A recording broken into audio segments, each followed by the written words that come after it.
Welcome to the My Realm! Hi everyone, LadyKaella doesn't have an Oreo in her mouth. She got rid of it. I defeated it just in time. Nice! You slammed it. Hi everyone! Hi Saya! Hi Immortal! Hi Aven the Walls! Work well! Welcome to It's Hottie Time! Fictional Hottie Time! LadyKaella is very excited for this. She's the one that suggested this game to me, which I'm very excited about. Go on, LadyKaella, talk about it. Absolutely. Burn the Midnight Oil is by Foxglove Games. Their first debut visual novel that they published, because they're an indie studio, is called Trouble Comes Twice. I absolutely loved Trouble Comes Twice. It is an excellent game. And I just do love supporting an indie visual novel studio. But I had a great time with their first one. And then, once they started working on Burn the Midnight Oil, they started basically posting sneak peeks and things on their socials. And I instantly went, oh my goodness. It's like an urban fantasy noir type situation. If you read their Kickstarter link, it is literally solve crimes and steal hearts in this supernatural neon noir romance visual novel about monsters, love, and other horrors. So I've been super, super excited for it since the first news of it came out. And every single time they release a picture of a character, I would start DMing it to Susanne and all our other friends and go, look at this. Look at how pretty they are. You have to see how pretty they are. Look at them. They're beautiful. Hi, Grimo. Welcome in. I just turned on some of the rewards because I forgot I turned them off, right? It was for Warhammer, and I haven't turned them back on since. Oh, nobody reminded me. Because I'm very excited. Does LadyKaella have a wish listed? Yes, of course she does. It's in there. Kaya's created a channel in our friend server to finally post all her game recommendations in so she can start whittling away at her wish list. And I love this for me specifically. Yes, I'm going to take an hour to do this tomorrow, even. Wow! Everybody applaud. This is the first step towards recovery. Oh gee, applause! Applause for you! LadyKaella and I were also bickering right up until we hit live because we were both up way too late last night, and she's trying to insinuate it was worse that I was up when we were up at the same time. It wasn't. We had the same obligation. We had the same obligation to each other. We both looked at each other and went, why are you up? Where I live. The time you were awake up, the sun was going to... No. The sun was so close to rising. The sun so close to rising. In line with the sun, you know exactly where it was in my orbit. It was dark where I was. You have to understand, everywhere that my friends live, I have their location marked on my clock app and on the weather app. It was not, and I have two eyes that look out at the sky, and it wasn't light out. It was dark. Sun was coming up. It wasn't. I literally, you can't gaslight me about something I saw with my eyes. That's not. And how do you know that? Did you stay up later than even that? Did you stay up until later than when we spoke? Why would I stay up until later? What are you talking about? You're not even making sense now. How would I know when the sun rose? I didn't. That's the point, Gaia. Because you eventually went to bed, which is good. Yes, I did eventually get to bed. It is worse you had a headache. I was cured of it, and then I only had anxiety, which hanging out with my friends did cure. So I don't regret it. I have no regrets. Let's not I'm glad your headache and anxiety go away. Imagine having anxiety finally leave you. We both are equally bad. Hey, we will not agree on this. We simply won't agree on this. We simply won't agree on this. Audience has turned against us. They're both like, listen, ladies, you're both in the wrong. Wrong! Only Susanne is in the wrong. How dare you? We were up at the same time. And then you went, why are you awake? And how dare you? Because you had a long day and you famously go, I die on Fridays. And I went, okay, great. I will never talk to you. Gil, I will see you in 200 years because your Fridays are so long. Mario time. Oh, hi, Nescafe. beautiful. Welcome in. Hello. How are you? Hi. Sorry you caught us at an inopportune moment. We both stayed up too late, LadyKaella. And we're arguing over I'll it. accept this. But you guys didn't come here to listen to us argue, surely. Sure, it's fine. I'm starting to think that Susan's friends like when she raises her voice at them. No. They just know it'll happen and they do nothing to stop it. That's true. They go, oh, Susan is gonna yell at me for this. I'm still gonna do it though. And that's the part where I have to look at them and be like, hey, so... Hi, the Ty. joys of friendship. Yeah. This is simply what 6 years of friendship look like. It's 6 years this August. Isn't that beautiful? It is. That's only like 4 months away. Hey, that's And only like what 4 are you months getting away. me? A date? A whole date? Really? A whole date. Oh, are you gonna stay up late for that too? What? If you want me to. Oh my god, maybe we can finally play the Cinderella Phenomenon sequel. Oh my god. Oh my god. Oh my god. I thought you were going to ask me to BG3 until 4 a.m. again. No, you asked me very politely to never do that to you again. And I said, okay. Maybe once I've recovered. The story behind that is that we were trying to finish the end game, like the final battle of Baldur's Gate 3. We were going until so late, and I was like, okay, I can push through and we can do this. And then we got to a certain point in the end game, and we went, oh no, we're missing something to advance. So then we had to rewind, and it was, so I was like, no, never, no. We got nothing but bad endings, and we went, hang on a second. What did we miss? That ain't right. Still, yes, somehow, we were just so spectacularly talented at missing every little thing that would have pointed us in the direction of it, so we just never went there, and then it was only when we got the bad endings that we went, hang on, we missed something. And then we just wandered around until we found it. I don't know how we did that. Hey, game developers, have us play test it. We will miss every single clue. You'll have to thwart us, the players. Not the thwarting demands. You need someone to ditto. check if your game design is idiot-proof. Hire me, Corey, and LadyKaella. Put us in a room together and watch what happens. Individually, we're pretty smart. I don't know what happens when you put the three of us together, though. I think something whimsy. explodes. I think the whimsy takes over, and we take an incredible intelligence debuff. Yeah, man. That's all I think. Argue, go fight each other. It's fine. All right, LadyKaella, come over here. We gotta fight for Twitch.tv's entertainment. This is usually where I would bite you endlessly, but I do think that would be uncomfortable for the viewers. So just imagine my bite noises. I can't escape them. You haunt me with them consistently. Yeah, you hear them? You hear them? Oh, I've gotten louder. You hear that? Really? We were also testing out her mic earlier, and we had to fiddle with some settings that she went incredibly high to the point where her mic will no longer pick her up.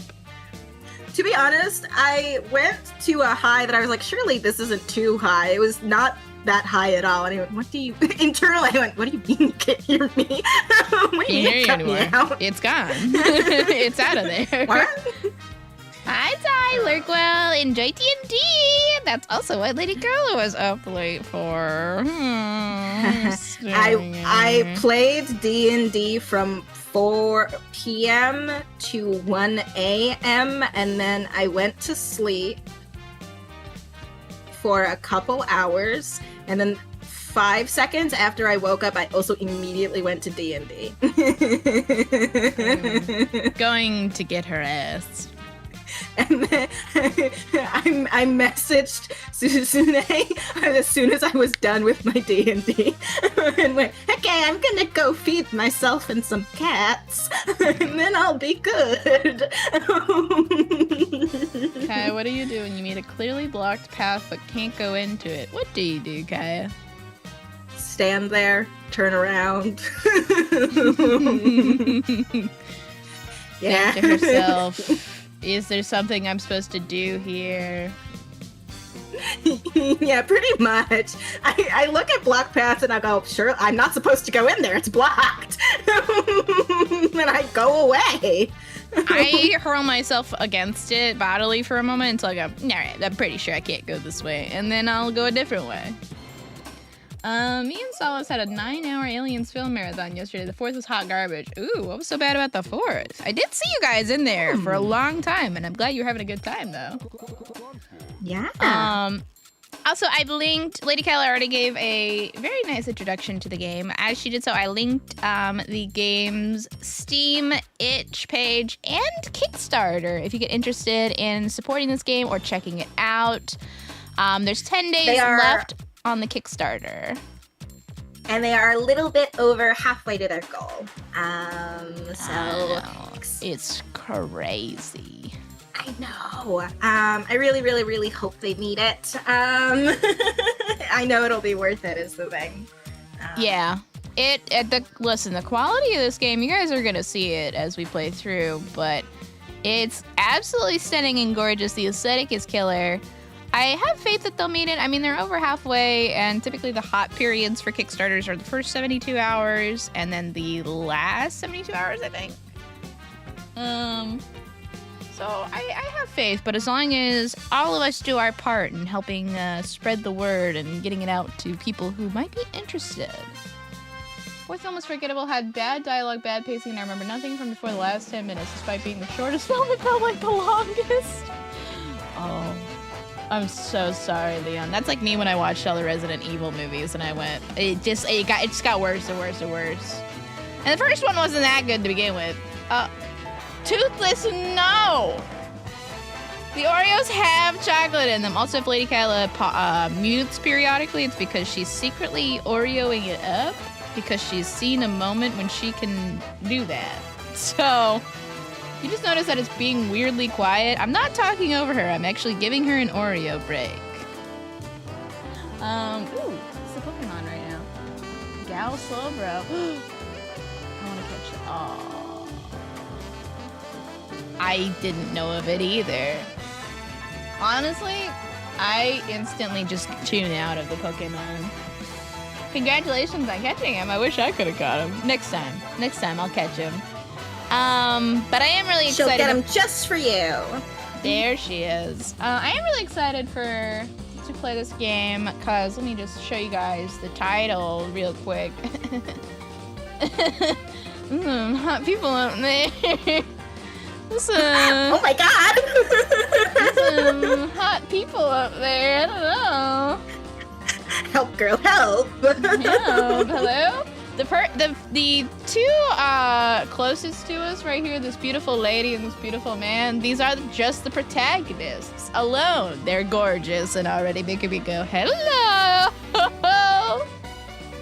Listen, there's nothing more I feel motivating than when you are playing a hot protag. I have to say it. So true. Also got, I do love a good setting. Alright, ooh. Okay, we're medium text. I've bumped up the speed. We'll see if it goes way too freaking fast. Hi, Dan. Nice to see you. How are you? Also, let me check the audio levels. Can you yap for me for a second?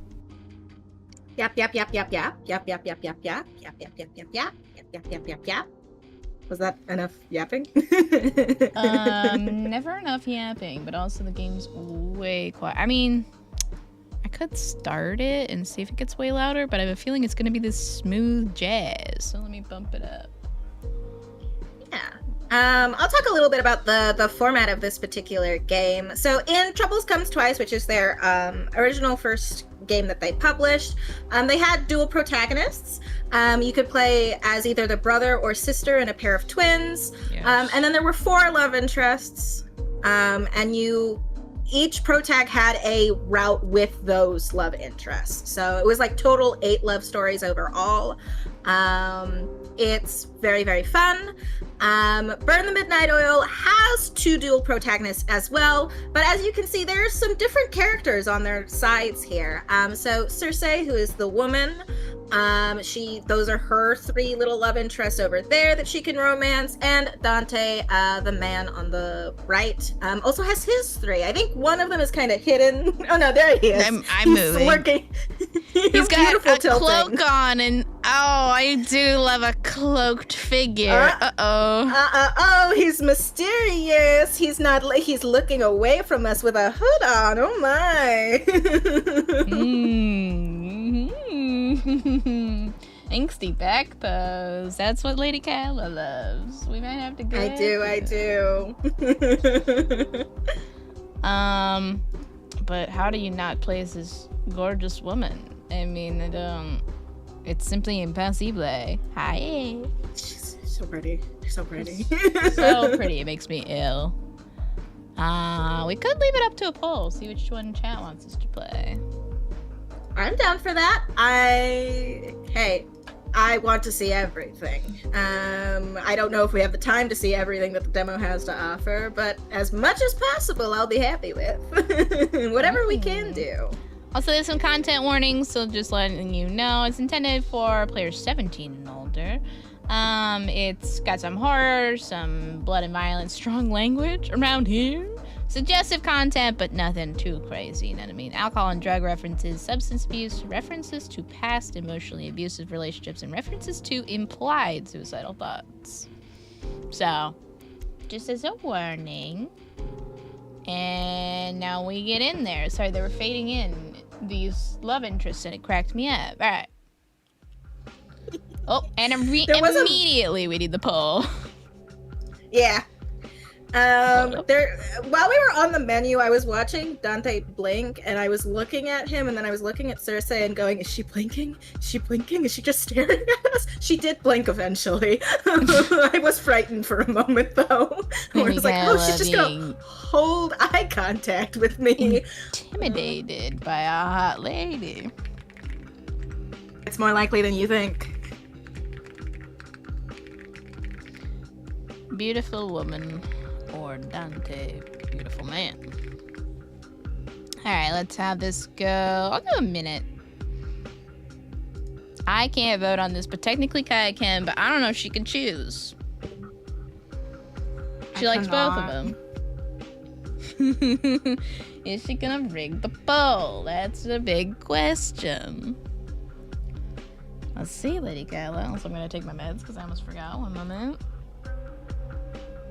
Take the meds. I suppose if it somehow ties, I would have to tiebreaker, huh? Mm-hmm. Oh. You would.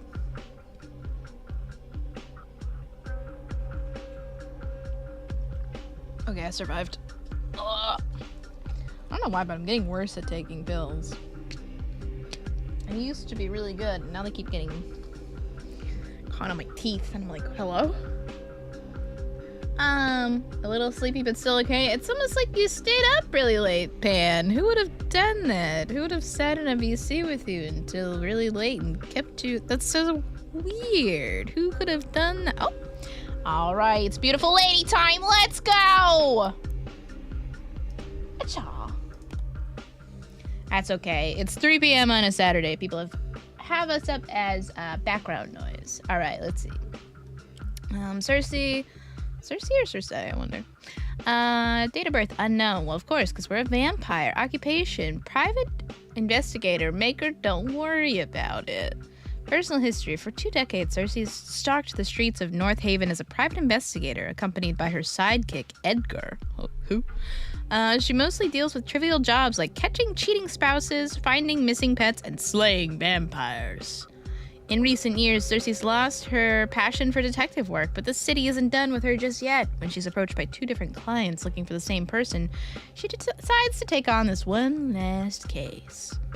Oh. I didn't realize we were gonna quit being. Also, we're a hot detective vampire! Oh, shit. That's correct. Why can't I kiss myself? I wish. Why can't I kiss myself? Also, there's a Polaroid in the corner that's graffitied a man and said lame. So I feel like that might be Edgar. Well, you'll see. We'll see. Beaumont. Sorry, I need to clear my throat real quick. Whoa, that was weird. Beaumont Museum explosion. Staff baffled by surprise gas leak. Uh-oh. Let's see what's going on. Thorn investigation. Somewhere. Don't remember the month. 1966. Oh! I think we ate.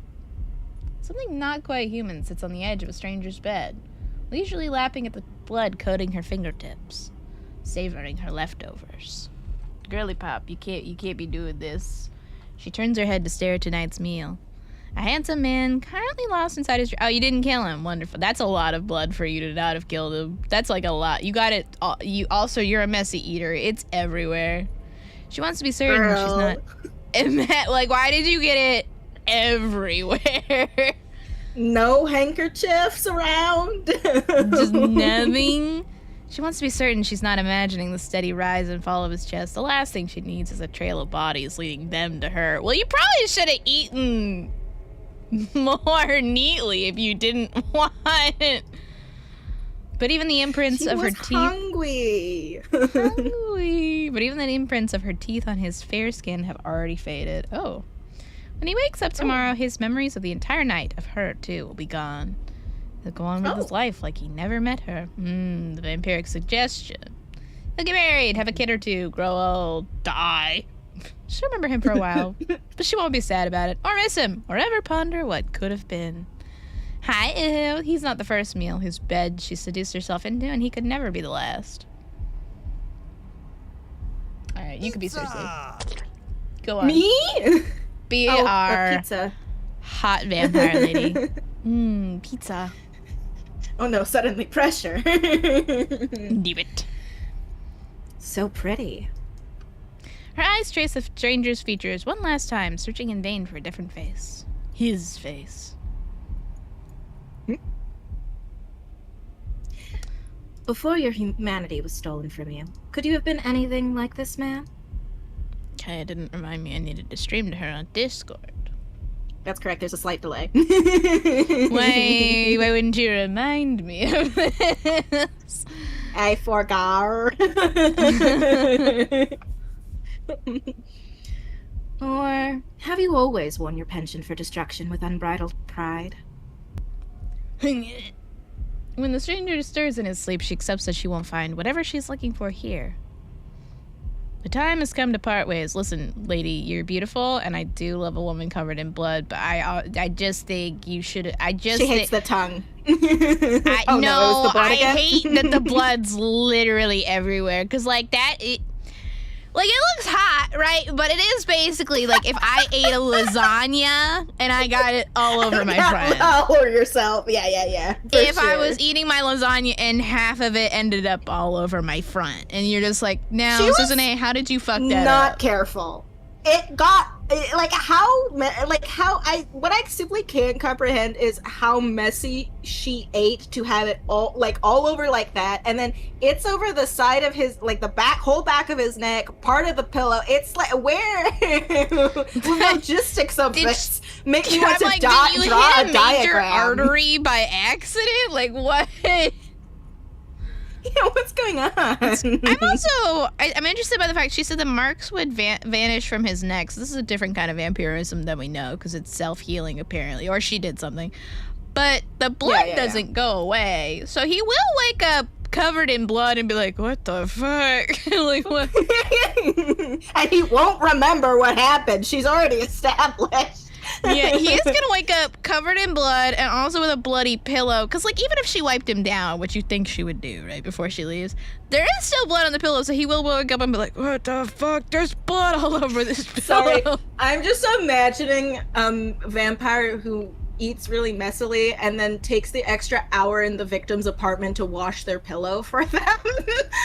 That's what it's called aftercare, and we believe in it around here, okay? Understood. Also, hi Hap, hi Kuro. Lasagna that pumps out of the dish. That's upsetting, Hep. You've upset me with your words. That's a horrible statement, yeah. You're gonna start believing in man period out of his neck? That's also upsetting. You've also upset me with your words today. All of these statements bad. Oh, it's bad. Sweet dreams, Arthur. God, the lighting, the red lighting, though. I know, it looks so good. Ooh, look at this pretty art. At least she thinks that was his name. I also like that they gave that guy a little bit of body hair, like very scruffy. Maker. Mm-hmm. I think this is you. It is midnight, and I am writing to you from yet another city whose name I couldn't be bothered to learn. I'm not sure what day it is, or how long it's been since I bid you goodbye for the last time. Maybe it's been days. Maybe it's been weeks. Maybe it's even been years. Since your death, I haven't had anywhere to call home. I only stay in one place long enough to take shelter while the sun is out, and then I'm back on the prowl. It's mostly men. I desperately want them to remind me of you, even though none of them look anything like the you I knew. Oh. Oh. Living or dead. I suspect no one will ever remind me of you. I should probably be grateful for that. Shouldn't I? Maker. I've taken to hunting every night just to keep sane, but I don't think it's working. I fear I might have lost my mind long ago without noticing. At least I don't think I'm making things worse. At least I'm keeping busy, which means I have less time to think. That's a good thing. If I think too hard or too long, I'll start thinking of you. So maybe that's why she's eating so messily. She's going insane. Yeah. Yeah. I make bad decisions when I think of you. Maker. So are we just going for unique sentences that will upset Suzune? Because that's another rough sentence, girl. Like, I'm not actually upset, but that's another rough sentence to read for me. Very bad. Wake up covered in blood. Hap? Are you the guy in this game? Remember how you always used to say that creatures like us weren't made for rules? I always disagreed, but only out of spite. We both knew you were right. Ooh. I hate being told what to do. The shaky text. Uh-oh. I hate it so much, I'll fuck up everything for myself just to do the opposite. Wait, I didn't realize we're playing Kaya in a dating Hey game. now. Hey now. Hey now. Hey girl, the red text is gone. That means we're fine. Oh, we're safe. We're good. We're good. We're so safe and stable. How much is this camera gonna pan up? I don't know. I'm kind of excited to find out. Still going. Ooh, we're gonna see the whole line of the telephone line. Wait. Top of the building, top of the line. She can hold me hostage here by not ever reading the line in front of us. It's true. Yeah. I miss it now, though. If you were here, I wouldn't have these doubts. I wouldn't have to worry about right or wrong. We're going back down. Oh. You would make all the decisions. You alone would be responsible for the terrible, terrible consequences of our actions. Without you, I find that I'm no longer just lonely. I'm alone. You promised me even death could never part us. So why didn't you take me with you? Thank you for the care package. Shit. She slinks away from the crowd, seeking shelter in the shadows of the nearest alleyway. Whoop! I accidentally hit that. Ooh. Shh. Did you? Shit. So this is it? All those years lead to... Now, guys, I know you're going to be tempted, but the sign does say no parking. So I just want to make sure you know, do not turn down this alleyway and attempt to park, all right? It's illegal. You see it right here? I know it looks like the perfect place to park, guys. You gotta restrain yourselves, okay? I know you love an alleyway with ominous red lighting that goes into a foggy metal street. bars over the windows. Wait, look and at the prison bars over the windows. I know you look at this and you go, this is my jam, but there is simply no parking, all right? To this?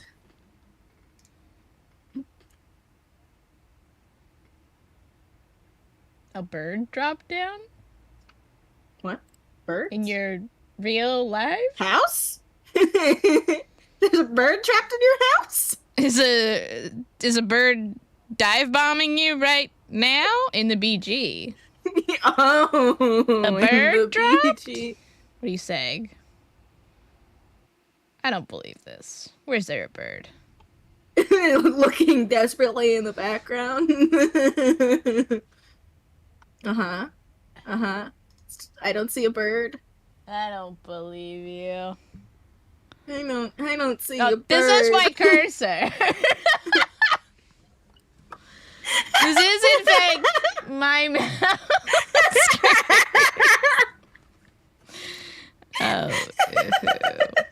Oh no, you're right, it's a bird. Oh my god, it's going everywhere. Pack it up, King. You want me to park on the foggy street and walk into the dark red alley? Yes, Hep, you get it. She's still doing the exact same bullshit she used to do when she was trailing after him, only now she's doing it alone. And to what end? What is the point of living like this? Hell, can you even call it living? What? She almost doesn't dare say it. What if I just ended it? No, please, the bird, it's counting on you. She's already died once. Her second death doesn't even have to count. Some might call it suicide, but Cersei gave up on heaven a long time ago. If such a place even exists, she was barred from entry many murders ago. Like these windows. Those are also barred. All things must end someday anyway. Perhaps it's my turn now. The thought brings her a strange sense of peace. She slows her heart down, leads her head back against the brick wall, and just listens. She hears traffic. She hears laughter. She hears music. She hears colleagues stumbling to their next bar, arguing over who owes the next round. She hears you guys in Twitch chat. She hears couples spilling out of the cinema, giggling and necking and whatever couples do. If she really, really strains her ears, she can even hear a couple of homeless drunks laughing their asses off over a joke that definitely doesn't deserve such unfiltered glee. Hey! Kaya and I aren't homeless drunks. That's fucked up. It all sounds like life. I'm gonna curse so much in this game. Yeah, you gotta get used to it, dog. Are you gonna get canceled on Twitch and YouTube for this? For saying fuck? No. Yeah. What? Simply I no. can't believe this. My worldview has entirely shifted with this knowledge. She never comes to. She clearly never comes to see my streams, because otherwise she would know that I cuss all the time. No, I know you do, but I don't feel like you do it repetitively all within the same 10 minutes, I feel. Maybe I've missed out on those special streams where you curse for extended time. How did my live get... Uh-oh. I've just noticed my YouTube live is, for some reason, private. No, public. Please, save this. Why would it let me stream private? Who am I streaming to if it's private? Just myself? Me! Just you. There we go. Okay, it's fixed. Ugh, Yay! technology is so weird. All right, there we go. Hi, YouTube. Welcome to being on Public View. Hi, YouTube. We're real. I swear. We're real. All right, and we've been real for 30 minutes. You just didn't get to see it. It's okay. All you missed was me and Kaya yelling at each other. All right, here we go. Oh, here you go. More. Ooh. Fuck. I didn't count that. One more fuck? Fuck. Just one more. Hi, Hep on YouTube. All these years. All these years. And she's ready to kick the bucket because what? Because he's gone over a man. She can't even make it a year without him. How's that fair? It's not. It's not fair at all. It's stupid. It's stupid. It's stupid. And worst of all, it's humiliating. She's mourned enough, doubted her decisions enough. She wants to live. She's going to live. Yeah. Yeah, that's right. She'll keep going out of pure fucking spite if that's what it is. This is Kaya. This is, in fact, Kaya. What? I would never be spiteful. Something drives through her chest, narrowly missing her undead heart. Oh, fuck. The lasagna fought back. Thump. Thump, thump. Thump, thump, thump, thump, thump. There's a heartbeat. Beating so violently it has to hurt. Takes her longer than it should to remember that it can't be hers. Hello? Hello? Oh. He is. A frightened man. Her eyes So shift frightened. from the improvised stake in her chest to the man responsible for it.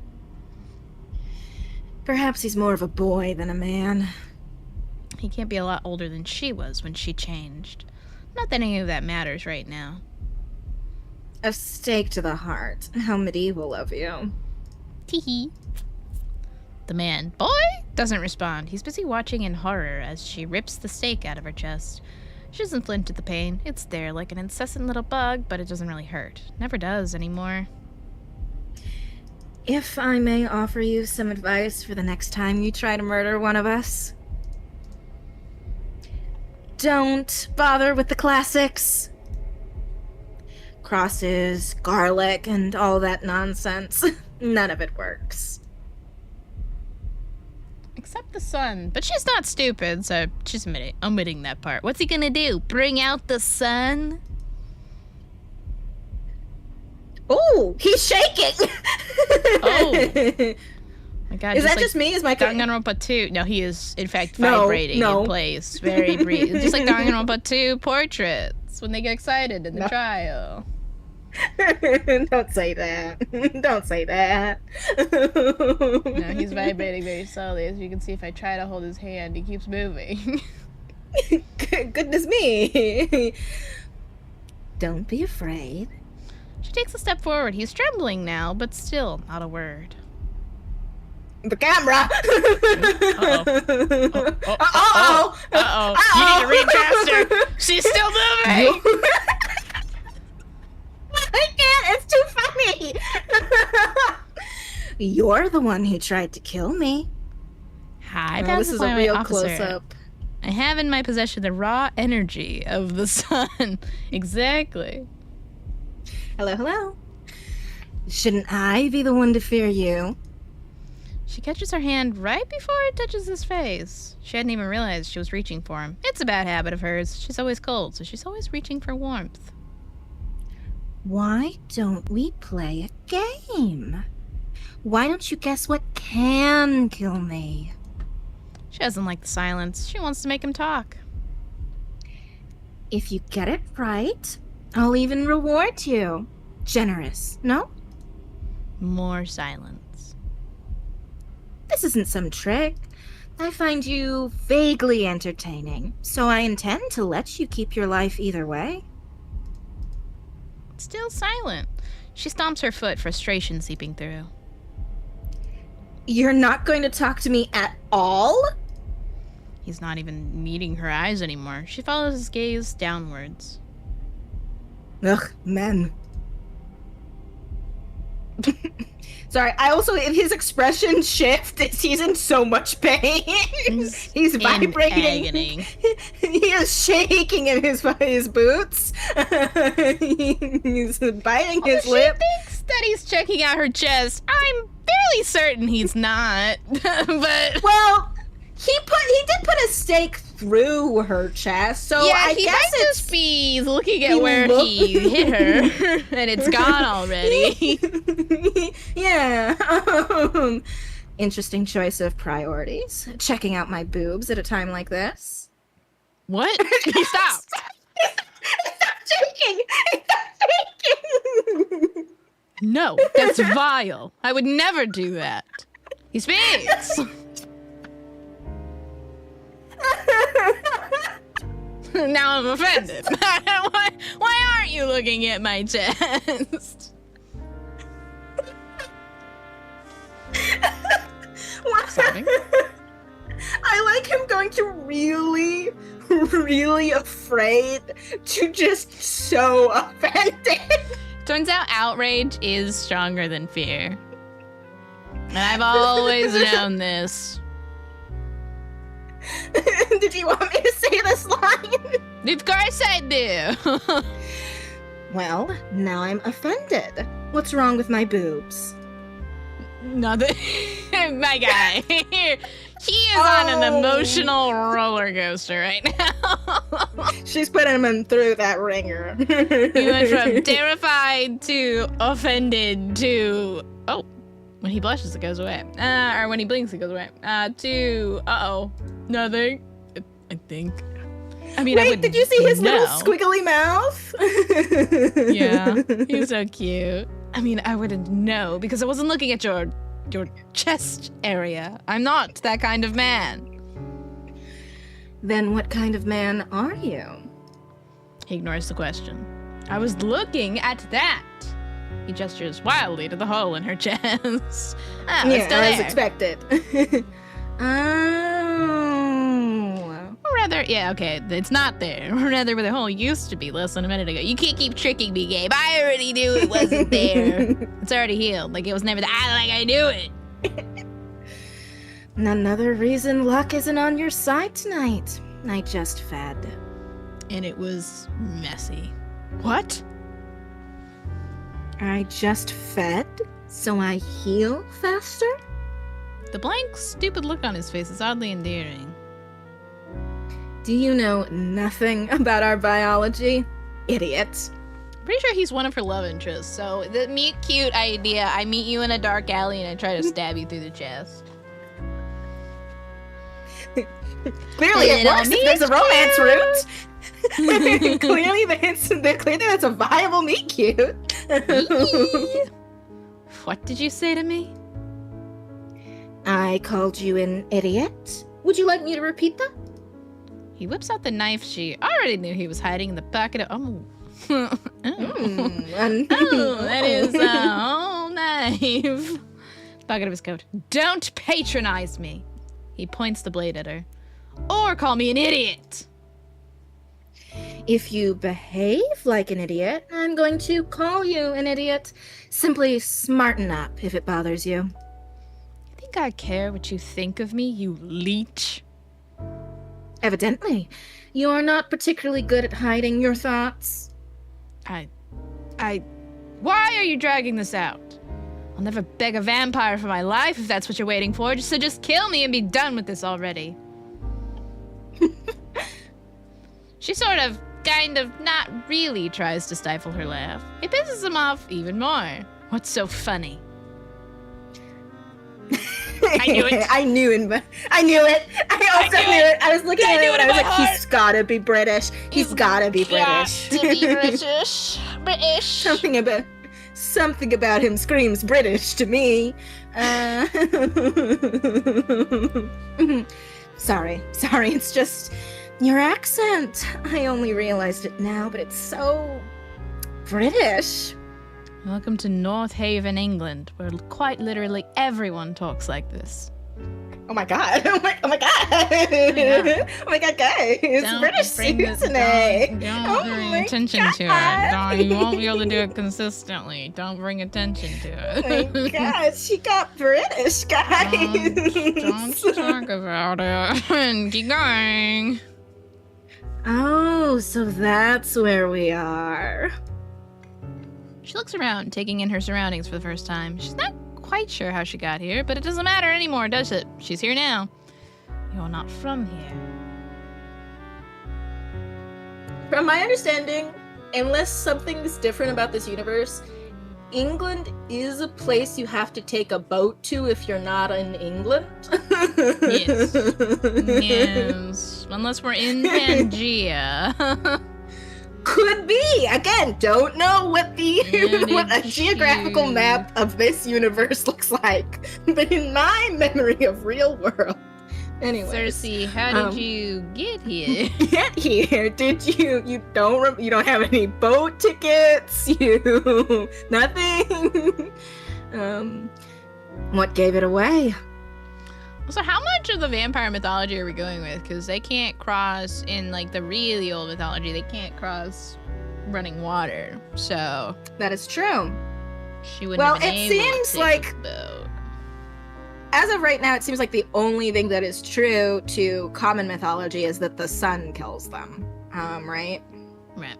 And that they need to drink blood. Yeah.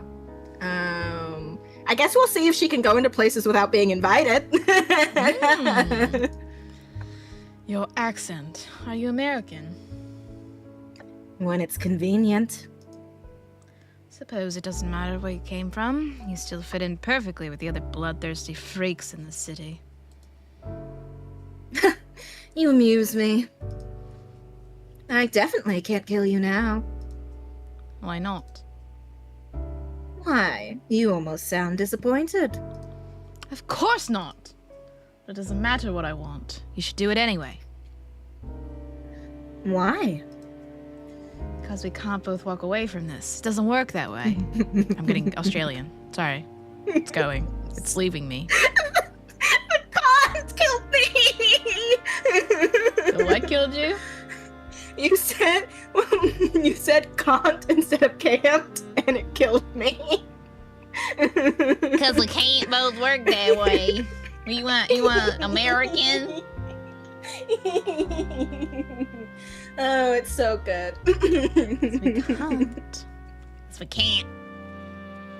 Well, can't is so incredibly American. I know English is not quite I know. It's like in between, but I can't do that. You want me to go research an accent right now? Let me be very clear with you. I love it. I said that with so much fondness in my heart. It just killed me positive. So right, Hep. Because we can't both work away from him.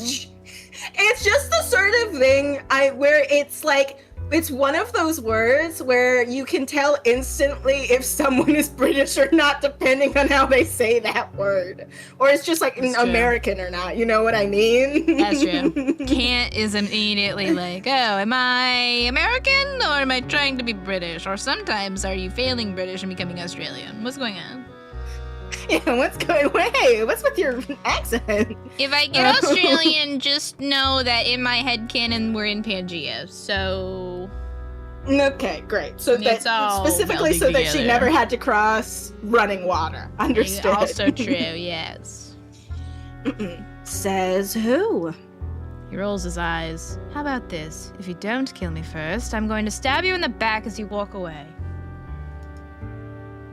With that silly little kitchen knife. I've seen babies with stronger grips on their toys than you've got on that.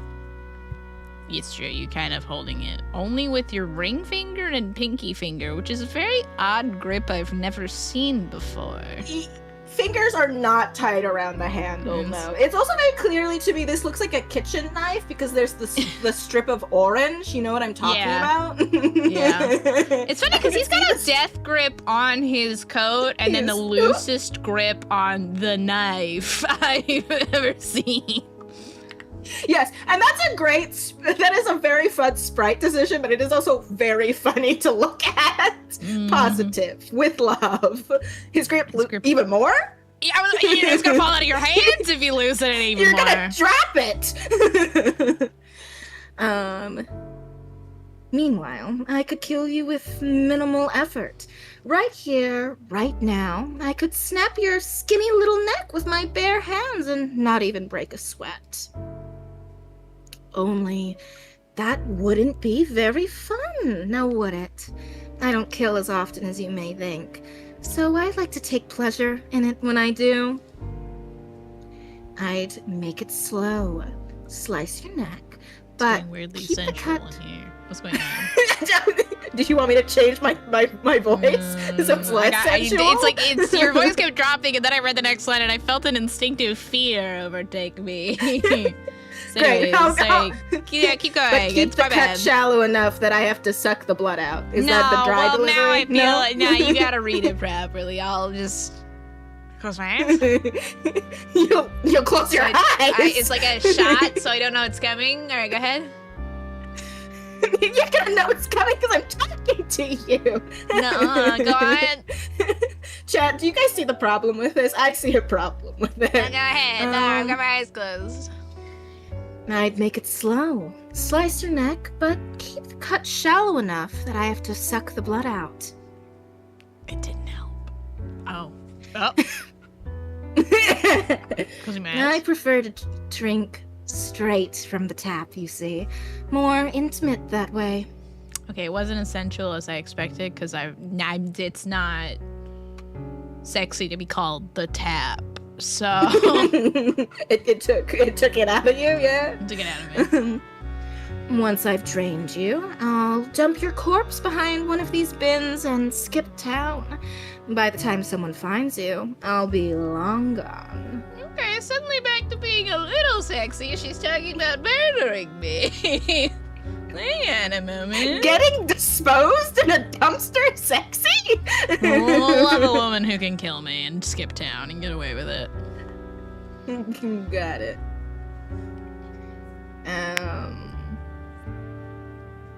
Arrest Leon. Mods, arrest Leon. I was gonna say, Leon, if anyone said that to me, I think I'd be the most turned off I've ever been in my entire life. Like... for the record, Bounce and Fly Away here. We're playing Burn the Midnight Oil. Our protagonist is a vampire, of course, and this guy did just try to kill her, and now we're threatening flirting with him?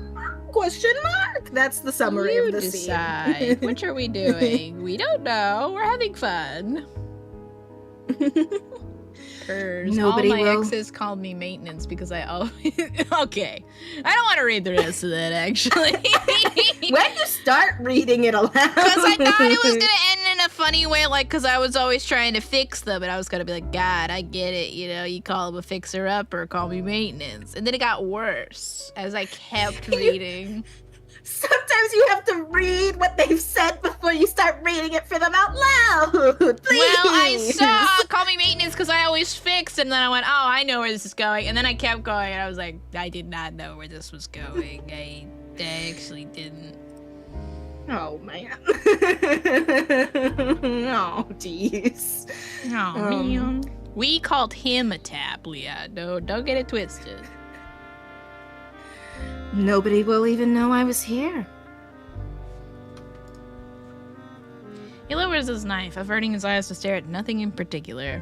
It's a good time to space out and have my daydreams. Gotta keep Streamer on their toes. And you definitely did. Flirting is just threatening with too much cynicism. You're right.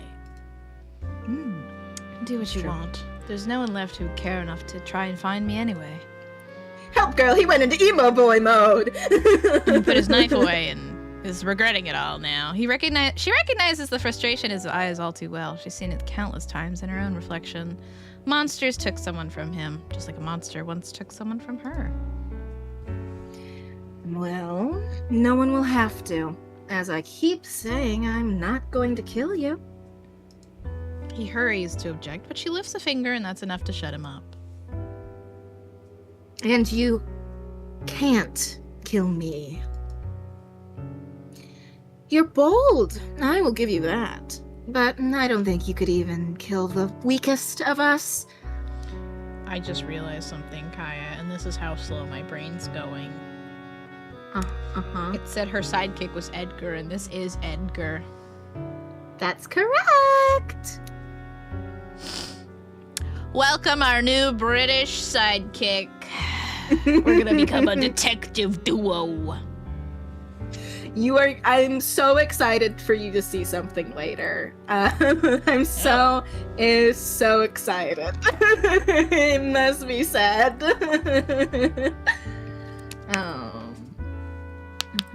Did you read the line?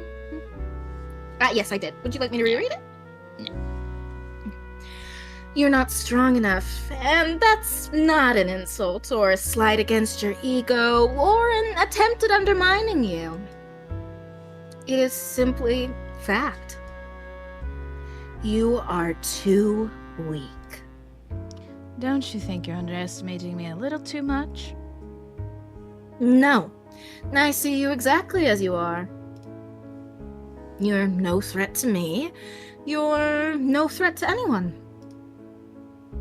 You want revenge, but for whatever reason, you can't kill the one you actually want dead. So you poured all your resentment into the first vampire you could find. Okay, how much do I owe you for this therapy session, Dr. Cersei? Like, I didn't realize alleyway therapy was upon me right now. Sometimes when you go so crazy, you become a great alley therapist. You know what I mean? Well, haven't you had that experience? had the crazy part, had the therapy part, maybe not the alleyway part. I do tend to avoid them. You should try it out. You might meet a hot vampire. Alright guys, next stream I'll be IRL stream wandering down dark alleyways. What? Dark alleyways! Do not wander in dark alleyways, chat.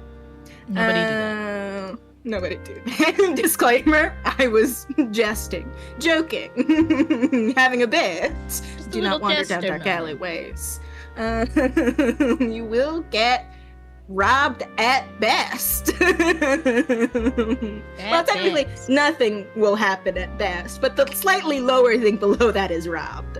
Don't do it. Me, apparently. Oh boy, I sure want to get therapy in an alleyway. The bounce now. No! It's too late for them. Oh, they're already down the alleyway. Maybe you thought I'd be an easy kill. Maybe you really thought you could do it. But if I had to guess, I think you knew you would fail. I think you wanted to die. Oh, he didn't like that. Ooh, The knife's back. The clutch! Ooh, the clutching! It's back. It's an alley in America Zombies, the UK werewolves. Actually, we're in the UK right now and it's vampires! You lost a bet! My guts are missing, but fool. man, I have a fresh new perspective on my relationship with my mother. OMG, congrats! Let's get you to the Capitol! I'll call her on the way there, I Bounce. wish my mods were here so I could add that quote. Oh no. It's so fucking funny. Daya, where are you? In the hour we needed him most. He was asleep. vanished. Just kidding. Yeah, he's definitely... I remember where he told me he was. Wait, let me see if I can figure this out. Quote? Is it Ed quote? Uh-oh. Alright, hang on. Too bad VIPs can't either. One day I'll figure out how to do that. Alright. I certainly don't know how to do it. I I tell know you how to do that. it, and Daya set it up. So again, we would need Daya. Okay, that didn't work. I think it's quote ad. Quote ass. You think it's quote ass? Help? It keeps saying quotes must be enabled and at least one quote must be added for this feature to work. Motherfucker.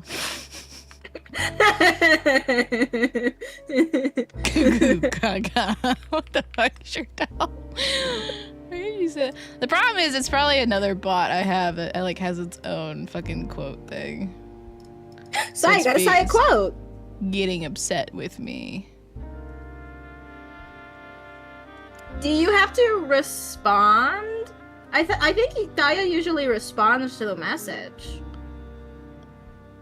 No, he has to rewrite. I've forgotten it. Is it that the command is incorrect? I think so. And the problem is, I've forgotten how to do it. Actually, Saya doing the exclamation point quote ad like that, it's just said you must be a moderator to do this. Right. But that is the same thing that I think you That did is what I anyways, typed, so. yes. That Yeah, is scrolls. My bad. Blame. Yeah, that was one of those. I'm gonna look at one more thing, and then I'm gonna send it to Daya.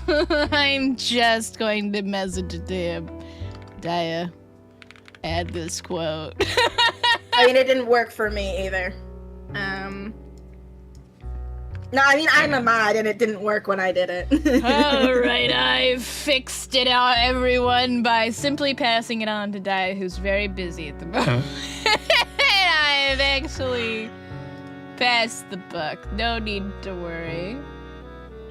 She's got it handled, everyone. No, I know why it's getting upset. It's because StreamerBot, which is the thing I use to connect YouTube and Twitch, also has a quotes thing. So that's why my bot account keeps being like, it's not enabled. And I'm like, I didn't want it enabled, so shut the fuck up. But anyways, it's because every single program I have ever has a quotes mechanic. And so anytime I try to do anything, it's like, you don't have it enabled. I'm like, I wasn't speaking to you, is the strange part. You weren't the bot that I wanted. But now I don't know why it's being mad at me. Streamer Elements, where are you? Oh, I'll figure it out later. I'll see if I can also get Daya to change the quote fucking command so it stops triggering stream elements. Alright.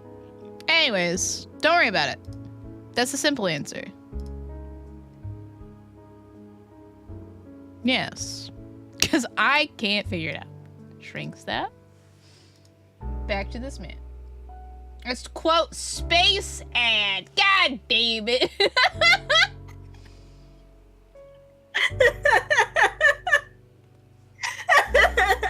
Daya really came here from the wild just to fix this for you. Thank you so much, Daya. Thank you, Daya. Needed your help so bad, dog. Appreciated. Appreciate you. Hi. Good luck with whatever you're doing, Daya.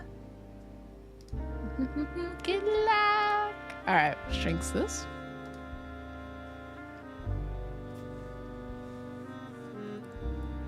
I imagine you've changed your mind by now. Staring death in the face, you're no longer so tough. Still, your pride prevails, so even if anything I just said happened to be the truth, you'd never admit to it. Would you?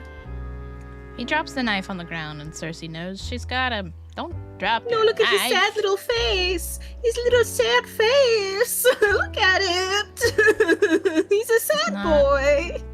He's not weak because he feels fear, or because he still looks at her like she's a person deserving of empathy, or worse, sympathy. Yeah, they're very similar, but he's weak because he was born that way. Cersei was much stronger when she met the one who made her. Her maker. Vocabulary? Tooltip? How do we do that? Glossary. There we go. You got it. Creator of another vampire. It is the duty of the vampire's creator to mentor their apprentice, but this tradition isn't always followed by the clanless. Vampires abandoned by their creators are often at a disadvantage in the world, especially in vampiric society. Yes, a bugle chip for you, Daya! Yay, bugle chips for Daya! Well, Singular! Single. Just one. Her maker had spent an eternity mastering... Yeah, I have a budget around here. Listen, I can't be handing them out. They're expensive. Her maker had spent an eternity mastering the art of pretending to be something he'd never be again. Yet when she'd lay eyes on him, she'd still seen what he really was. What's back? The bird. It's still my cursor, I assure you. A monster. But even knowing that, she'd still lost to him. She'd still been too weak. Not anymore, though. If you'd like, I could teach you. Seeing his confusion, she elaborates. How to kill vampires, I mean. You would teach me how to kill your own kind. Yeah, why not? No matter how much of an idiot you think I am, surely you don't think I'd believe that's a genuine offer. Your kind prey on the weak, but you're loyal to your own. Even I know that much. He's not wrong. Contrary to popular belief, most vampires are social creatures. They thrive when they're together. In theory, at least, reality's more complicated. It's frowned upon, I know, but I don't mind offending people. As a matter of fact, it might just be my favorite pastime. So say confirmed rage baiter. It's still Kaya-core up in here. I don't know. Help, girl. So it's not just me. You're insufferable with everyone. The question mark. The question mark. How dare you? How dare you? How dare you? I could say it's there's so many. How dare you? I could say it in so many different fun ways, okay? But yes. Yes, I am. She offers her hand with a smile far too dangerous for anyone sensible to trust. What do you say? Do we have a deal? What's up, Nescafe? You want me to read? Why? Only an idiot could strike a deal with a devil like you. Or someone moderately desperate? Moderately desperate idiot, then. Sighing, he takes her hand. She bites back a grin. Before I forget, what's your name? Edgar James Thorne. So British! Yeah. So British! So incredibly British. British! Help, girl! Hit over the head with the British naming conventions. Oh my god, his last name is Thorne. Of course it is.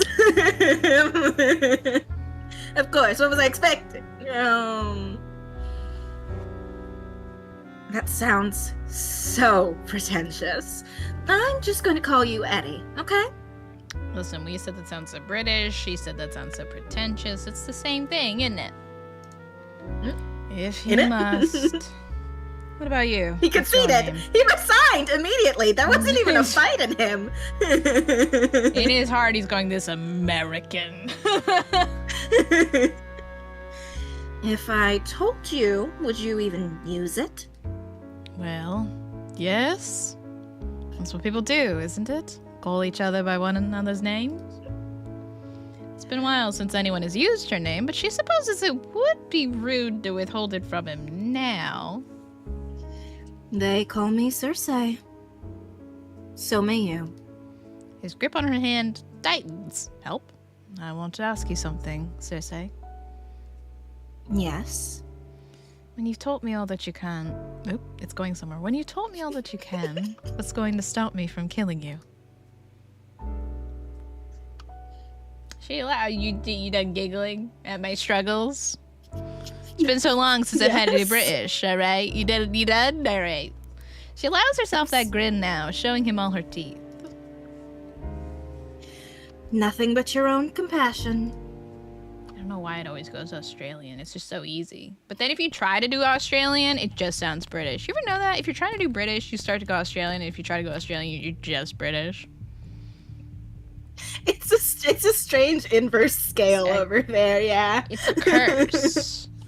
It's just a worse red place. A worse red place.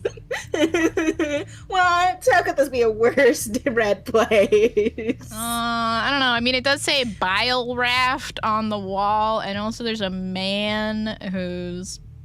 I don't think he's terribly happy to see me with one beer bottle. Actually, sorry. One empty beer bottle on the ground and one presumably full one on the table. No, this place is loved. Look at all that art, man. 1986. Yeah. Finding Elysium isn't difficult. Oh, it's a lot. Founded by the vampire Lazarus back in the 70s, Elysium is an underground music club, as well as the only sanctuary in all of North Haven. Lazarus created Elysium to provide the local vampires with a steady supply of clean, fresh blood. Local authorities generally allow Elysium to deal with any conflict internally as long as their business continues to keep vampire-related crime off the streets. Various spells and other magic tricks are used to keep Elysium's exact location a secret from anyone who hasn't received an invitation. Other local supernaturals know the club is somewhere underground and little else. Okay, I read that all. I do love a game with a glossary. It's one of my faves. I love when they have a glossary. It's always great. I have a wonderful time when they do. All right. Yep. The dark doesn't bother Cersei the way it might others. Even if it did, she's navigated these tunnels enough times to remember each step. It's getting inside that poses some trouble. It's him. He's the trouble. He's gonna stop us. It wasn't always such a hassle. Cersei was once a regular Elysium, cautiously welcomed by its patrons because of her relationship with Lazarus. Who do you think Lazarus is? Sorry, I did say monikers, asshole, dickhead, etc. Would you like me to read this so you get a little break? Sure. I'll chug some water. All right. Lazarus, the founder of Elysium. Lazarus is a gifted vampire. That's right, with capital G and capital V. But the specifics of his powers are an open secret few dare to mention to his face. Despite his penchant for dramatics and his infamous reputation as a hedonistic drunkard, Lazarus is still deeply beloved by his patrons, who teasingly refer to him as their prince. Lazarus also happens to be the only boyfriend Cersei's ever had. While their tumultuous relationship ended some years ago, Lazarus didn't take it very well and indefinitely banned Cersei from Elysium. Rumor has it that the two have been acquainted since long before they ever stepped foot in North Haven. Monikers, Prince of Elysium, Laz, asshole, dickhead, etc., etc. The breakup did not treat either of them very well. Uh-oh. It's been 6 or so years now since she'd been warned to never show her face here again. Of course, that some flimsy ban has never stopped her before, nor will it stop her tonight. The bouncer standing guard cuts straight to the point. Since you managed to find your way here, I take it you got an invite. It's not a question. Lazarus paid a pretty penny for the spells that ensure only those with an invitation will ever reach Elysium.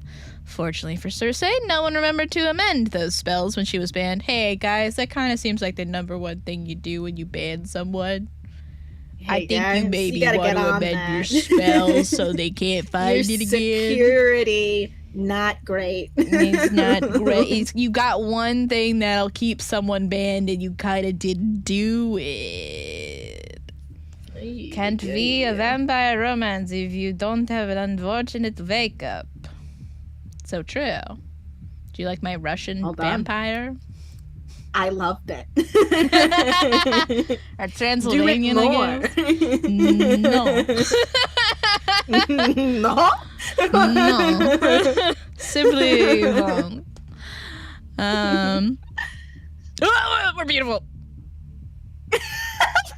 I like that you got jump scared by a pretty behind. She's so gorgeous. There was a bit when we played Cinderella Phenomenon that LadyKaella would laugh whenever the guys got too close to us because I would get frightened every time. It's just so funny every time it happens because Suzune acts as if a person in real life has just put their hand in her face. They did, yeah. The men would get close to the camera, and every time I would go, "Huh!" And LadyKaella would laugh every single time. I can't help it. You scream every single time. That's because it's always sudden. What am I supposed to do? Yeah, and in all fairness, the difference between the close-up sprite and the like full body sprite is like where Circe is here is kind of like a comfortable mid-ground. They used to be a little bit more further, a little bit more in the background than this. And then they would get like really close so that it would be like torso up. Their head would just like fill my whole monitor and I'd just go, huh! And like you never knew when it was coming. Because it would never say like they lean close and I'm ready for it. It would just be like, it happens. And I was never ready for it. Anyways. This is simply one of many things everyone has to deal with when me and Suzu play a visual novel together. It's true. Lurkwell, Uhu, I miss you.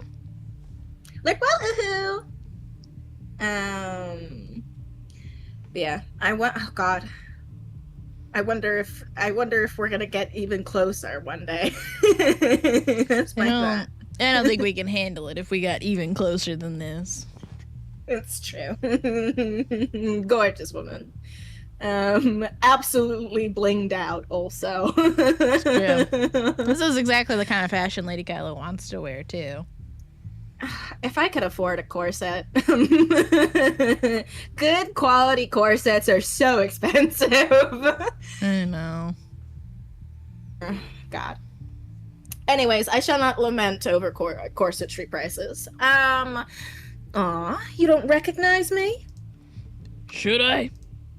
Yes. But given that she doesn't recognize him either, he's probably new. Let me just look at the fit a little bit more. Yes, beautiful. Dramatic ass coat. Such a dramatic coat. Lucky me. What do they call you? A glossary. Oh, I thought I was just going to say, what do they call you? Vampire names. When a vampire is born, their maker, sometimes their clan, will grant them a new name. It's not only a sign that they have been reborn, but also a symbol that they've been embraced by their new kin. Of course, there have been exceptions, instances where a vampire's creator has allowed them to choose their own name. However, it would most likely be assumed that your kin has decided not to accept you as one of their own. When asking a vampire for their name, it is customary to ask, what do they call you, or what do they know you as? This tradition isn't followed as closely by non-vampires or vampires outside the clans, but in certain circles, it is a significant faux pas to not do it this way. I'm really curious how much of this game's vampire lore is inspired by the Vampire the Masquerade. Because that is a... That's kind of one of the most prolific ones for creating vampire society rules. Correct, yes. I was trying to figure out the right way to phrase it, but yeah, that is what I was trying to get to. Where I'm like, huh. And specifically because they keep, like, the thing of, like, the maker, obviously, maker, like, sire and sired, right? I forget what the equivalent relationship for the person who is turned into a vampire is. But obviously that is a thing in a good amount of vampire media, but not all. But the stress on the maker, the stress, like they keep mentioning clans here, and clans is also very much like a Vampire the Masquerade thing. So I am curious. Maybe I should shoot them and ask on their Tumblr or something. Curious. Curious. I forgot what I was going to say. Oh, well. Were you going to read the glossary entry? I already read it. I remember. It was a stupid joke. It's fine. It's just every time I read the maker, my brain instantly goes, the maker, the baker, the candlestick maker. And then I go, that's not anything. But I just want you to know every single time we read it, it goes through my head on repeat. So it's gone through my head about 10 times so far this playthrough. That's a lot of times. I did mean aloud, for clarification, because I did think I interrupted you before you could read it aloud. The glossary? No, I already read it. Oh, my brain just exploded then. My bad. There's like 3. You missed all 3 paragraphs? That's great. That's what a real heard the girl with first one. ADHD can do. She can miss 3 paragraphs. A real girl? Because I don't have diagnosed ADHD. I just have accusations. You have diagnosed. You would think that the sentence would have been real girl with non-diagnosed ADHD for you. Instead, my confusion in the statement was the real girl. I'm a faker with no claims to the ADHD throne, only accusations. What can I say? Yeah, or the phrasing of girl with real ADHD. Anyways. Hi, Nicole Cat! So nice to see you. Hello. We're playing a dating game with hotties. You've come in at a great time. This hottie on screen, we're playing her. That's us right now. Also, this is not a bird. This is my cursor. There's been some debate about it. Do you think we're ever gonna let Uhu live that one down? No, I would never. He might not recognize her, but he'll definitely have been warned of her name. She thinks quickly. Donna. It's not going to be on the list, but it doesn't need to be. That's what her talent is for. I wish the music would come back. Talents and gifts. Gifts are innate powers passed down from generation to generation through vampiric bloodlines. The further away you are from the primordials, the original line of vampires, the weaker your gift will be. Most modern vampires do not have a gift, making it a symbol of status to have one, even though some gifts might arguably be more of a curse than a blessing. Talents are abilities nearly any vampire can learn, but only if the ability is taught to them by another vampire. Different clans have hoarded different talents over several generations. They're very defensive of the ones they've collected, determined to protect their secrets from other clans and clanless vampires. Ooh. Is hers memory alteration then? Do we think? Probably, yeah. Or is it more funnily forgery? Just a little forgery for us. Oh, thank you, Nicola. My good friend Pantakio drew that emote, and I'm in love with it. It's so cute. I love pan art. Just a little mischievous guy. It's me, for real. Donna. He flips through the guest list till he hits the bottom of the last page. Yeah, no Donna. She's forging it right now. He takes a more aggressive stance, but it's all bravado. He reeks of insecurity and also booze. She would gladly exploit that. Ooh. Alright, what should we do? Seduce him? Oh, save. Uh-oh. It's gonna be really funny if it crashes when I try to save for the first time. Uh-oh. That's what you get for opening the save menu earlier and not saving. Oh no, it's crashing. It's wait, it made it. It's okay. It passed the save test. Yeah, there it is. All right, seduce him, intimidate him, persuade him. It was just catching up with how much material we are going over, you know? You're right. It just needed a little minute. What would you like to do, LadyKaella? The normal persuade him? Okay. No, we can do anything. Oh. Hello. Fangs. Big fang. Her big fangs are out. Oh, ma'am. Okay. Oh, she really is so gorgeous. Fees. Little fangs poking out. Ha! Well, of course I'm not on that list. I'm not one of your every night patrons. I've been personally invited by your boss. The bouncer shuffles his feet, red eyes running over her form. When Cersei smiles, he nervously smiles back. You're certainly his type. Still, I can't let you in on your word alone. If you wait here, I'll quickly confirm with Nisha. Nisha, Elysium's manager as well as Lazarus' right-hand man. She may be only human, but her street smarts have earned her the reluctant respect of Elysium's patrons. For the right price, she sometimes sells information, but nothing that would ever jeopardize the future of Elysium. Some of Elysium's patrons like to speculate that Nisha and Lazarus are secretly lovers, but anyone who actually knows them would know that that is no more than hogwash. Nisha is like a sister to Lazarus. They bicker often, but he trusts her more than he trusts himself. That's not good. We're gonna get our ass thrown out. Cersei rests a hand on his bare forearm, leaning forward with a dangerous grin. Smirk with vampire teeth. Interesting. A lot of things to contemplate right now. You should trust me. I have no reason to lie to you. Right? Right.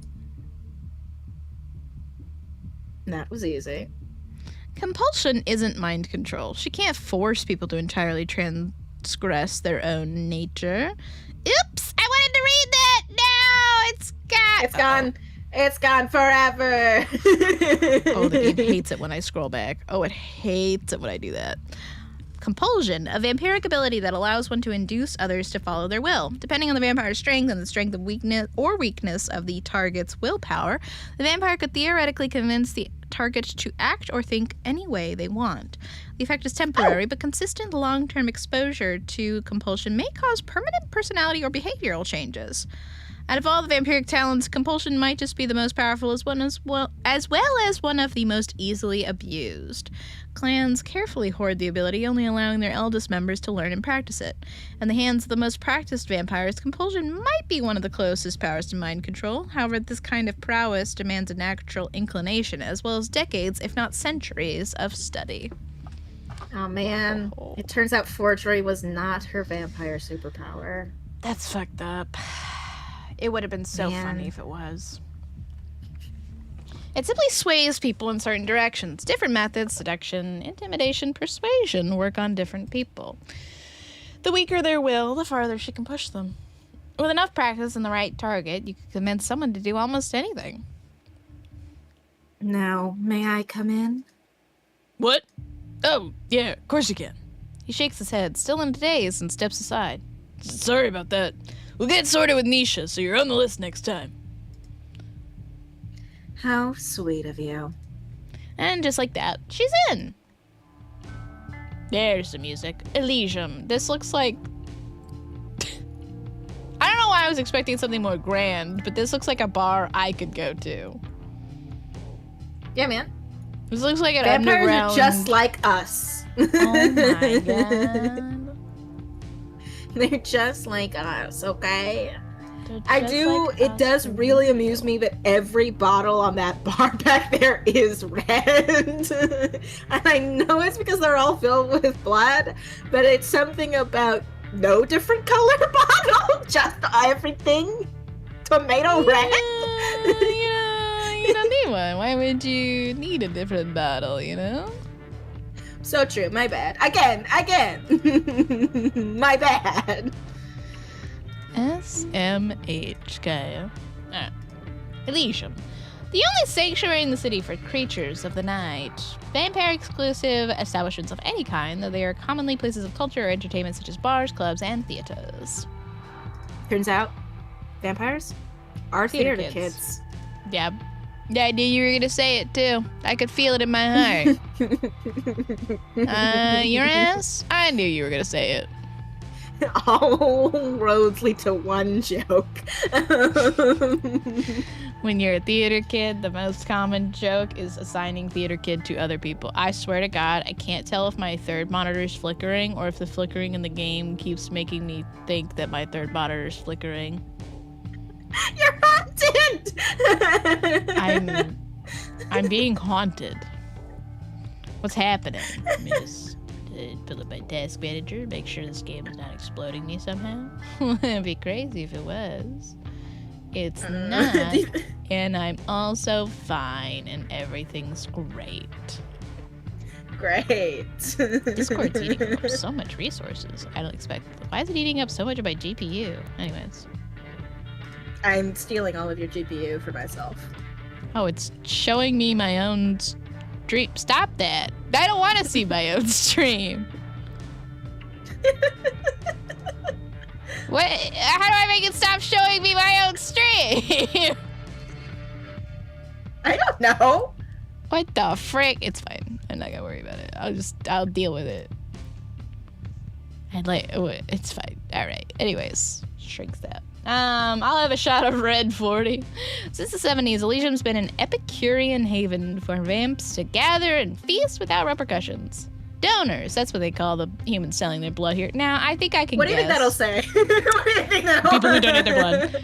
The vampires of Elysium refer to the human staff who consensually donates blood to them. Some donors do it for the money or in the hopes of one day becoming vampires themselves, but most of them simply find it to be a pleasurable experience. Ew, freaks. I donate blood to be a good person. You're telling me, feels nice, freak? What the fuck? Ew. Some of them are natural masochists. All right, so then we gotta move on past this. Taking pleasure being fed on. Others are only here to make some good money. Most of them are here for both freaks, and so a select few loonies come here with dreams of one day becoming vampires themselves. But to my knowledge, few, if any, have yet had the honor of experiencing the change. I think I can. Yep, the act of a vampire bestowing vampirism upon a mortal. Those who have experienced it themselves say it is both the most pleasurable and painful experience one could ever have. Like a newborn, fledglings only have two immediate desires: to be embraced by their maker and to feed the hunger, alternatively known as the first death. It's nearly been a year since Cersei last set foot in Elysium. You told me it'd been 6 months. Uh-oh. Wasn't it 6? Oh, no, earlier she said she got banned 6 years ago. Oh, the history is a little notepad, because she's an investigator. You're right, it was 6 years. I remembered 6. Yeah, she got banned 6 years ago. One quick look around promptly reminds her why she's been avoiding the hellhole. I mean, it looks nice. It looks like an underground venue I've been to. It's not a hellhole. She thinks it's boring. Nothing's changed. Everything's exactly the same. I like the vampire fangs on the drums. Very funny. Yeah, me too. Me too. Cersei inhales, her stale lungs breathing in the irresistible saccharine scent of blood. The familiarity should comfort her, in a city that's rapidly changing, more so now than ever. Elysium's been one of her only constants. But it gets so damn boring. Among the 40 to 50-something vamps who permanently reside in North Haven, Cersei can count on one hand which ones aren't regulars at Elysium. It's a location. A city somewhere in England. Okay. You would think this glossary entry would have come up earlier when Edgar said it? You would think that. North Haven's hectic nightlife has attracted a substantial supernatural population, hoping to hide in plain sight amongst the crime and chaos. I mean, I guess that's the second paragraph there is maybe why it didn't, because it's saying this is a supernatural focused city, and Cersei didn't know at all where she was, question mark, question mark. True. They're a tight-knit group who come here night after night to dance, drink, and smooch. Oh! Sorry, they've got to get their kisses I've seen the word smooch in a game.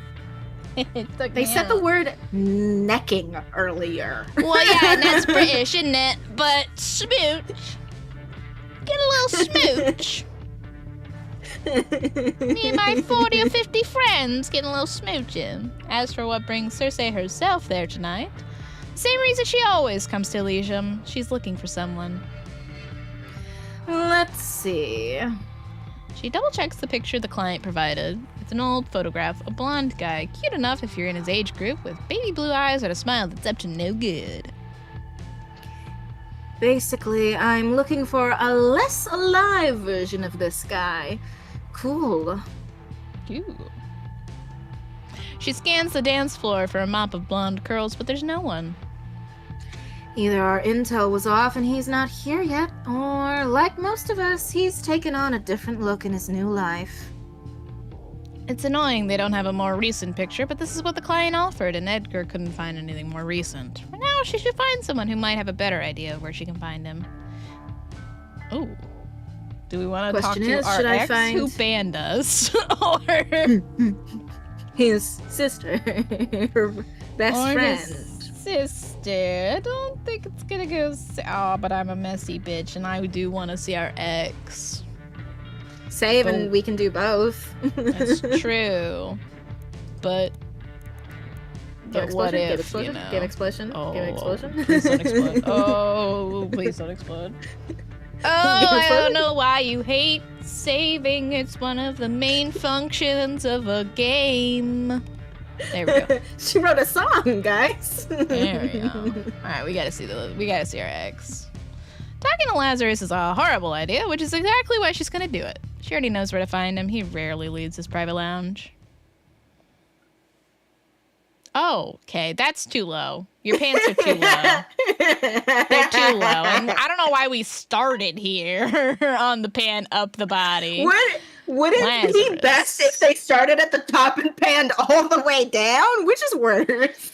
I think they should have started at, like, the shoes. Just not on the crotch. Okay, I'm with you. I agree. Lazarus. I do agree with that. He's called by more than one name. The Prince of Elysia. Oh, there's lipstick. Asshole. Dickhead. Occasionally Laz, but only by those who have had the misfortune or pleasure, reviews vary, of being part of his inner circle. To sort of say he's just Lazzy. Former fling, current bane in the... Oh, camera. Well, oh. I bought a roller coaster of emotions because on the one hand, the fashion's very challenging for me because I don't think he's wearing underwear, and that's not a good idea. No, listen, look at me. Look at me. Don't look at the chat over there. Look at me. I know someone who would love this. We know someone who would love this. And you have to keep them in your heart. I do. Keep them in your heart. Okay, my conflicting feelings are the fashion I didn't love until we got to the face, which is beautiful, but then the second he started talking, I got the ick again. Roller coaster. Roller coaster. I just have to keep looking at his hair, I think, and his eyes, which, while drenched in mascara, it's a great look on him. It's a great look. It's a great look on him. He's beautiful, but then he opened his mouth and gave me the ick. Well, don't act shy, baby. It doesn't suit you. And I get to voice another guy who says baby a lot.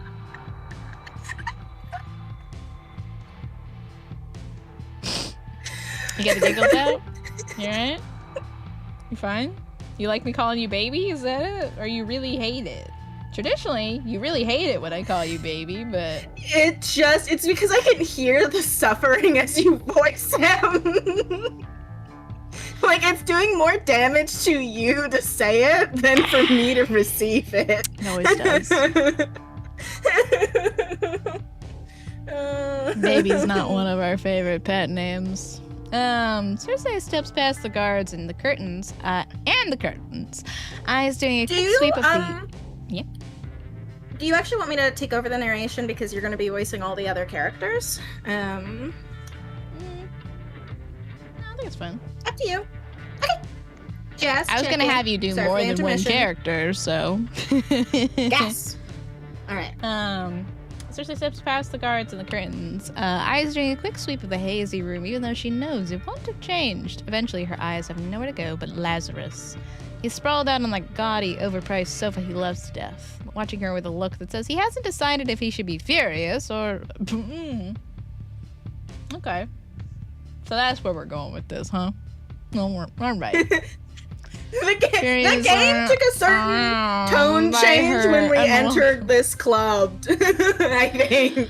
No, it was really as soon as we met Lazarus and by her unwelcome appearance. Staring back at him, she almost understands why he captured her interest in the first place. He's got those sad, coked-up eyes teenage girls like to fantasize about. I'm just gonna screenshot this to call out one specific friend later.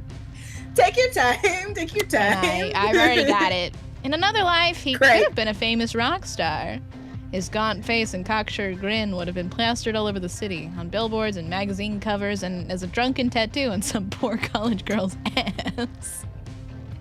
Don't do it, guys. Don't get a celebrity's face on your ass. It's going well. Well, it's going well. There are a lot of hot people in this game, but this guy on the left, like, if you look at the head of the face and the beautiful makeup and the tattoos, he's beautiful. The fashion of this man, I don't think he's wearing underwear.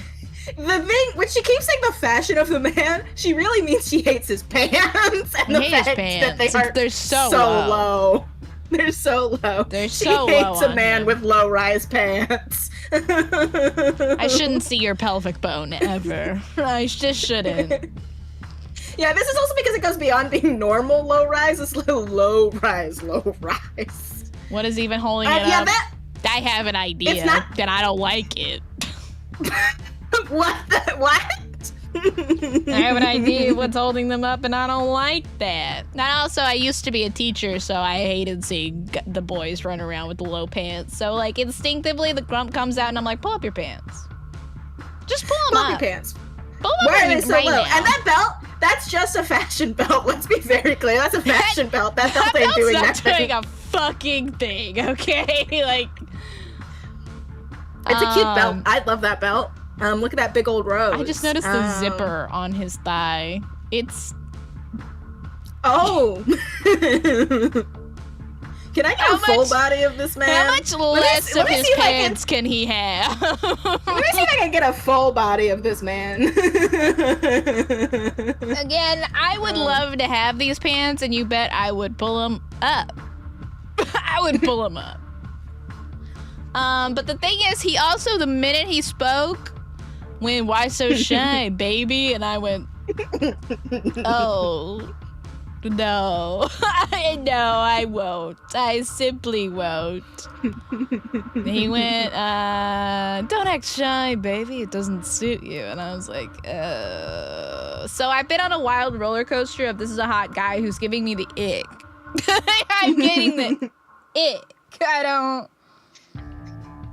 It's so funny. Alright, let's keep going though. In this life, he's nothing but wasted potential. True. But he's not completely useless. You just have to approach him the right way. Also, they went when he saw, because he banned you from his nightclub, and then he saw you come in, and it said he can't decide if he's furious or aroused by your sudden appearance. And I went, Dad, I don't know about that one either, folks. Should we let him talk, or do we get the first word? I don't think he should talk. I don't. You're stopping him? Seriously, starts talking before he's even sat up. Don't you get sick of talking like that? Like what? She mimics his ridiculous accent. Oh no. I read the full sentence and you want me to read it? I want you to read that full sentence, yeah. What does his ex... Is he also British? He must be, if she's... Is he faking British? He's faking British. My brain trying to translate how I should make this sound is really hurting. Wait Just a second. like try to do the hottest guy, like the guy who thinks he's hot shit. Just that, maybe that.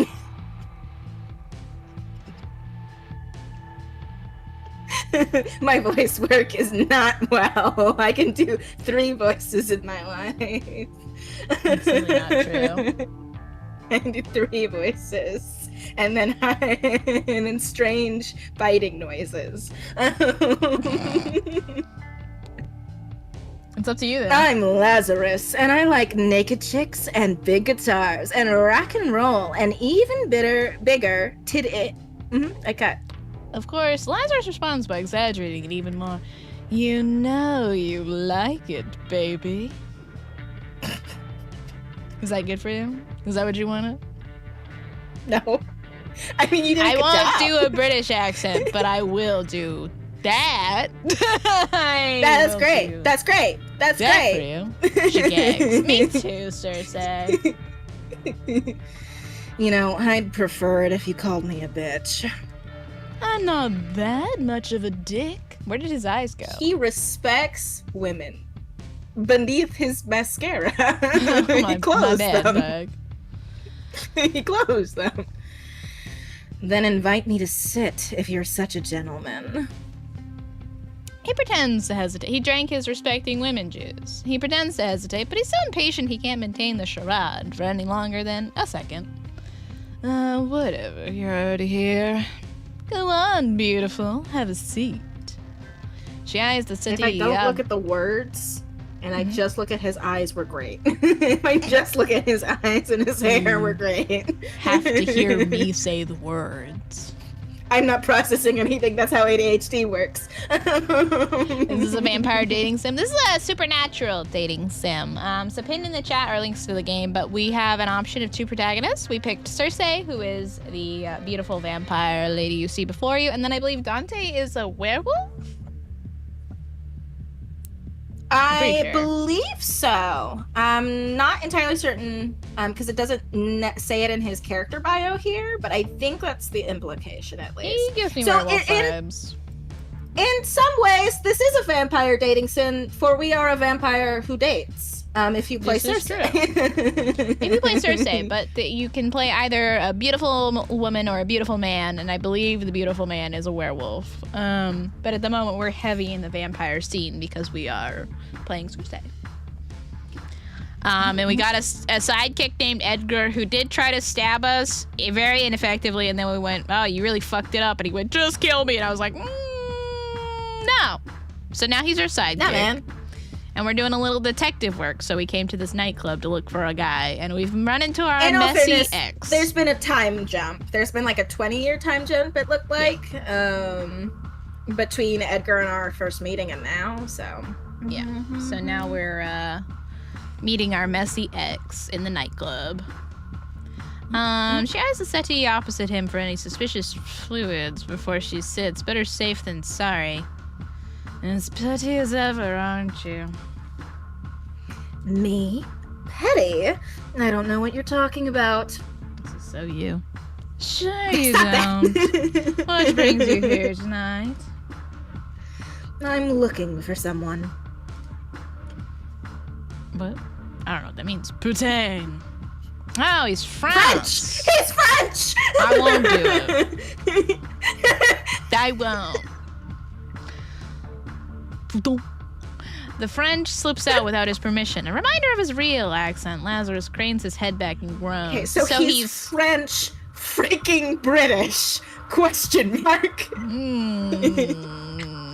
don't know. I don't even know how to conceptualize that. I'm just a little American. Of fucking course you are. Who's the unlucky man this time? Who says it's a man? You're wearing that sadistic smile you only put on when you're about to torture some poor bastard. She fishes out the photograph from her bustier, pretending she doesn't notice how his eyes shamelessly linger on her cleavage. Hey, he's literally actually looking at it right now. Is it not bustier? What is it? Bustier? Oh, bustier? I don't actually know. Bustier? I think currently in his sprite, he is actually making eye contact with her. That side eye. It's crazy. That side eye's really. I don't know what they call him, but I hear he's a fangling. Apparently, he's been seen around Elysium the past few nights. Is that supposed to mean anything to me? She shoves the photo forward with impatience. He's one of your patrons. You tell me. Lazarus squints at the picture. Oh, whoa. His eyes got wide. I can actually see his eyes for once. Oh, this picture better be fucking ancient. It has no style at all. It looked totally out of place at Elysium. This kid's fit is atrocious. I agree that his fit is atrocious. Oh, God. I'm not here for your opinion on his abysmal sense of fashion. Do you know him or not? Listen, me and my ex might have a messy breakup, but one thing we can always agree on is that you're fit, trash. He squints harder. Yeah, no, I've got no clue who this is. And thank fuck for that. I got nauseous just looking at him. That's what you're focused on right now? What, do you want me to lie to you? Kid's got an unfortunate face. That's not my fault. So you're saying his fit, his face now. Trash. His looks, ass. He turns away from the photo like it's offended him. I'm not trying to be disrespectful. You know, I actually suspect I'm allergic to the anesthetic. Cersei rolls her eyes, stashing the picture back into her bustier. Anyway, you know very well it's Nisha's job to keep track of who comes and goes. I've got more important shit to do. She eyes the glasses scattered around his table. Like drinking yourself to death over and over again? Lazarus rolls his eyes at the question. They both know why he feels the need to drink as much as he does. Nisha loves responsibility. I don't. That's why we're perfect partners. Remind me, what do you contribute to this partnership? A lot. Like? Like? You know what? Nothing comes to mind at this moment, but I'm sure there's something. Alicia might be Lazarus's brainchild, but when it comes to running the place, he'll only do what he wants to do. Which isn't much. It's his right hand, Nisha, a human who manages everything. Most of his patrons protested when she was appointed manager, but she's had a decade to earn their grudging respect. When Nisha finally decides to usurp her, I'm taking her side. Yes, they're both vampires, and no worries, feel free to lurk. We are the vampire on the right, and our messy ex is the vampire on the left. The sun is a deadly laser. I said my piece then. Wonderful, thank you. Yeah, right. You'd miss me too much if something happened to me. I disagree. Care to find out who's right? He downs the rest of his drink, at the same time gesturing for another with his free hand. One of the donors on standby slices her palm, dripping fresh blood into a clean glass. She hands it over with an adoring smile. Sorry, I was troubled by the imagery. You could be her. For you, master. Thanks. He accepts it without even glancing at the woman, who obediently scuttles back to her corner in the room, like a little crab. It's a crab. They're making her stand in a corner. I wait in this corner until they want me to slice my palm. And I sit here and wait. Cersei watches the entire interaction in disgust. Can we be honest, Cersei? Come on, let's be honest. You're a smart woman. You already knew I wouldn't know him. He's gonna hit on her, and I can't. I'm waiting. Go ahead, hit me with it. Let's take some psychic damage here. He sips his drink with surprising restraint, watching her over the rim of his glass. Over there. So, why come to me? He resisted. He didn't do it. He's about to. Oh, in all honesty, she's not sure. It's definitely not because she missed him. Lazarus is a way of crawling under her skin that makes her feel alive again, but she's never been a masochist. Maybe she was hoping he'd be the cure to the chronic boredom haunting her as of late. Could that be it? How naive of me. Elysium hasn't changed since she was last here, and the same goes for Lazarus. He puts on a good show with his theatrics, but he's just as permanent as the rest of them. Unable to grow, unable to change, unable to escape this. I heard when you read what the choices were. I don't know what you mean. I didn't get jump scared by the top one. I would never. So, LadyKaella, which one are we choosing? Oh, it's up to you.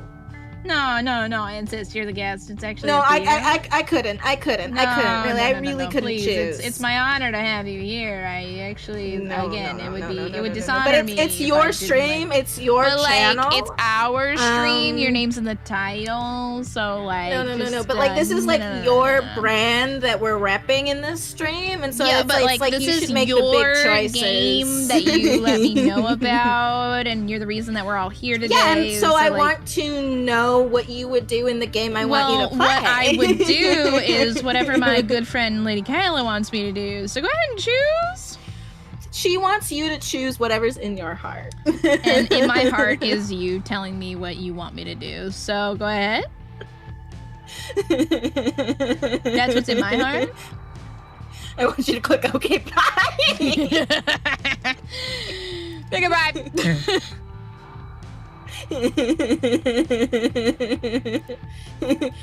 No, Bounce has suggested, what if we flip coins? Okay, load up the old save, skip. No, it'll explode if I do that. Just go ahead and read. It hates it when I try to save and also load. You haven't tried loading yet. You can just go ahead and read the line. Just go ahead. I can trap us. I can trap us here. I could. No, I will just start clicking with reckless abandon and we'll never know what the story says. We might as well have clicked the other thing then if you were gonna do that. No. Just go ahead and read the line. It's your time. Since you refuse to be useful, I'm not going to waste any more of my time. If luck is on my side, we will never see each other again. Bye. You're leaving already? Don't be so dramatic. She stands up, more than ready to get the hell out of here. Lazarus chucks his glass aside and leans forward, reaching out. Do not touch me. And stops right before their fingers can brush. I wasn't. Oh, he looks so sad. I wasn't going to. He's so sad. Oh, Cersei, take him back. He reclines again, hands raised in mock peace. Look, it's no secret I have a soft spot for you. I've always been lenient when it comes to your hobbies. But I'm still running a business here. Elysium's clientele have certain expectations when it comes to safety, so I can't let you prance in here as you wish and murder one of them on a whim. Haven't we already been over this? I feel like we have. More than once, the conversation tends to end in her favor. She smugly smiles over there. Who said anything about murder? Hey, Ajax! Like pretty vampire ladies and men, sign me up. So true! So true! Ajax? Don't do this. Do I look fucking stupid to you? Fine! Who says I need your permission to kill him? She got excited by Ajax because she's thinking about Child Genshin Impact. Yeah. Don't worry, I'm under no impression that words alone would be enough to stop you. You respond far better to other methods. Don't worry, Ajax. I think you're a real person separate of Child Genshin Impact. Nice to see you. Nice to see you. Is that a threat? What? No! If I say it is, will you leave without killing my customer? No, I'll just kick you in the balls first. Hot.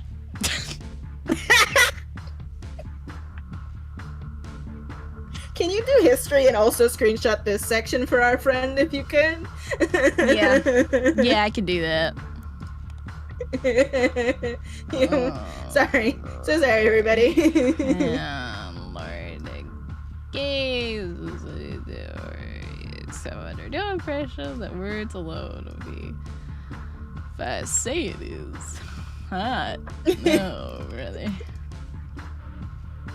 You're disgusting.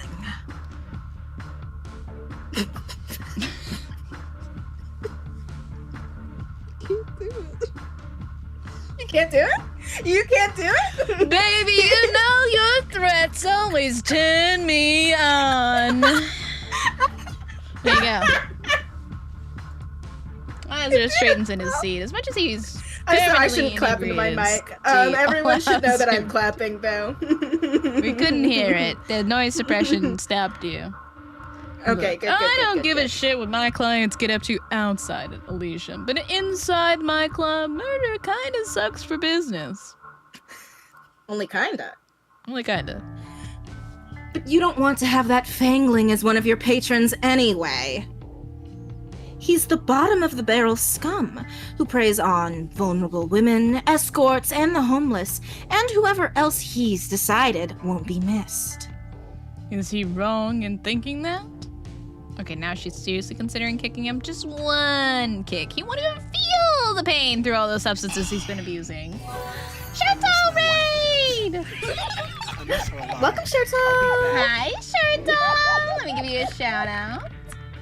What are you playing? Ooh, more Stranger of Paradise Final Fantasy Origin! So exciting! I hope you're having a good time. I want to play that game so bad. Shirtal, you've missed your favorite character, this guy on the left. You would have loved him. You're signing this guy to Shirtle? I just think Shirtal would have found him pretty funny. So far, he's French, but faking an accent that I refuse to do for him. Aside from this is the accent I give him. And also, he keeps hitting on her, and at one point, she threatened to kick him in the balls, and he went, hot. It's pretty hot. And then he said that her threats turn him on. So he's just a greasy, pathetic man. And I think you would have found that pretty funny, Shirt Doll. Just one kick. He won't even feel the pain through all the substances he's been abusing. Keep your fangs to yourself, little bat. I'm not saying I agree with his choice of sustenance, but I'm sure we can both see where his reasoning comes from.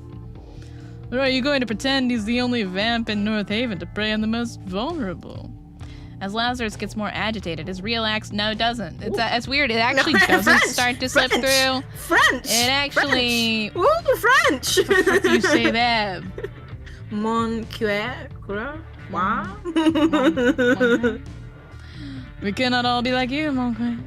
We cannot all be bothered to pretend like we can be friends with our food. Cersei curls her lip at the snub. Besides, if I start judging all our patrons based on their conduct outside Elysium, I won't have any customers left.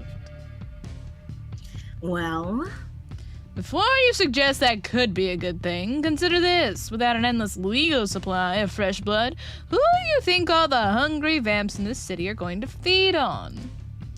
Damn it, he's making sense. She hates it when he does. It's only a matter of time before he attacks one of your donors. Greasy, everyone hates a flammability risk, except for you, Shirtle. I know you love him. En français? Tu parles French? No. Why will you do it when No. Shirtle passes you a line, but you won't do it when Lazarus gives you a line? I don't know how to read it. Balquid. Yeah.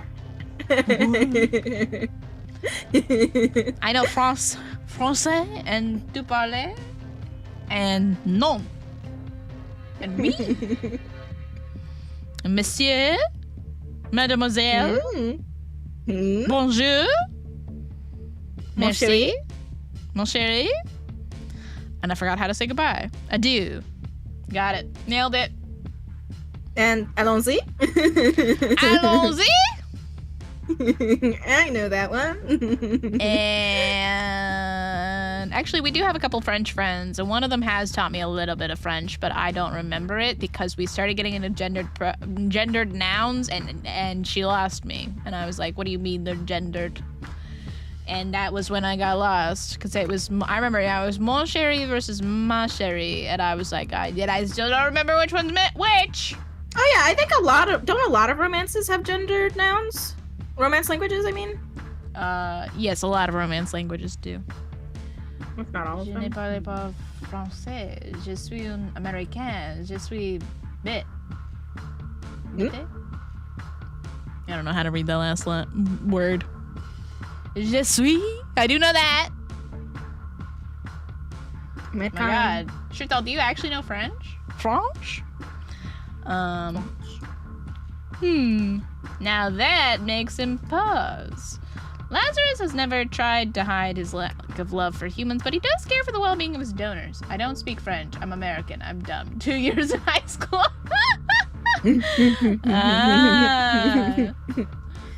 He got you to say I'm stupid. Now, luckily I couldn't pronounce it. Gender nouns were the bane of my existence. So true. So true. Who knows if it's out of genuine empathy, hidden somewhere deep inside that dead heart of his, or if it's just because them dying would be an inconvenience, but he tries to keep them out of harm's way. That would be bad for business. You got a particular reason to believe he would do that? Call it a bat's intuition. Or just common freaking sense, but Laz has never listened to that, so... Intuition! I've listened to your intuition before. It's gotten me into trouble one too many times to count. I do like how wide his smile is, though. It's cute. He does have a cute smile, and that's fucked up. It always is, ain't it? Breaking news, the greasiest man you know has a nice smile. Damn it. But it's also saved your ass plenty of times, hasn't it? I guess. Alright, say I believe you. I still can't ban the Fangling unless he's actually broken one of Elysium's rules. It'd make me look bad. But if you leave him be and he hurts one of your donors, you look even worse.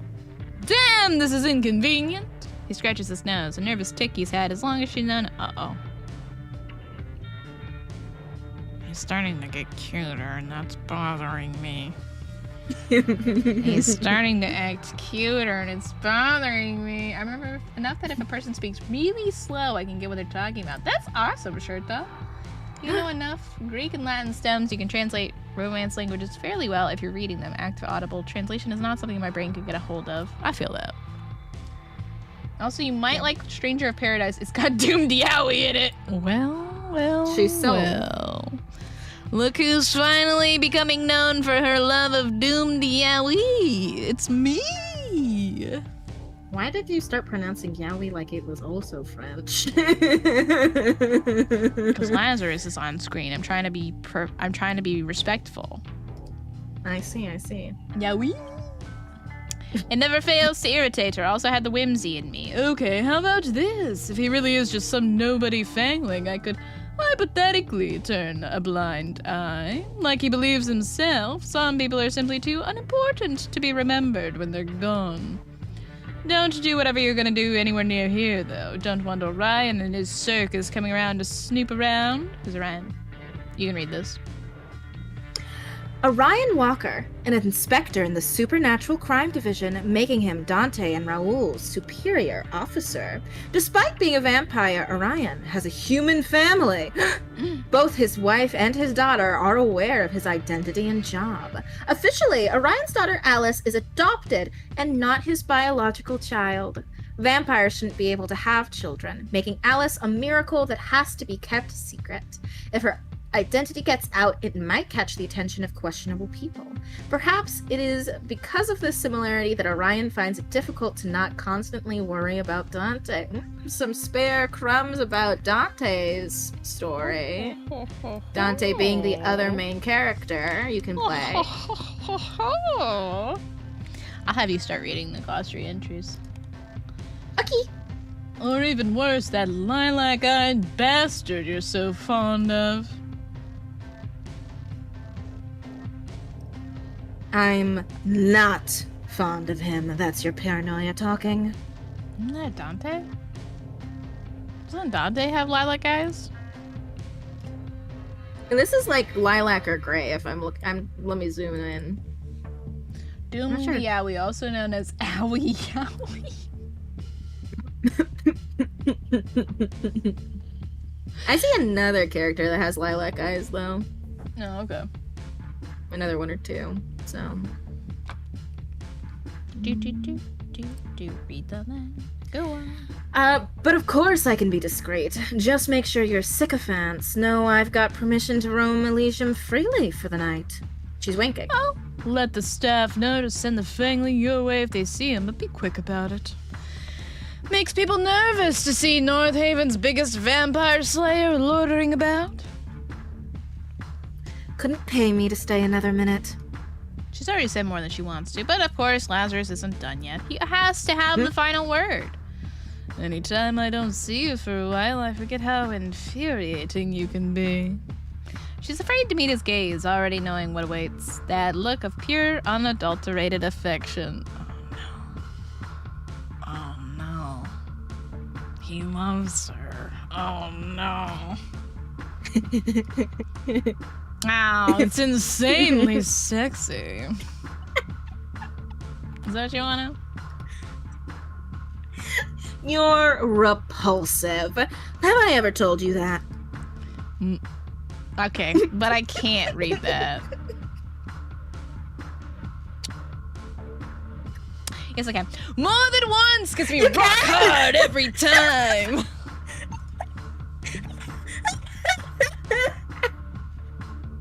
I'm not a Why wimp. did it take you 3 seconds to make up your mind that you actually could read it? I just had to think about it. And then I went, no, actually, I am strong enough to read that. you read his lines That's what I'm like saying, you're jumping. Bouts. You read his lines like you're jumping off of the high dive at a pool. Yeah. Hey, or if like you had to someone's voice told him, that's how you would feel every single time. Like you're about to Or bungee it's like, jump. actually, it's and you more have- than that. You're reading his lines like you're someone who has to shout the name of your sword moves when you do battle.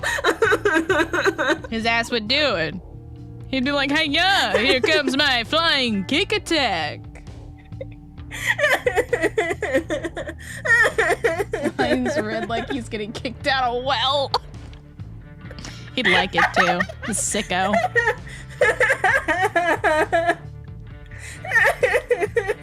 I mean, he's faking a whole British accent when he's really French. He's so French, it's ridiculous.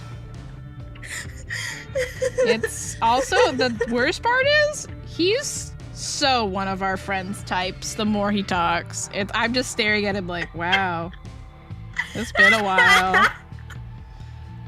It's been a while since, and I wish she was here, but she won't be, so I could call her ass out. But he's so one of her types. It's crazy. Yeah, there's another character on Dante's route that I was looking at. I was like, that's absolutely her type. I showed him to her. She agreed. All of that. But I don't think that guy is pathetic in the same way that this guy's pathetic. Like Lazarus is pathetic is this very specific type that she's also very into, sadly, lovingly. I also have to screenshot these for her. Yeah, thank you. Yeah, because I can't send them to her, but you should. I will. You should. Yeah. Yeah, laser targeted to cause max damage for sure. This is the kind of guy our friend looks at. Is great. Help me! Don't worry, you don't need to like me back. I enjoy the violent sadness your revulsion brings me. So when I say I'm screenshotting that and I make that the background of my chat with Eliza,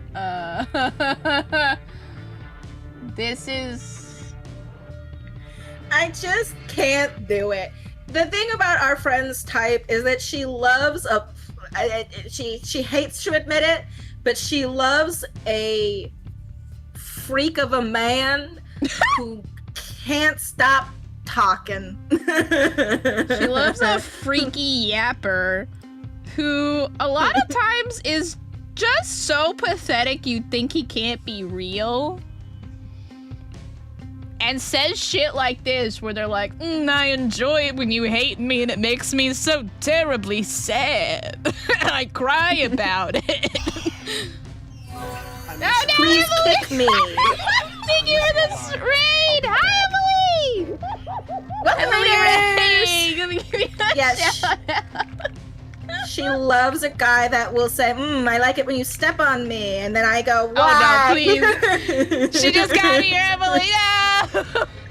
No, we have to continue what we're talking about. We're playing a supernatural dating game called Burn the Midnight Oil, and there are two beautiful protagonists you can choose from. We chose the beautiful vampire lady on the right. She's talking to her messy ex, who, as you can see from the line on screen, and I'll read it for you, Emily, just for you, this special line delivery. Don't worry, you don't need to like me back. I enjoy the violent sadness your revulsion brings me. And that's like a good summary of him as a character. And we were talking about how this character type that he is one of the big types for a friend of ours. There's a friend of ours who gets a character like this. She loves them. Yeah. We were calling out our friend. They're for her. This guy also has been hitting on us consistently. And she's like, you're disgusting. And he's like, ooh, it makes me rock hard when you say that. And we're just like, Why did you say it again? Because Emily is here. I gotta give her the context. Emily, she doesn't phrase get it me. any other way.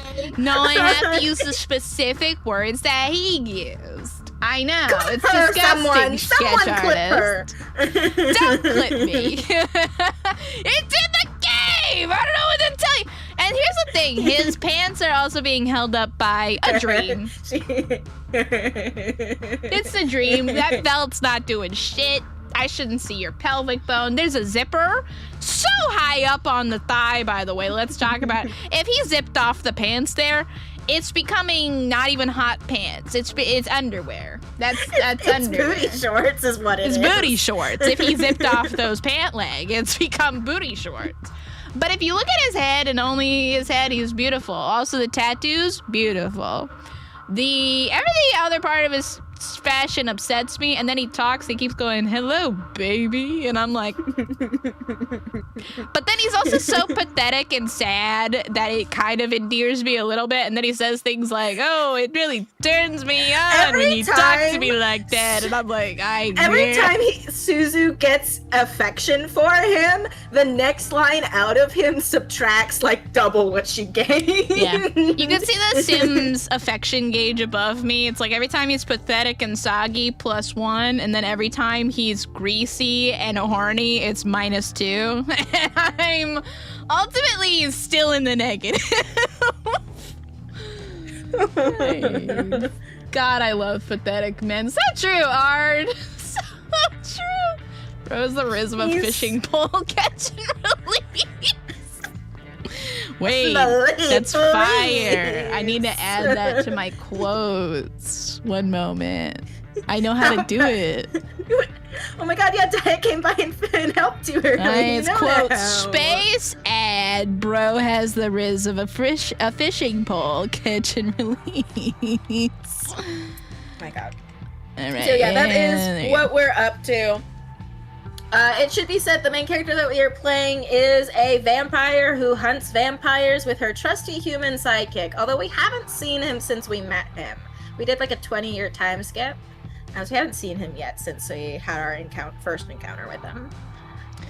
Yeah, it started off very traditionally like we are like a detective noir, beautiful vampire woman, and then there was a guy who tried to kill us, but he actually wanted her to kill him, and then they're both like suicidal looking at each other. Yeah, she wasn't a detective. She was just a vampire she was, slayer. Like, on a mental. No, I think she was just on the verge of a mental breakdown. Was my understanding. Yeah. Basically, so she lost her maker, the person who turned her into a vampire. She went a little bit crazy, and then she was also suicidal. She met a suicidal guy in an alleyway, and it turns out if you put them both together, they make a crime-fighting duo. And now they're vampire slaying / solving mysteries together. And she came to the nightclub where her messy ex is, the one on the left. This guy, while she's looking for a recently turned vampire. You know what I keep thinking about when I'm looking at, like, the shading on his neck and arms? I'm thinking of, like, the shading on the handsome Squidward for reasons I can't describe. My eyes, and I want you to know this, keep getting drawn to his belly button, and it's really challenging that I keep looking there. His muscles are defined. They added the definition in. I want to look at his beautiful arms and beautiful face, but my eyes, if I had an eye tracker on right now, every single time you would see it gets to the belly button. And it's like it's just always drawn there, and I don't want to look at it right above the pants that you hate. Right above the pants. I don't even look that much at the pants. It's just the belly button. I'm like, wow, it's just out there. Wow, you're really skinny and gaunt. What's going on there?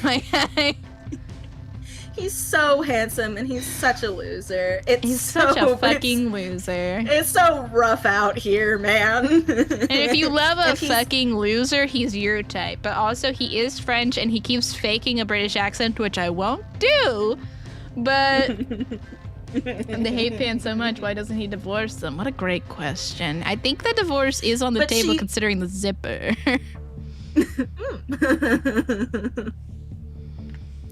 And that's about what you walked into. So sorry you came into this crazy energy. Also, thank you so much for the raid and trusting with your community. If you need to raid and run, self-care is the #1 most important thing, but consider you'll miss Lazarus. And he's right here.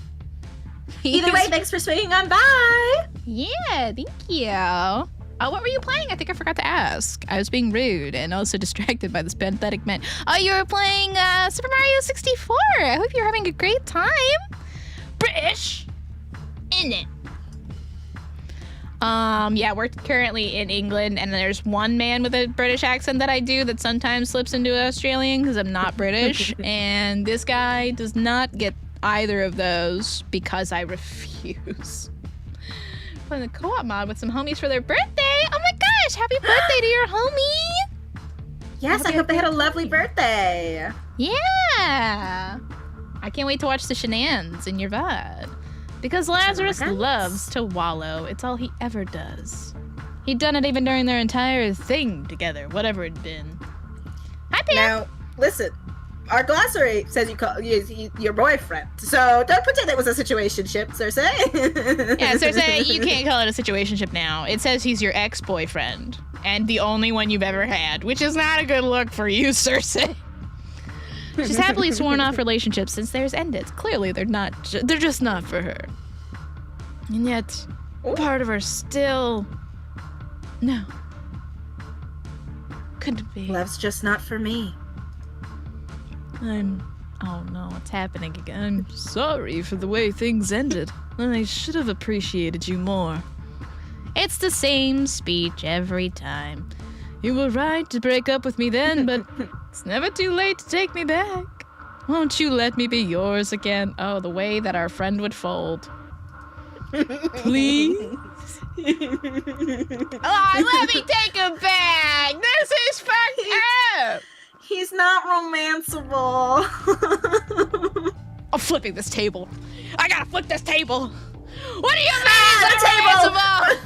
Yeah, the table. It doesn't say he's romanceable. It's just not. What do you mean? Oh, I gotta go look at the who is romanceable. This is fucked up. Don't look over there. Don't look over there. Stay out of that. Stay out of where? The Kickstarter I want to support? Why? Let me in. Let me in. Is there a stretch goal? Is there a stretch goal where No, I I looked at it him? earlier. I looked at it earlier. There's not. It's Why have really they sad. Why have they done this to me? They Why have some done great this to me? stretch goals. After game funded, there's a sprites upgrade. They want to do a CG upgrade, which would be more illustrated scenes for every route, a BG upgrade, extended soundtrack, and an extended art book. Saw one of the most handsome men I've ever seen in my life. Anyways, I'm a little less sad about it, but I am going to email the developers back and be like, had a great time. 10 out of 10. Can't wait to support. Also, where is the Lazarus stretch goal? ... Question mark? For a friend, of course. Literally for a friend. But also... Secretly, chat, it's also for her. You can't give me someone this pathetic and then be like, and who's literally like, take me back, and then not. And also she's expressing like, but sometimes I still have feelings, and then not give me the option. No, it's true that he's the worst positive.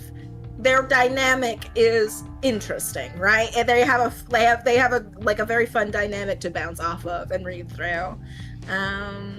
So being able to romance him would be amazing. I mean, there's so much going into the game already.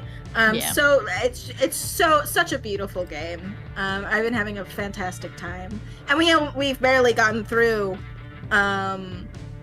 We haven't met her other two love interests, Cersei's yet. We've barely met on Dante's anyone. route. We've been on Lazarus for so long because he's Lazarus. We've been here for so long. But yeah, no, incredible so far. But yes, there is the heart within hearts where you're like, oh, that side character, I want to date them, please let me date that side character. I can't do it. You can't show me someone yearning and then say no. He's a yearner. He's yearning. Why would you stop us from getting back with the yearner? I love yearners. That's fine. It's all right. I won't. Listen, I never say anything impolite in emails to devs. I'll just be like, also, Lazarus broke my heart, and I just want you to know that. It's 2 times. First Malevolent, Dispatch, now this. Yeah. It's every single time I've played a dating game.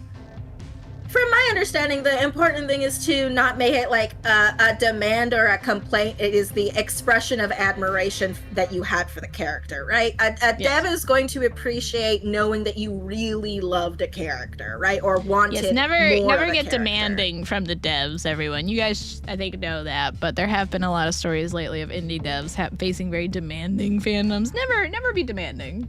You can definitely express a want for more, though, and be like, I am interested in this if that is ever in the future.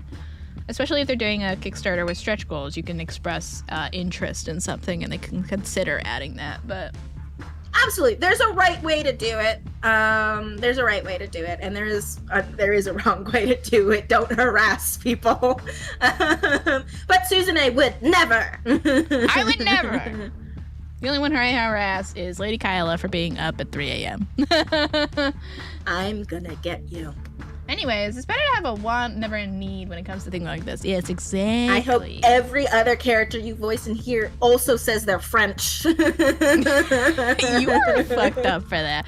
You know what? Again, you don't get to claim that I was somehow we were up at the same time and we had the same obligation. The sun was going to come up for you. It wasn't. Oh, so you admit it wasn't up now. So you admit the sun wasn't up. Oh, so no, finally from the beginning, I was saying that the sun was going to come up. No, the statement was forever. No, the entire time, the statement had been that the sun was going to come up soon. You said before. No. Beat Saber's been set up. Hell yeah, Beat Saber later tonight. Yay, Beat Saber! Noted France hater. What? I would never. I hate doing a French accent, but I don't hate France. Anyways, let's go on. Say nothing back because my heart breaks. Oh, please. Who is she trying to pretend she is? The bigger person? You cannot seriously want that. This is the second time we've gotten a girls, you're both pretty. This is the second time someone's doing that. The first time was Leon saying, girls, you're both wrong. Can we move on now? Wrong! Leon was not right! Anyways. I want you all the time, so say I always have.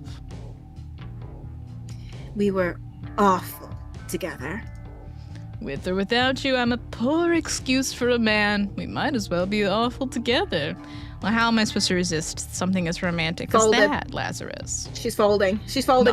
She's folding right before us. No. Where's your sense of shame, Lassie? Shame? The fuck would I need that for? Well, that's also our friend's type. She would love that. Yeah. Shame is a disease. All it does is stop you from going after what you really want. Maybe what we want isn't what's best for us.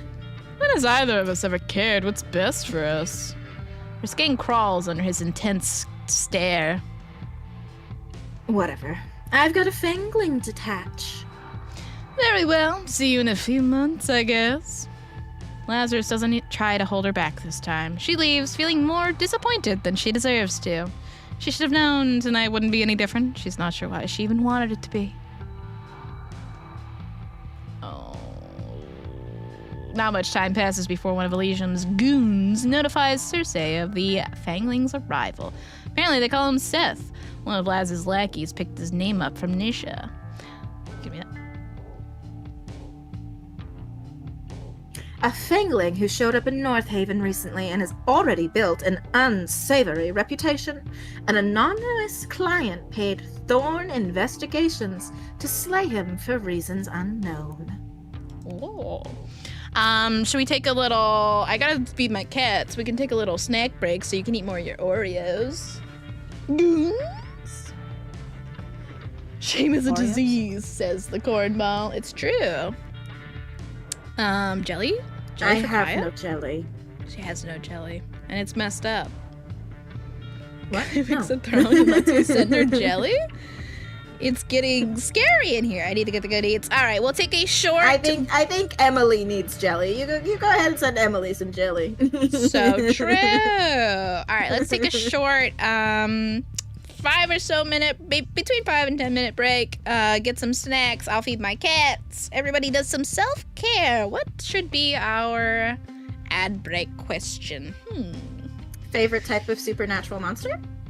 Ooh, what a good question. All right.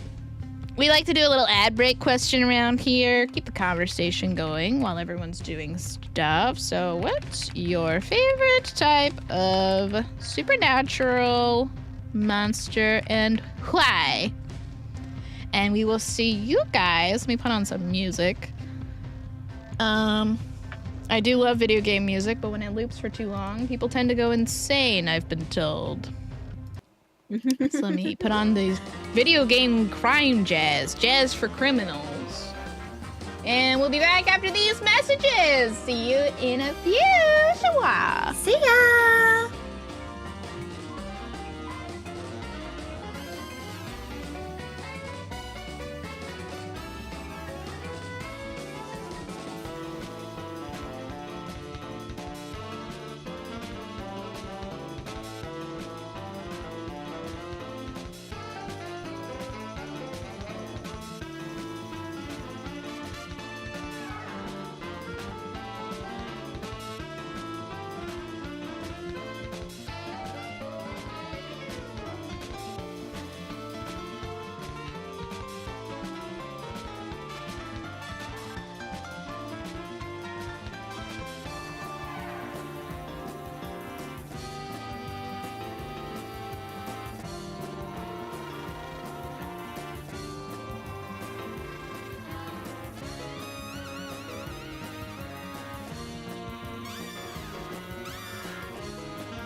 Oh, we're so back and there's no schemes. Hey, welcome back. There's schemes. What? Anyways. I was discouraging schemes while saying that a whole box would be too much, but if we managed to give someone a box that they would really like it and then sneak you just one. You would ask Corey to part with one of her beautiful jellies. Yes. Why would you do that to Yes, Corey? I would. She needs all of those for her nutrition. She doesn't need every single one of them. She would love to share one with her good friend Kaya just to see if Kaya likes them. And there you go. Thank you, Hep. How are you? Are you enjoying the visual novel? I got yelled at, everyone. Yeah, we went to handbrake and then I leaned really close into my mic and threatened her. She threatened me. I got yelled at the second you guys weren't around. It was fucked up. I'm not allowed to say a certain 2 words together anymore. You'll never believe which words, and I can't say them together. So I can say tax season all I want. She can absolutely say tax season all she wants to. But she didn't like my read of those 2 words, apparently, and I got yelled at.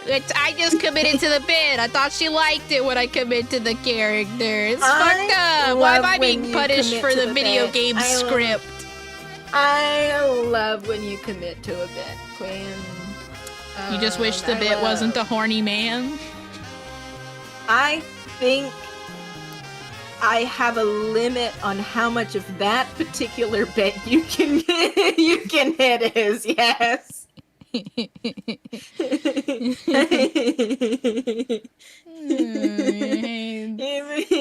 I think there's at one point the bit is really funny to watch you do the bit, and then there was one, and then you hey that line, you got to be really careful not to go over to the line where I go, oh.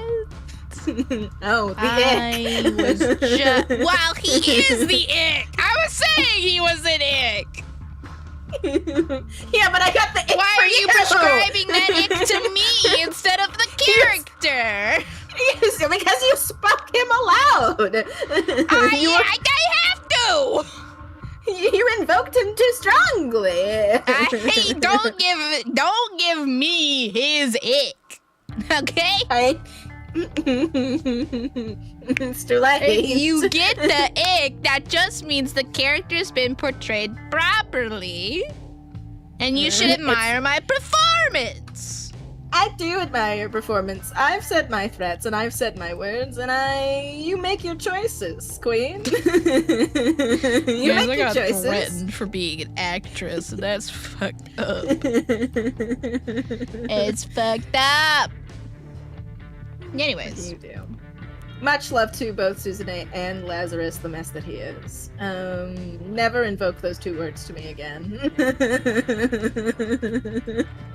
What about the phrase turn me on? You never specified that one. That one's funny to hear from you. From me? Alright. It's just so funny because why would you say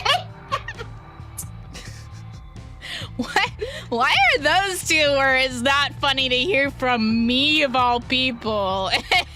Because that one, it's like, yes, you would never say that, but it's also like, no, you've said it. Gross. So it's not funny anymore. It's not. That one's not funny. The other one's still funny. That one's not funny. Just too icky to not be funny. Okay, right. That's correct. Yeah. Oh Lord, this is how we navigate our friendship. So even if I see those 2 words on screen anymore, chat, I'm not allowed to read them, and you can blame LadyKaella on that. That's the rule that's been put forth for me. You can read them, just know I'll be unhappy with you. Well, that's not gonna make for a great streaming atmosphere, but anyways. Upsetting my collab partner is never fun. Alright. Only they call him Seth. Moments later, Cersei finds Seth loitering near the stage.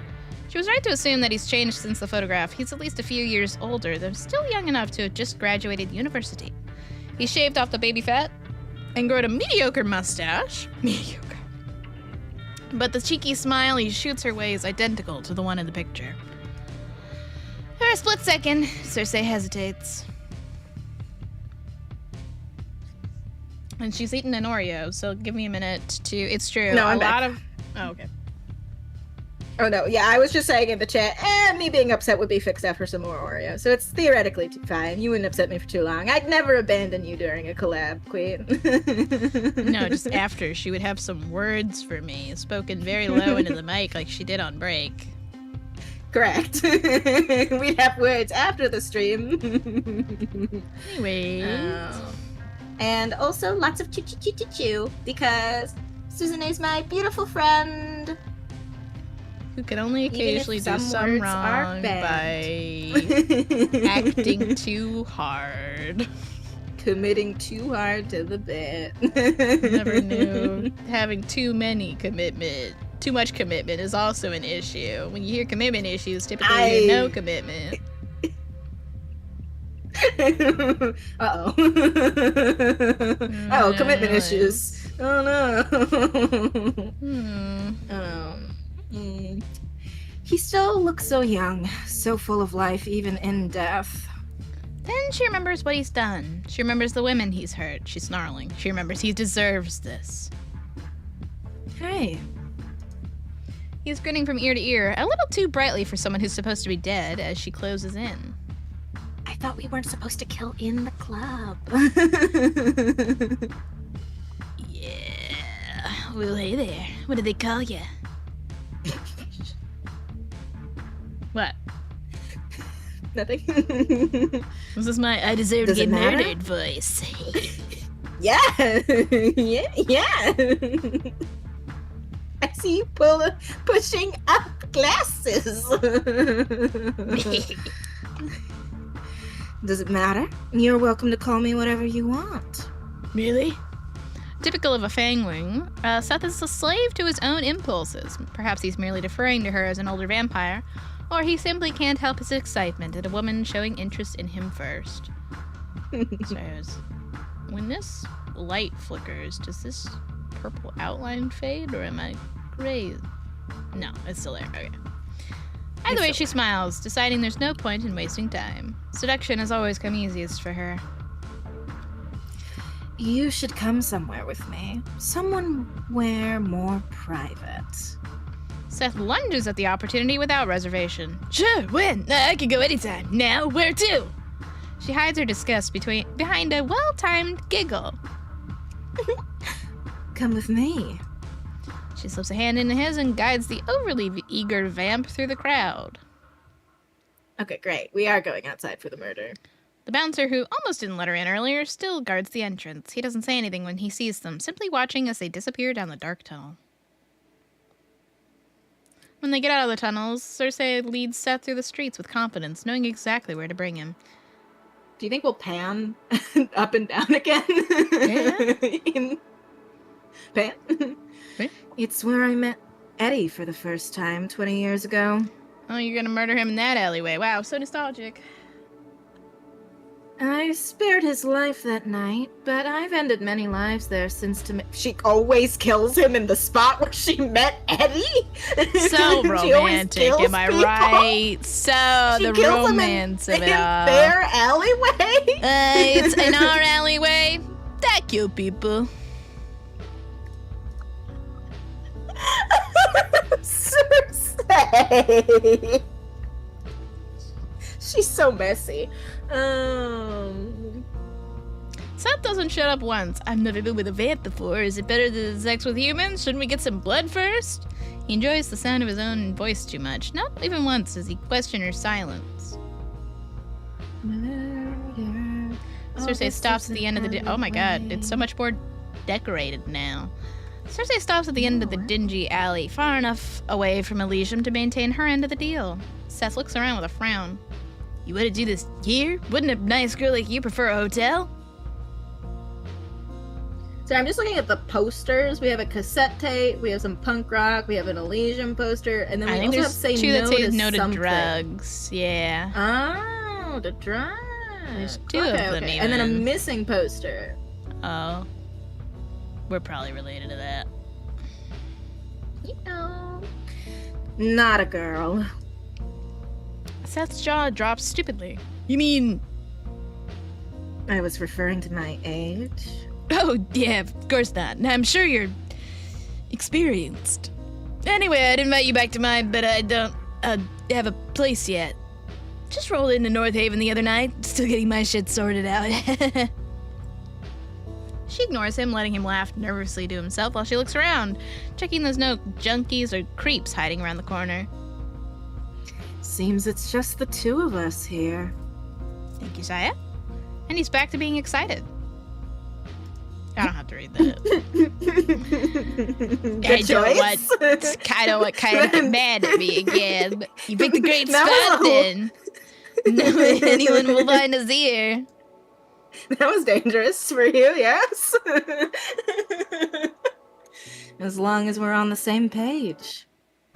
Oh, she lunges for him, grabbing him by the throat and shoving him up against the wall. Good. Did that frighten you? No, he doesn't need air to survive, but he's forgotten that in his panic. He gasps desperately, clawing at the hand wrapped tight around his neck. No, the things that scare me are usually them saying things that you'll get mad at me for. Well, she moved forward, though. That was my the entire time. She doesn't want to miss the moment the fight leaves him, the moment he realizes he doesn't stand a chance. She's older. She's stronger. She's going to kill him. She's going to fucking kill him. Please. She only notices he's crying when a stray tear hits her skin. Typical. When threats don't work, they always resort to begging. Please don't. Please. I don't know what I've done to piss you off, but... She can feel the joy seeping out of her as Seth's crying grows louder. She forgot how annoying it can be to kill fanglings. They're too sensitive. Whether it's pain or pleasure, they feel everything too strongly. That's why they don't last long without an older vampire to guide them in their first year. Leave them to their own antics and they'll fuck like rabbits and die like cattle. Why are you doing this to me? Quit wailing and I'll get to that part. It's a little hard not to wail when you're about to kill me, but sure, I'll be bloody quiet. She lifts her chin, daring him to speak another word. I'm waiting. Perfect. Listen, I think we both can agree. You've been stupid. Least you could have done is be more careful with where you take your meals. Not eaten as many sheep from the same pen. Then maybe no one would have noticed. But no, on top of that, you were childish enough to play with your food and leave evidence behind. She sees the exact moment her words start to seep into his dumb little brain. The games you like weren't very fun for your playmates. Her expression is scary. I was about to say, she's giving me really scary eyes, and I'm into it, but... Of course, you liked that they didn't like it. Didn't you? That's what this is about! They were fucking into it! Hey, you talk like I've been touching them. I haven't! I never said that. I'm not sick. My mom taught me better. Oh. I see. Yeah. Sorry, I just read it. Go ahead. Yeah, I did also read it. Yes, did you want me to read it? Aloud or? Nah, it's fine. Don't bother denying it. You torture them, Seth. You snack on their flesh while they still breathe. So what if I like to steal a bite? Blood is good enough to drink, but their flesh is too dirty for us? Every vampire's tried meat once. Yes, even you. I bloody know you have. And like I already told you, they fucking enjoyed it. Her fingers twitch, her grip on his throat threatening to tight. Did they tell you that before or after you drained and defiled them? I'd ask them personally, but last I checked, the dead don't talk. So he's not just drinking their blood, he's also chomping them. Cannibalizing. Yeah, he's cannibalizing.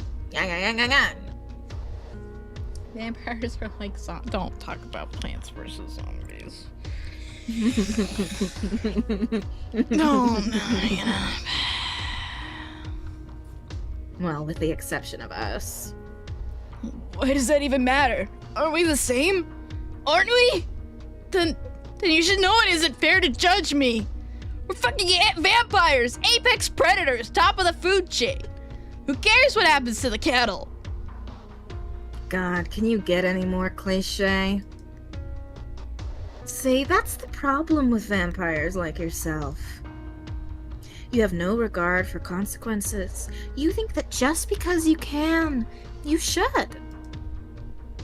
Well, let me clue you in on a little secret. Oh. Oh, strangling noise. I didn't like that. Ooh. She squeezes hard, strangling him. You shouldn't have. Release him. You've got to be kidding me. Release him. I will not repeat myself. There's only one vampire in the city who would dare order Cersei around like that. And it's the hottest man I've ever seen. I was waiting for him. It would be this guy. And there's the hottest man I've ever seen. What you got all those buckles for? I knew it was gonna be him. I fucking knew you were talking about him. Yeah. What's he got all those buckles for, do you think? They just... I don't know, but the inside of his coat looks soft. everywhere. I know, it's so quilt. It's quilted. Quilted Those jacket. hands are Oh my odd. God. He's a vampire. He got no blood. His veins are... What, you think they're pumping nothing? They're gonna look weird. It's fine. I think it's because I think it might be because of like the way the knuckles are defined, which I Yeah, don't the knuckles are very mind. defined. But the knuckles are very defined, so that might be why. Jesus, I feel like his hand looks so big. Is that just me? You're just staring at it for a really long time. It's about the same. I mean, no, it's proportional Same to as his body. Cersei's. It's just big. Yeah. She also He's has a big hands guy. for sure. This is not a disrespect. Again, art gorgeous. I was just staring at it like, how big is his hands? Wait a second. Massive. Abraxas, captain of the SSF's North Haven branch, the lone vampire on his team. His agents respect him as a leader, but his loyalty to the SSF has made him unpopular with the local supernaturals. Rumor has it that Abraxas once lived as an aristocrat, and he still owns a mansion somewhere at the outskirts of North Haven. He has declined to comment. This is your final warning, Miss Cersei. I strongly recommend you heed it. Yeah, it is a big hand. He brought it up to his face, and it's massive. It's the size of his face. He handsome. Mm-hmm. Oh. I heard you the first time, Abraxas, but I'm not one of your lapdogs. You should ask nicely if you want me to do something for you. As if playing nice with you has ever done anyone any good. How would you know? You've never tried. You're trying to distract me, but your efforts are in vain. Tonight I have even less patience for your antics than usual. Seth is under the protection of the Supernatural Secrecy Force. If you harm as much as a hair on his head, you will be in defiance of North Haven's supernatural law. Why? Yeah. But why is he protected by them? But why though? He's kind of confessed to a crime, I feel. I do feel like it's a little bit of a crime to jump on people. Should And be. leave them dead. Is he just under their protection because they're taking him in and no one else can have him? Not a believer in vigilante justice? Question mark? Could be. Maybe you Anyways, would I find need out to- if you read the glossary. I don't know. No, I want to wonder. The Supernatural Secrecy Force is a privately owned counterterrorism and intelligence agency, secretly operating under political and financial support from multiple governments and private individuals. Where's this Their fact key coming priorities from? to shield Where's my glossary the British? existence- We're in England. Who wrote my glossary and put it in British? And their key priority is to shield the existence of the supernatural world from humans. The SFF has offices all around the world, but they hold more power in some places than others. Most SFF agents are supernaturals, but the higher-ups are almost exclusively human. Though the SSF claim to care for the best interests of humans and non-humans alike, their regulations often put supernaturals at a disadvantage. The supernaturals who have decided to sign up to work for SFF.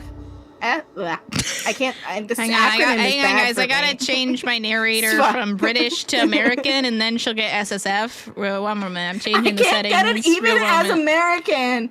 You don't know yet. Let me just change. I'm twisting the knob, and now she's American. All right, go. SSF. Oh, hang on. I didn't turn it far enough. One moment.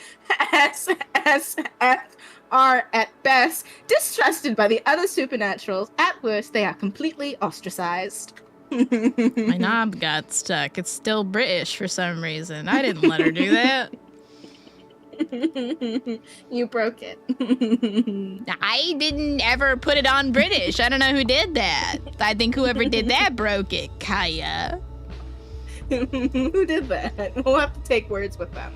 Purely out of childish spite, she considers plucking a hair from Seth's head just to prove a point. It'll grow back in seconds, after all. Okay, now what does... Let me handle him. It's because he said, don't touch a hair on his... Yeah, if you harm as much as a hair on his head. No. It's like, it'll grow back in seconds. Does this mean vampires are stuck with the same length hair for all their life, do we think? Do they... If you cut your hair, does it... That's what I'm having. That's what I'm going, what does this mean for? Anyways. It's not as if this would be my first crime. I've broken at least 2 laws just tonight. This is a serious matter. How serious? I cannot say much. Just know that Seth is our only witness to an important investigation. I am? He is? In her surprise, Cersei drops Seth on his behind. Seth scrambles to his feet, running to hide behind Abraxas' imposing frame. It's hard to tell, but beneath that thick jacket, Abraxas is hiding almost 6 feet and 5 inches of lean muscle. We can tell. Oh. Oh, would you like me to read this? Do you want to? Don't put that response. Don't say if you want to. Yeah, it's whatever you want, man. Whether you want me to keep clicking or you want to read it, you tell me, man. I won't play this game with you. You click that button. It's whatever you want. I'm living in your world. But I digress. Normally, no self-respecting vampire would run to an SSF agent for help, but Seth either doesn't know that or, no, he definitely has no respect for himself. Follow me. One of my agents is waiting for us around the corner. Hey, where do you think you're going? I'm not done with you. Abraxas answers without pause. I am. I'm not. I fail to see how that's my problem. Abraxas couldn't look more bored if he tried. It's infuriating how he always carries himself with perfect poise. Even as his shoulders hang heavy with guilt, he thinks no one can see. Oh wow! Thank you for not putting up. He's carrying guilt upon his shoulders, Suzanne. His broad shoulders. Thank you for not putting up too much of a fight this time, Miss Cersei. I appreciate it when you're willing to collaborate. Unlike the rest of his good-for-nothing squad, Abraxas has never, not even once, flinched in the face of her wrath. But there's always a time for firsts. Collaborate? You want me to show you how I collaborate? This requires special scissors or evil shampoo. So much guilt, so much shoulder.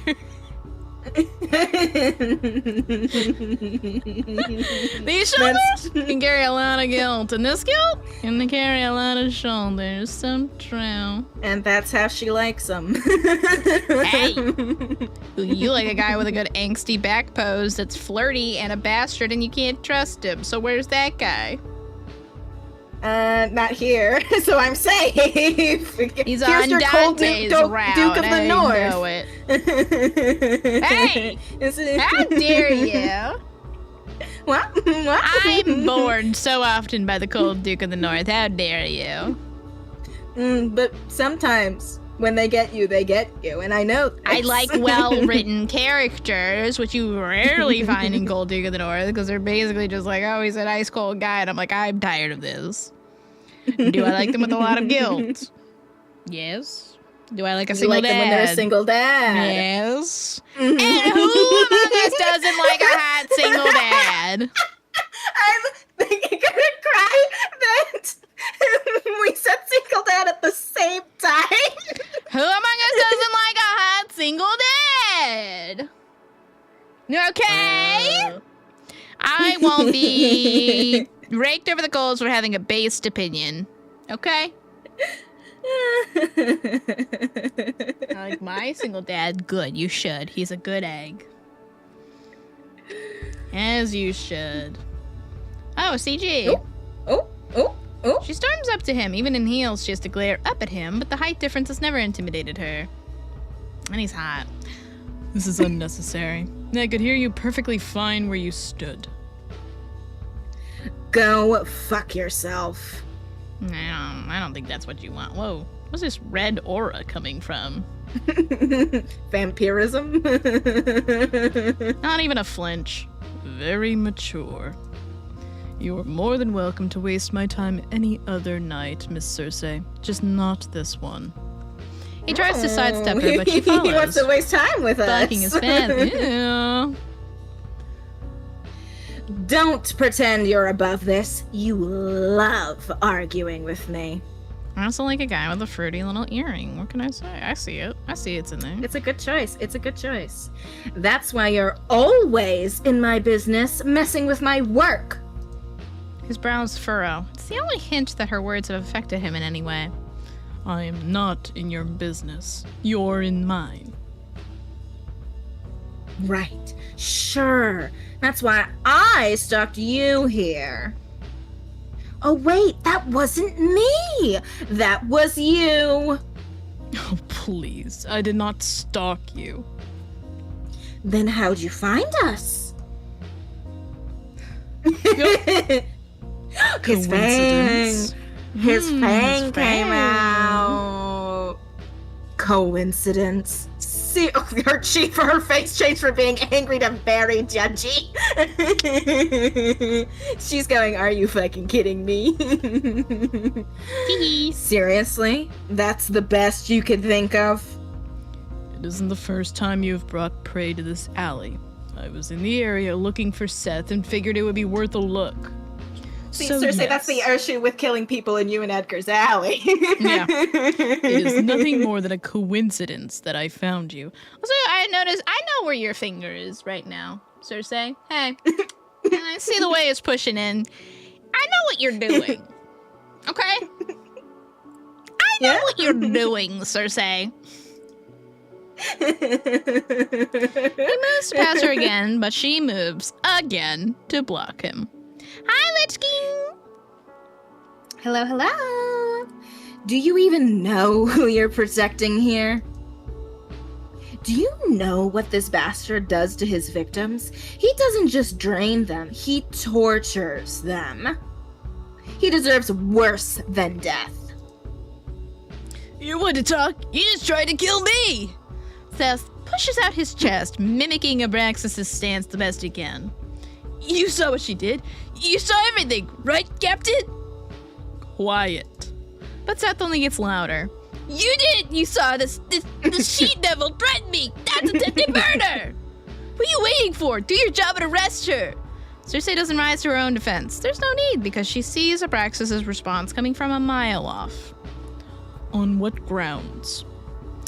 It's just hearsay. So we can't be sure. Okay, but Susie likes torture. She subjects herself to stream chat all the time. So that's not accurate, I would say. And if it... Ellie! You're awake? What the fuck? Ellie? She's gone. And she's back in the walls. Good night, Ellie. Bye, Ellie. What? I just told you she tried to murder me!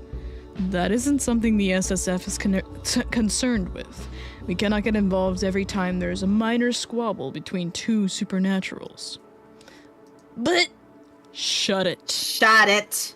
They both have the same expression. I'm sobbing. They're meant for each other. Oh, they're made for each other. Oh my god, so romantic. Oh, well, thank you for saying hi. Enjoy your me, honk shoe, me.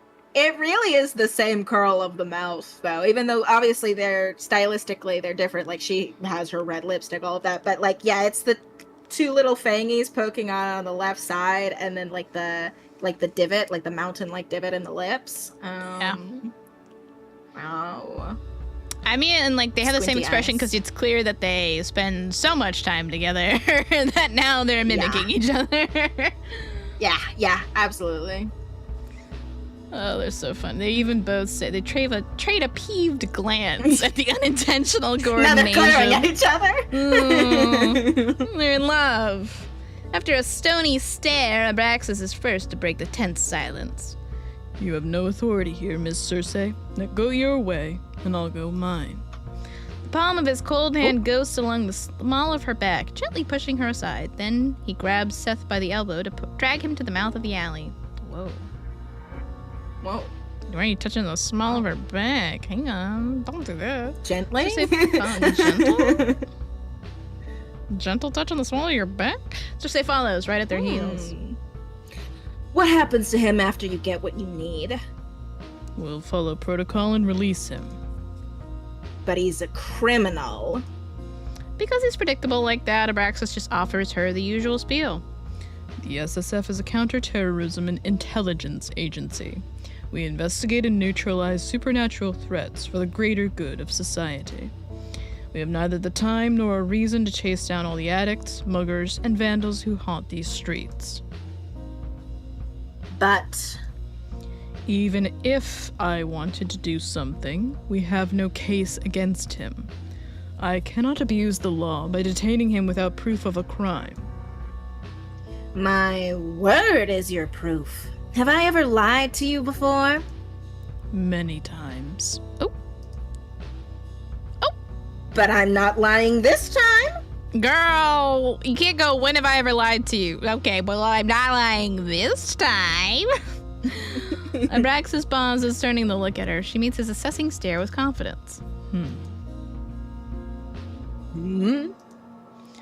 If you have proof that this vampire has violated supernatural law, you should gather your evidence and report it to the Supernatural Crime Division. He's so pretty. He is. Another letter. It's more letters. There's more letters for you. SCD, the Supernatural Crime Division, a secret police division focused on investigating and preventing supernatural crime, led by a wizard called Advic. To the public eye, they appear as the Special Crimes Division. I'll put in a word with the inspector or whoever's on shift to make sure he's looked into as soon as possible. And if he is indeed guilty of the claims you make, I'll personally ensure that he gets what he deserves. Now, will you please step aside and let me do my job? She steps back, hiding her fangs between tightly pressed lips. Fine. She's not gonna report shit. By the time they get through the backlog to his files, Seth will have already fled the city. She'll surrender him to SSF custody for now. There's no other option, but as soon as he's out of their sight... Pfft. Seth snickers under his breath. Oh. Serves you right, you stupid... 1 second. He's about to kill him. Sitting up Wait, straight wait, for wait, this. No, Hang no. on. We're normal. We're locked in. We're locked in. 1 second. Seth's taunting her. The next, he's curled up on the floor, clutching his broken nose as he cries out in pain. What was that for? It happened so fast, she almost misses the look of uncharacteristic rage on Abraxas' face. Mind your tongue in the presence of a lady. Hello, chivalry is not there. Clearing his throat, he actually has the audacity to look sheepish when his and look eyes how meet Cersei's. soft and guilty he looks now. And now he's becoming Kaya's type. Wait a a soft boy who second. becomes Pharaoh. We'll take a detour. The nose will heal before we reach the office. Hope your car crash is on the way. For a split second, she thinks she sees the ghost of a smile. Grace is like, hello! And now it's back to being Susie's type because she loves a guy that rarely smiles, finally giving you a soft secret smile. I love a secret smile. Just think there. A little, he never smiles, but he will for you. A little bit of banter, you know? Great. Now I'm hallucinating.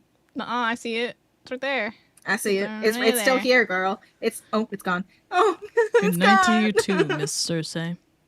He grabs the back of Seth's hoodie, effortlessly lifting him with one arm and carrying him out of the alley. She doesn't watch them leave. She's too pissed to spend another second here. We're a bat. We're a cute little bat. Once she's It's so certain she's still alone, she cute. transforms, and she's so cute, and flies into the night. A baby. That's we gonna see Edgar? Oh. Show me Edgar. Cersei flies through an open window of her flat. Miss Cersei, Miss Cersei, Miss Cersei. She transforms just in time to land on her feet inside. Who the hell does he think he is? Oh, okay. So that happened really fast. She stops around the tiny space, tearing off her clothes while cursing Abraxas in every language known to mankind. She's never known anyone more frustrating. Oh, she got She pulls closer. to a stop in front of a mirror so she can adjust her underclothes and check her makeup. But her reflection makes it. You have a reflection? Sometimes I would wish the myths were true and vampires didn't have reflections. When she sees herself in the mirror, she can never resist picking her appearance apart. The red Oh, lips Queen! painted that color so her mouth would match her eyes. The black hair she frantically restyles with every change of the seasons. The body that stopped aging the year she thinks she turned 22, only a few days short of 23. She tries to carry herself to show she's older than she looks, but staring herself down in the mirror, she can't help but feel hopelessly young. In the near 100 years of her existence, she's reinvented herself dozens of times. So why do I still look so alike the girl I used to be? I wish I could forget her, but every time I see myself, there she is. At least she's beautiful, a small mercy. I'm too old to mope around like this. Cersei picks her clothes back up, slipping them back on. Thank you. It's embarrassing, really, letting Abraxas shake her confidence like this. Ow! She smirks. Back again, I see. She quiets her steps, sneaking around as she searches for the little intruder. Come out, wherever you are. She catches the culprit under a haphazardly discarded bra, her neighbor's cat. Ellie? Allie! You're in the game? Ellie? How did you manage to escape your owner this time? She psst at Ellie, luring her from her hiding spot. She's not sure the sounds actually make a difference. The cat just seems to really like her. Ellie! Cersei's neighbor's cat. She likes to sneak into Cersei's flat. Or why else would you sneak in here of all the time? She picks the cat up, cradling her in her arms and pressing a kiss to her head. Poor Mrs. Harris has to be worried sick about you. Wait here, I'll have Eddie take you home. I'll take that as a yes, ma'am. Good kitty. Downstairs, she finds Edgar. Oh my god, who's Edgar? Hunched over his desk, nose buried in mountains of paperwork. Edgar Thorne, a human who's worked with Cersei for 20 years now. He manages their clients, paperwork, and anything else Cersei doesn't want to deal with on British. herself. Thorne Investigations is named after him. I could have sworn I turned it back to American. Why did it go back to British? Hello.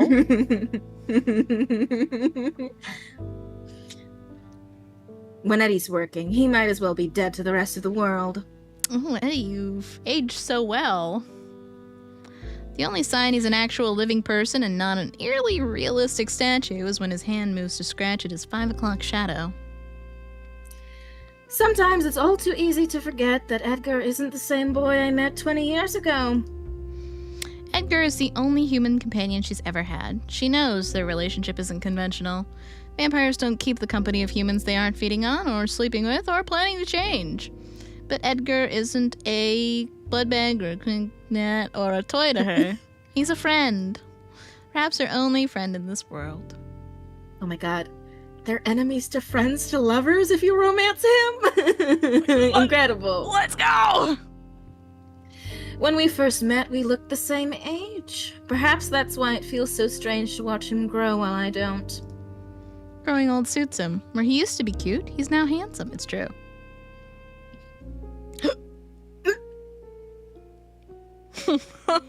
Don't mind if I do. At least in her opinion, that is. Let's scare him. Cersei crawls over the desk and into his lap. Well, that you could have. I think there were many more comfortable ways to do. I don't know why you fully went over the desk. You just walked around. No wonder He looks so concerned. She buries her nose in his collar and inhales. She smells the same as always, like coffee, tobacco, and cheap body wash. Well, this is unfortunately another one of my types. It is, I love a tired, disheveled detective. This is rough.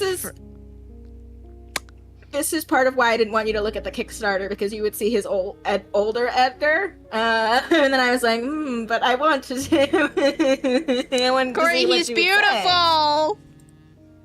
Yes! Oh my god, thank God Corey's here. Oh my. Thank God She Corey's says. here. Thank God. Hi, Corey. I'm so glad you arrived just in time to see old Edgar. We met a guy 20 years ago who tried to kill us ineffectively and then was basically waiting for us to kill him, but we were also suicidal, and then we decided to become friends, and now we're running a detective agency together, Corey, and he's 20 years older and he's beautiful, and now we're sitting on his lap smelling him like a normal person. Great. I don't have to screenshot things for Corey now that Corey is present with us. And it smells like coffee, The tobacco, scene and is- cheap body wash, so... And we just climbed He's into smiling. his lap. And he's smiling and I'm ill. Comfortable? She's done this enough times that it barely phases him anymore, which is disappointing. Yeah, that is disappointing. I want him to get flustered. Oh, well, it just means she's trying a little harder to fluster him. Yeah, Cersei, yeah! Very comfortable. And as Kaya said, his route, it seems they were enemies at first, now they're best friends. They could become lovers, and I love a good friends to lovers. Hi, Blair! Who are the hotties? You can see them on screen right now. There's 2 of them. There's 2 hotties right here. Yeah. We're playing the gorgeous woman on the left, and she's currently on the lap of this handsome, very handsome man. Yeah, this is your best friend behavior. I'm sorry, you think I wouldn't sit on your lap, Corey? I would. Come here. I'll do it. Your best friends and wives, I feel, is a crucial detail to add to that one. Anyways, I'd sit on your lap, too. I'd sit on anyone's lap. You would. And any of you can sit on my lap, so. OMG. Glad one of us is. Bored, she slips out of his lap and sits on the edge of the desk instead. No! No, we've lost it. No! You'll never guess what happened again tonight. Abraxas messed up the job, didn't he? She was talking about Ellie, but being reminded of Abraxas sours her mood. How'd you know? Heard you cursing up a storm upstairs. Ah, right. Thin floors. Edgar doesn't ask for details. Well aware Cersei will supply them regardless. I miss my wife. Oh my god, a Neko raid! Welcome! Let me give you a shout out. Welcome! Welcome, Hello. in. Oh my god, you were playing A Hat in Time? Let's frickin' go. I hope you had so much fun. Hi, everyone. So nice to see you. I'm playing Burn the Midnight Oil today with my good friend LadyKaella. It is a supernatural dating game with a lot of hotties. As you can see, we're playing the beautiful vampire woman on the left, and we're meeting a guy who's my type on the right. They went from enemies to best friends, and also he's a very tired, disheveled detective, and that is pokes my fingers together. I like that in a guy. Hi, everyone. For those of you who don't know me, my name is Susan A. I'm the lesser goddess, only in terms of status and not in terms of personality, of dance and celebration. That's right, I am the party goddess, so pray to me for a good time. I usually stream every Wednesday, Friday, and Saturday, and sometimes on Thursday. But thank you! I am well. I hope you're doing well as well. I hope you had a great time with Hat in Time. And if you need to raid and run, if anyone needs to raid and run, self-care is the number one most important thing. But if you'd like to hang around, there's a lot of hotties in this game. Hi, Capo! You forgot to mention that you hate all 3D men. It's only you, Capo. I have to tell you, you are not every 3D man out there. It's just you, don't worry. But I can also show you guys all the hotties if I go to the, well, if I save the game, it will explode on me. But for you, I'll show you all the hotties. Hang on, it has to explode for a minute. And it's gotta explode a little. Aha! There we go. It didn't explode that much this time. Oh, it's gonna explode now. All right, so we can play this beautiful vampire woman or this hot, I'm pretty sure he's a werewolf guy. And then you can see all the love interests in the back, and they're gorgeous, except for maybe this. I can't see this cloak man, and he intrigues me for that. That guy's gorgeous, too. He's gorgeous, too. I've seen him. I love the mystery of a man. I'm pretty sure this guy, by the way, is the one that you sent our crab friend thinking that he would be her type, but yes, little did she know, there was a guy who was even more her type. Edgar, I went this quiz for both Susan and Corey. He's an older man, which Corey and I also like, and he's a disheveled, tired detective, which is, the only way he could get more my type is if he had a Band-Aid on his face, okay? That's the only way. Or if he had a little ponytail. I do love those as well. Yeah, well, maybe turn around, King. Do you have a little ponytail back there? Yeah, turn around, Edgar. Do you have a little ponytail?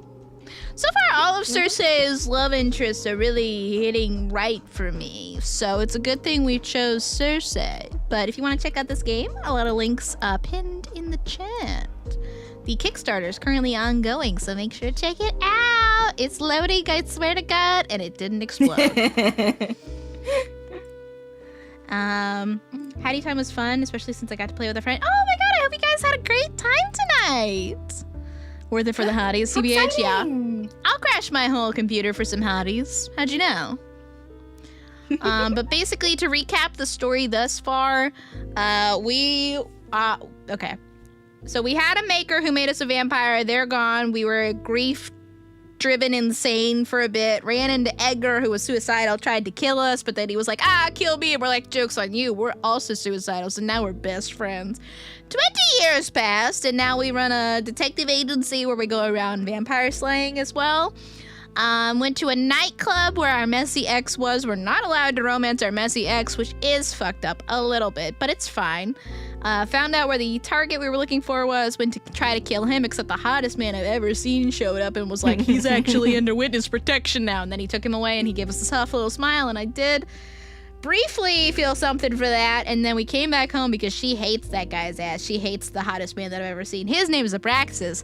And then she threw a little temper tantrum and went, who the fuck does he think he is? And now she's come back downstairs to see Edgar, the guy from 20 years ago. She's conveniently ignoring the part where she internally went, yeah, I'd let that guy throw me around. I'm ignoring that part. Not me. Cersei thought that. The protagonist. Yes, Cersei's ignoring that part. Yeah, Cersei also thinks Abraxas is hot, but is ignoring that part because he annoys the hell out of her. But they secretly like each other, and you can tell that they spend a lot of time around each other because they think too much alike and find each other a little too charming and are both like, I shake my fist at you, just kidding, I'll see you next Tuesday. That really was how that went, huh? It's really how they went. They're like, get the fuck out of my face. All right, see you next week for the same thing next week. And then she came home to Edgar, who's like, oh, you saw Abraxas again, did you? Also, we got to tell Cersei to sit in Edgar's lap, and he's just like, oh, you're doing this again, huh? And she's like, damn it, he's not flustered anymore. She had a brief lament about how young she looks. You know, you gotta get that immortal vampire angst in there. And then she came downstairs to tell Edgar, hey, can you remove this cat that snuck into our house? Yeah. And that is where she then proceeded to sit in her lap. Yeah. She's sad that she still looks the same as when she died. And then she looked at Edgar and went, wow, he looks hot. Older. Yeah. Yeah. Yeah. A couple of the men are in my computer, not outside. True. So true, Liz. So true. All right, so basically he's like, oh, you ran into that guy again. And now he's getting ready to hear her rant about this hot guy that she secretly wants to kiss, but definitely doesn't. But little does she know, when I get this game, I'm going to have her kiss Edgar. It never takes much for her to go off on another one of her rants about Abraxas and the Supernatural Secrecy Force. They've been a thorn in their operation since the very start. Edgar's last name is Thorn, and the name of their detective agency is Thorn Investigations. That's why I laughed. Separate from the Supernatural Crime Division, the SSF are an intelligence agency specialized in so-called counter-terrorism. Bluntly speaking, they've been ordered to do whatever it takes to ensure that the existence of supernaturals remains a secret from the larger world. They spy and manipulate the narrative behind the scenes, only stepping forward when an incident grows big enough that it threatens exposure. On occasion, they will even directly eliminate assumed threats. The SSF higher-ups are all mortals, but they send supernaturals like Abraxas to do the dirty field work for them. Many would insist that the SSF are unnecessary evil, but everyone still thinks supernaturals who join up are sellouts. Innocence or guilt matters little to the SSF. Their job is, quite literally, to brush things under the rug, usually at the expense of non-humans. Cities that have experienced a rise of vampires don't let the Safa anywhere near if they can help it. You've given up on SSF? That's easier for me to say. You can't say Safa. You can't do it. No, I can say Safa. No, you can't. I can say Safa. You can't stop me. I can and I will, and I'll say the two little words that you don't want me to say. I'm not gonna say. I'm gonna go Safa. Rise of Vampires refers to the historical events in which a single or several vampire clans have set up a stronghold in a region. Aside from wizards, these strongholds tend to shun the presence of other non-humans. I've still turned it to American. I don't know why she's stuck on British. My glossary. I've insisted. Paris has been Europe's largest vampire stronghold. French. On the other hand, the British vampire population. What's up? I was thinking about French, and I was like, why is she just? It's fine. Go ahead. Keep going. The British vampire population, once prosperous, has been on the decline for generations. Wonderful. But in places like North Haven, it's hard to get all the different non-humans to agree on anything other than not wanting humans to discover us. I'm not surprised they intervened again, but I am surprised they haven't shut Thorn Investigations down yet, given our egregious list of violations. We are in England, I do want to say. That's why the glossary is in British. No, but she's American, so I wish you would. The glossary is in British. And she's in her notebook and she wrote it. No. A private investigation can the British founded not say by SSF? Cersei and Edgar. They accept jobs from humans and supernaturals alike. Occasionally, they even take on contracts to slay vampires. I just think if it's our glossary and we're American, well, and clearly there was American, one that was written more for Dante, though, which is the other possible protagonist you can play for the Midnight Oil. Hey, guess what? You can be the hot man of your dreams. But one of the glossary picks was definitely more Dante focused. So And you have no idea whether he's American or British. So he could be British. Hi, Konu! The heat wave didn't get you for once? Konu, we're playing a game with hotties. You'd love it. I was gonna say hot characters, and then I gotta commit to the word hotties. You wanna see them? Yeah, hotties. For you, Konu? Happy late birthday also, Konu. I know it was recently at some point. Oh my god, it was your birthday? Happy late birthday. Hang on, I have to crash the game a little bit every time I save. You been following this since they posted? Ah, so you know the hotties. Who are you interested They're so in, Konu? pretty. It was on April 5th. Oh my god, congrats! Happy late birthday! Konu, who's caught your eye?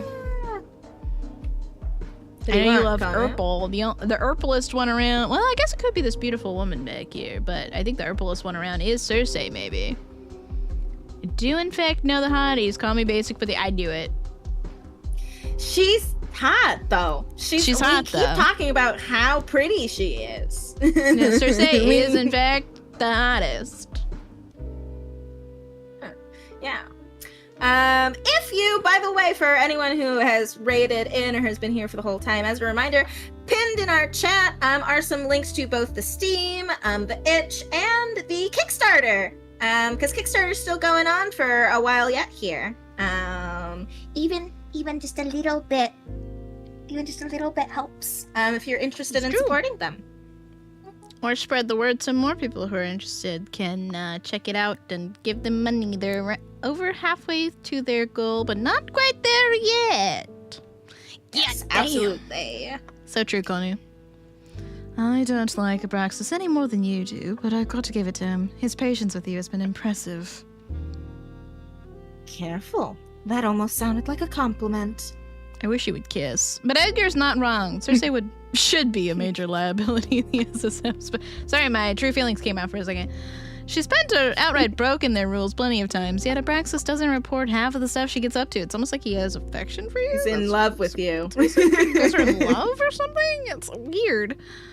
That one vampire with the white hair, as far as yeah, the guy with the purple outfit. I see what you are.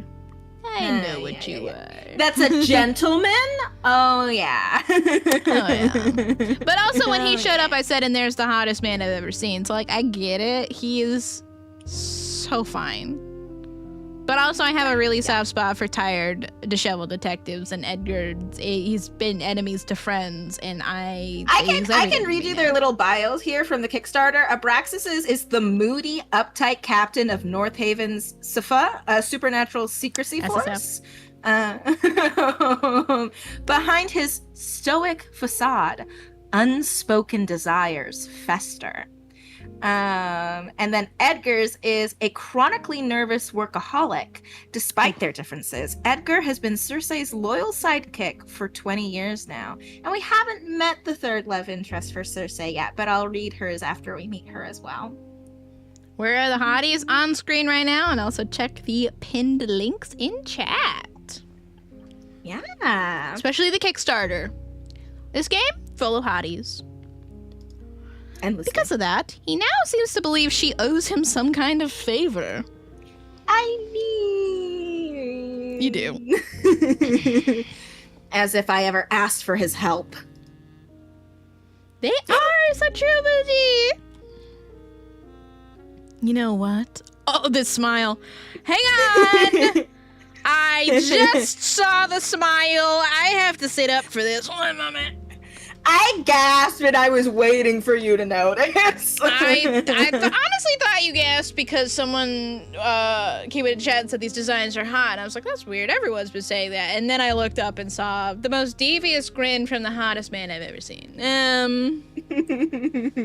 gotta print this out and frame it. Have a great day. For you. I'm going to have a great time. Because Edgar, I have to readjust everything in my chair so I can sit up properly. Because Edgar is... I'm simply readjusting everything. Of course, Nessie, whatever you want. He is giving me the devious... and That's the smile of a menace. You know what? Maybe he fancies you.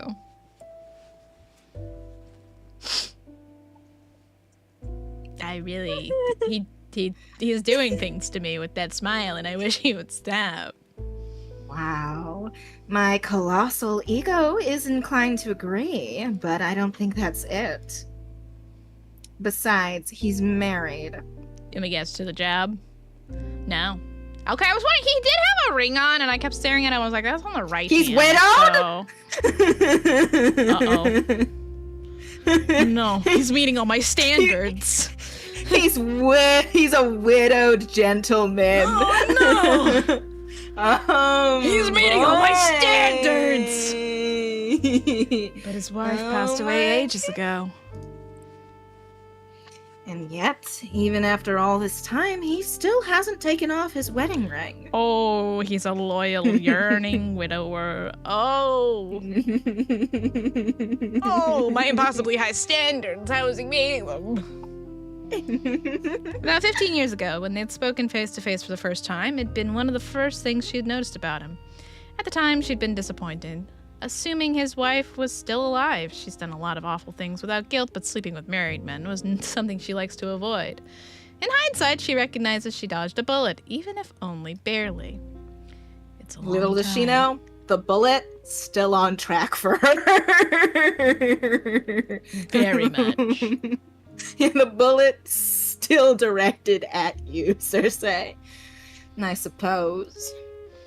Edgar scratches his nose, giving away how nervous he is. It never fails to amuse her how easy he is to I'm weak to a little nose scratch. He has to stop doing this to me. Well, that's quite sad, isn't it? He must have loved her very much. Must be painful, missing someone that long. Uh-oh. He's angsting about something. What are your secrets? Come here! I'm gonna crack you open like a walnut. Come here! I mean, he lost someone to a vampire or a monster. You're right. Are you He still missing did. them, or are you not missing them and that's why you feel guilty? What's going on? What's in that little brain? Let us put you under a microscope. I guess. I love a little guy I can study under a microscope. Hand him over, I can make him worse. Don't make Abraxas worse! He's going through enough! Cersei knows far too well what it feels like to mourn someone you'll never hold again. It doesn't They're mean, both have to mean angsting. that you loved them, but Edgar wouldn't be thinking about her experience in this moment. He must be thinking about his sister. Oh. Oh no. Oh. I didn't want to put him under a microscope. It made me sad. Oh, buddy, get out from underneath the microscope. Get out of the microscope. Oh, tears Also, are in I my gotta eyes. say, I do love how he's like outlined. She's like outlined in a purple. He's outlined in a fun little orange. Yeah, I do like Like the that. highlights. Yeah. I love a colorful highlight. It looks so lovely. It does. On to more fun matters. Remember what day it is. With everything going on tonight, she'd nearly forgotten herself, so she can't say she blames him when Edgar pulls a face that says he definitely doesn't remember. Of course I remember. It's February 19th? 21st? First of all, it's March. Oh, and he's perfect, and I want him to stay exactly the way he is, and I love him. It's really. You never tell when it's raining all year round anyway. Oh, fine, I'll tell you. It's our anniversary. Ooh, kiss. What? Please kiss. He's so disgruntled, and I need you to kiss. It's fine. It's been 20 years since the night we first met. She remembers the day that they met and celebrates it. Oh, Cersei. And she kills people in their alley all the And she time. Kono, I need you to know this, and Nessie and everyone here. I need you to know Cersei specifically takes her vampires that she slays to the alley where she met Edgar to kill them every time. She I don't always think I'm gonna takes forget them this detail. there. I think it is impossible for me to forget this detail. It's so fucking funny. She always kills them in the alleyway where they first met. And the guy she doesn't like, Abraxas, He knows this. He knows this, so specifically he found her because she was like, oh, she'll always be in her murder alley. She's like, oh, are you stalking me? And he's like, no, I was looking for this guy, and I figured if you had him, you'd pull him into this alley, because this is where you always kill people. I was like, you're getting a reputation for this being your murder alley, girl. You have to stop. It's such a great, crazy detail. It's one of those details it's just like, oh my god, girl. This is beautiful and impeccable, but what are you, Cersei, thinking? What's running through your head when you're going, yeah, I should bring them to this me and Edgar's alley to kill them? Aw, it's our special alley where I murder people. Yes, I'm so sorry to the people who've been here since the top of stream, but I simply can't let it go. He's not excited about their anniversary. Oh. Is that something to celebrate? Oh, well, I do gotta know what both of these options are. That's a problem. I'm scared I'm scared we're gonna break up suddenly. My fans are really kicking in every time I hit the save button. Ooh, they're turning on. All right, let's see. Pretend to be annoyed. You don't value me at all. She slaps his arm, not with any real strength, obviously, or she'd break him. You weren't seriously expecting an anniversary gift, were you? What if I was? Then I'd warn you not to expect one for our 30th. He's like, yes,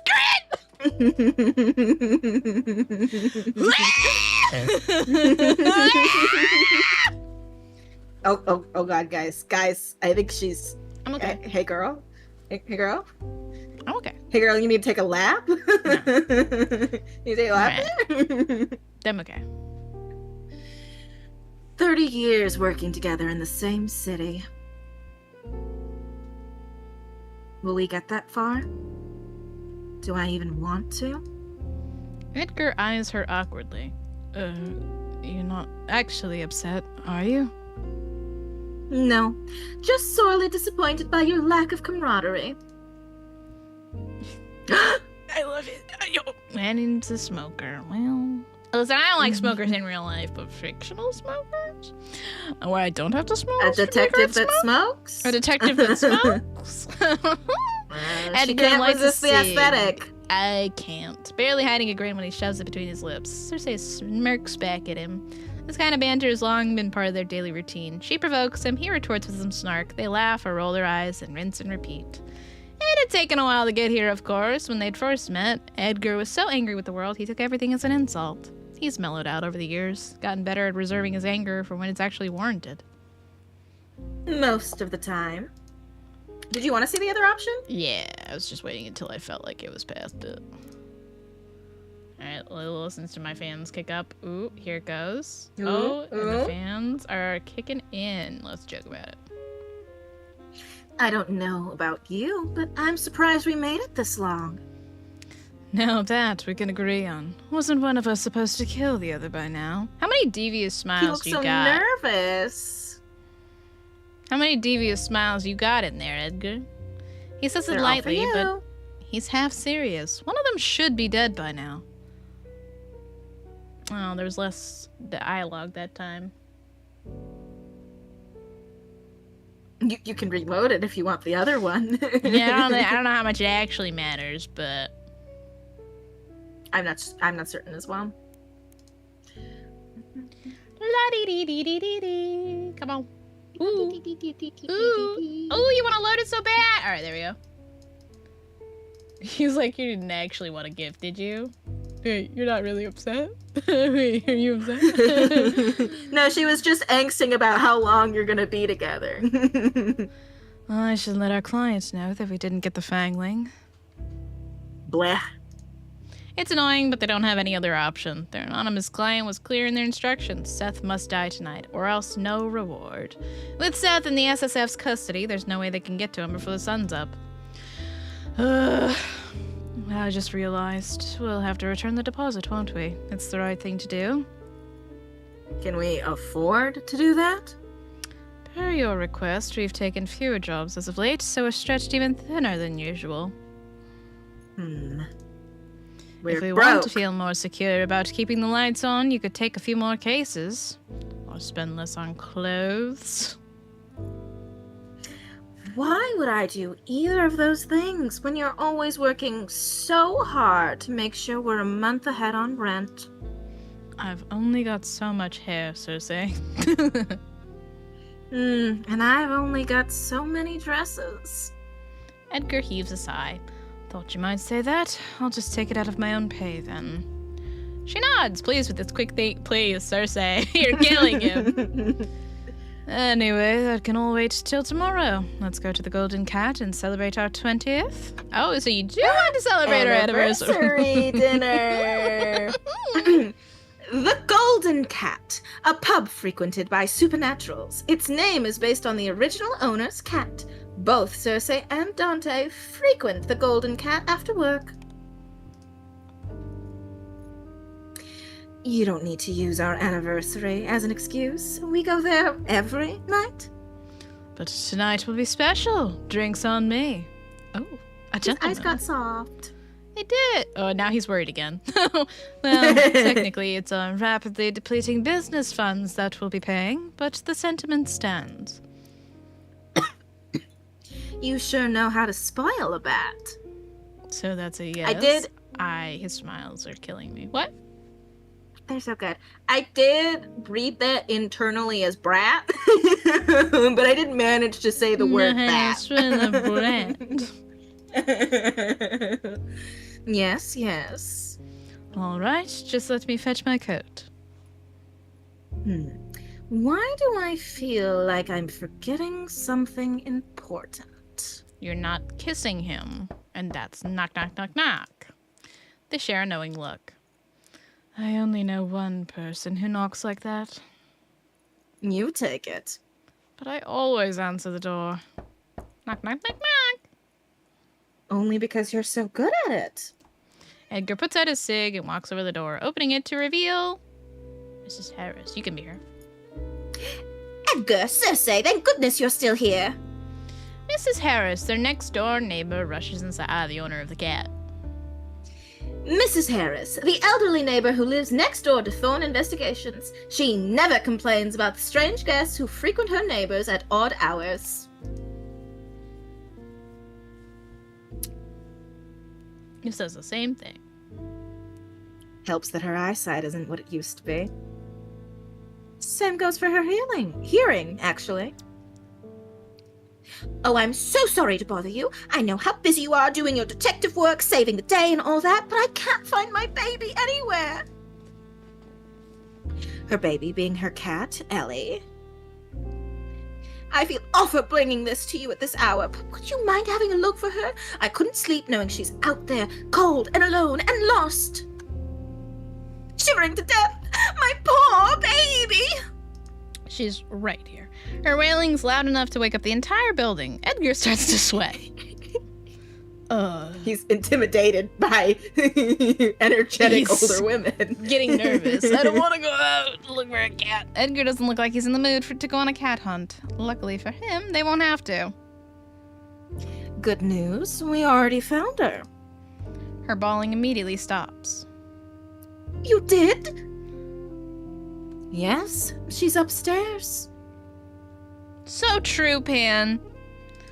Please, won't you consider that Pandakia will die if this game doesn't get funded?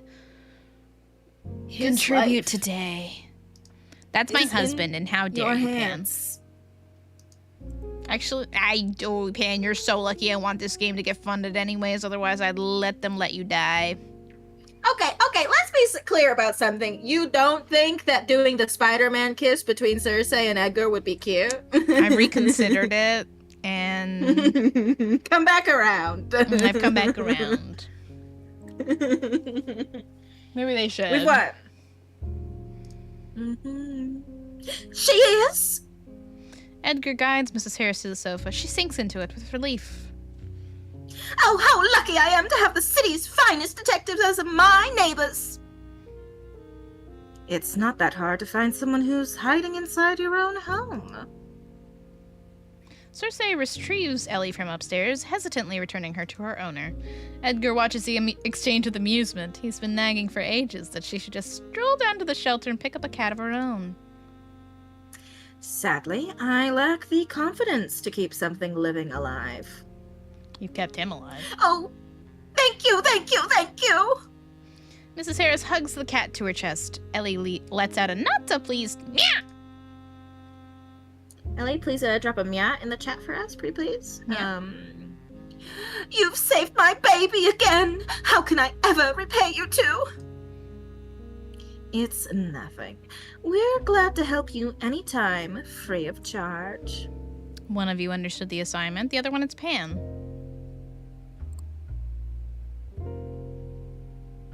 Nonsense! I'll bake you biscuits and bring them over tomorrow. Knowing she wouldn't even be able to eat them and no good could come from having Mrs. Harris lurking around unless necessary, Cersei tries to tell her.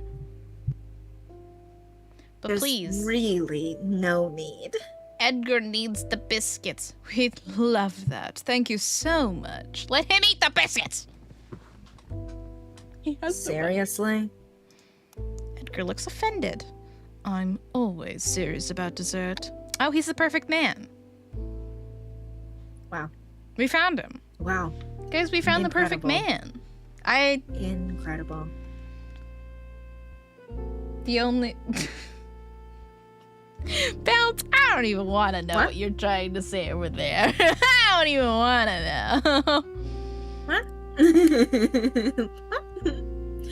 Very good, Mr. Thorne. It's important for growing boys to eat plenty. Good joke. The only thing Edgar's growing is a pitiful beard. Edgar rubs his jaw. He's devastated by that takedown. And for that, you need plenty of calories. Sure. Cersei gently gets Mrs. Harris up out of her chair and guides her to the door. Whole way there, Mrs. Harris rambles about what she's going to bake tomorrow. Cersei almost has to shove her out the door. When it's finally shut behind her, Cersei turns to glare at Edgar. What? It would be foolish of me to turn away free food. Anyway, with Mrs. Harris... What? You said it like your vampire accent for a second. Anyway, with Mrs. Harris gone, there's only one thing left to do. Drinks. Please, kids. How many times do I have to beg for this? The Golden Cat is almost the polar opposite of Elysium. All supernaturals and even a few humans who are in the know come here. As long as you keep your fangs, claws, wands, whatever you've got to yourself, you're welcome to pop in for a drink. Oh, and he's got the trench coat. Yeah, he does. Oh, it's over. He's the perfect man. Entering the pub, Cersei's eyes immediately hone in on one guest in particular. Oh, look, it's your little friend. Raoul. Oh, he's one of Dante's, isn't he? Yes, he is. A local She's cop so with pretty. muscles that aren't just for show. He's seated near the bar, nursing a beer in one hand. Raoul Bastien, Dante's partner officer, and one of the few humans in the SCD. Thanks to his family's connections and knowledge, Raoul got glimpses into the world of the supernaturals very early, and his fascination with it has only grown, ultimately resulting in him joining the SCD. Pretty sure I told this glossary to be American. You say that every time, and And I it keeps still being British. will try. I'm turning the knob. Don't call him that. The way you phrase it makes it sound indecent. But he is your friend. Last I checked, your only friend? You're friends with him? I have other friends. There's Richard back in my hometown, though I haven't spoken to the Pratt in some time. Or even thought about him in a while. And, there's you. We're...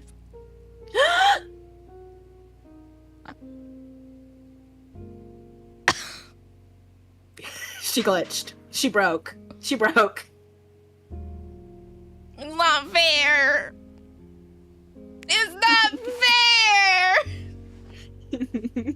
Oh, she's shaking. I see You can't bring out that blush. It's not fair. Oh. He's so perfect. Oh, She's speaking to her hands. She's muffled herself. She's put her head in her hands. It's not fair. She's gonna cry. Guys, she's gonna cry. She's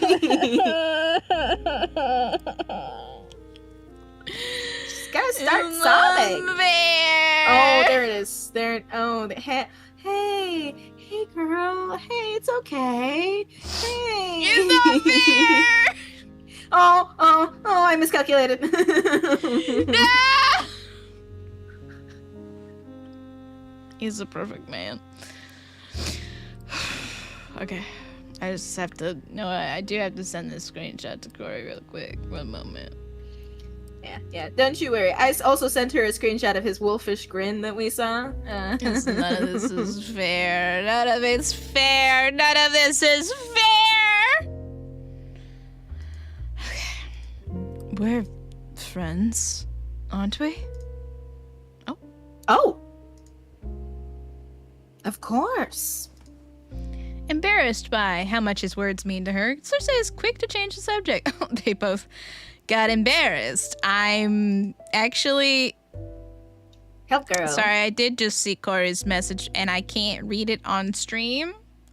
Wait, but I can see it, right? Send it to Kaya, yes. Win!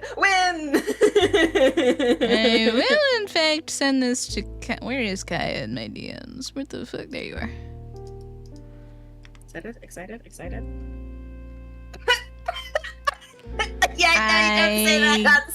I can't say that on stream, but I mean, you could say it on stream. It'd be really funny. No,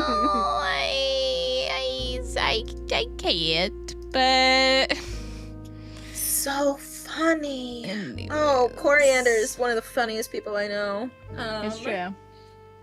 They both got in. Hey guys, does it mean that you're in love if you and your friend get embarrassed over saying that you're friends? Mutual embarrassment? Oh. The pout with the blush is really good.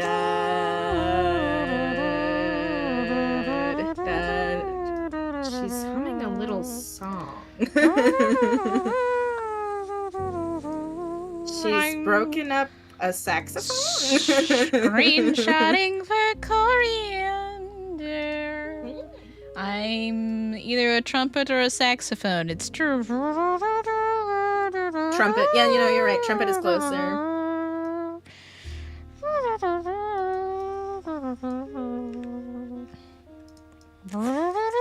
For Corey. Anyways. Thankfully, Edgar doesn't seem to mind, looking more than a little flustered himself. By the way, Raoul's gay, right? What makes you say that? He's never responded to any of my flirting. Perhaps he's just not into you. He's back to devious. No, he's definitely gay.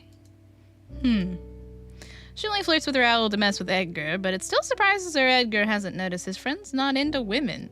Now, why would flirting with Raoul mess with Edgar? Let's dig into this. Hey, Let's Cersei? talk about this for a second, Cersei. Why would that mess with Edgar? Let's dig into that. Let's take a moment to analyze this and put you under a microscope. Is he really so oblivious? Or is Raoul just that private? Maybe it's easier for her to tell because she also enjoys the company of her own sex. Share her gaydar? Active, because she's bi. Edgar's gaydar? Non-existent. Wait, you've been flirting with him. That's what he was mulling over? They walk up to Raoul. Edgar greets him first.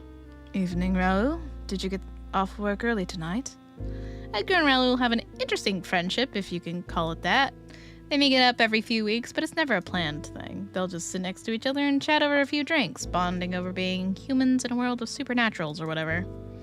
Here, you could be Raoul. Oh, hello, Edgar. Unfortunately, I'm technically still on the clock. Good to see you as well, Cersei. Have you been well? He's got the fun little eyebrows that I like. Yeah. Raoul nods to Cersei, acknowledging her too. He's smiling, but she can't tell if it's out of politeness or if he's genuinely happy to see them. Sure. But what about you? Are you here on official business? Anything we should look out for? Well, She takes a look around. where's your pup, by the way? Rare to see you without him. He's almost definitely a werewolf. Barely a moment after he's mentioned, Cersei watches Dante, Raoul's police partner, step inside the bar. Here he is! Oh, hellhound. Whoa. Oh, wait, no. Half human, half hellhound. He pretends to be a werewolf. Interesting. This is the fucking most on-the-nose thing to name the half-hellhound Dante. Was thinking that. That's so That's very so funny. great. That's so great. Dante. Deciding if I'm British again? One moment. American. Can I do Ooh, French? I'm voting Let me American. decide. French? Can I Well, do- I would love to hear you try to be French. I don't know if I... let me think about this for a second. No, I can't do it. I could maybe try something of a Russian, but back to British it is. Half human, half hellhound who works in the supernatural crime division. Having struck a deal with his boss and late mother's friend Orion, Dante is unable to resign for the moment. To protect his real identity, Dante pretends to be a werewolf. The only one who knows the truth is Orion. Oh, he's so hot. Oh, I know. why is he so hot? I know. Speak of the devil. Or werewolf. I guess if we're being technical, she doesn't know. She doesn't know actually- she was right the first time. Dante looks a little out of sorts, hair sticking up even more than usual. He notices them immediately, but doesn't even spare them as much as a grunt of acknowledgement. Rubbing his arm, he instead stops at the other side of the bar to order a beer. I've always thought of him as a loose cannon waiting to burst, but he looks especially on edge tonight. Something's rattled Some- him. Then again, Dante's never behaved the way you would expect an officer to. Perhaps that's why I mind him less. Is he avoiding us? I think he can hear you. Yes, that was the point. She raises her voice. Perfect timing, Dante. We were just talking about you. What? No, we weren't. You do realize that when you say it like that, you only sound more suspicious? Why are you using him? Cersei! Raoul rests his chin on his palm, watching the scene with a little too much amusement for her liking. For some reason, Dante seriously freaks Edgar out. Now, this shouldn't be surprising because Edgar's been easily scared as long as Cersei's known him. However, he's especially intimidated by Dante. I mean, To his... have What? you seen him? Of course he's intimidated. God, it's really lethal when they're both on screen together. Yeah.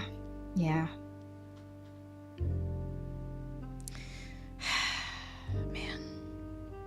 He's got the red and blue highlights.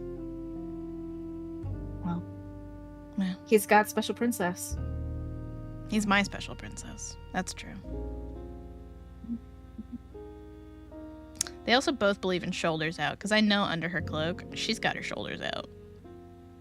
How They do you believe feel in about halter the top gotcha rights. uniform?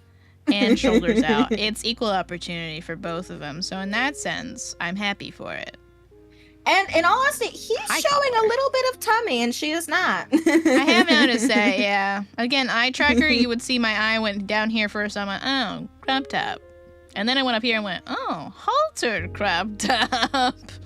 Halter crop top. That's really tight. It's really tight. You need a really straining. tailor? What's going? Look at all the buckles and for what? And a zipper? What do you got going on? At least you know how to wear pants, though. So, like, Lazarus didn't dress you, but what's going on? All right. Oh, man. Sorry, go ahead and read that. No, it's okay. I was admiring with you. To his defense, Dante does look like he'd punch your lights out if you look at him the wrong way on the wrong day. But you'd have to be pretty stupid to try something on Eddie while I'm around. Oh, protective. In the meantime, Dante has picked up his beer and walked over. He offers a nonchalant wave with his free hand, which is probably as good of a greeting as they'll get from him. Oh, a little pout. Ooh. Look at his little pout. I'm looking. Did you forget to brush your hair this morning, or did you run into trouble on your way here? If anyone's picking on you, you can always let me know. I don't like animal abuse. Just ran into Abraxas. Seen him recently. Being reminded of Abraxas's existence again sets his frown over her face. Not really. When Dante's look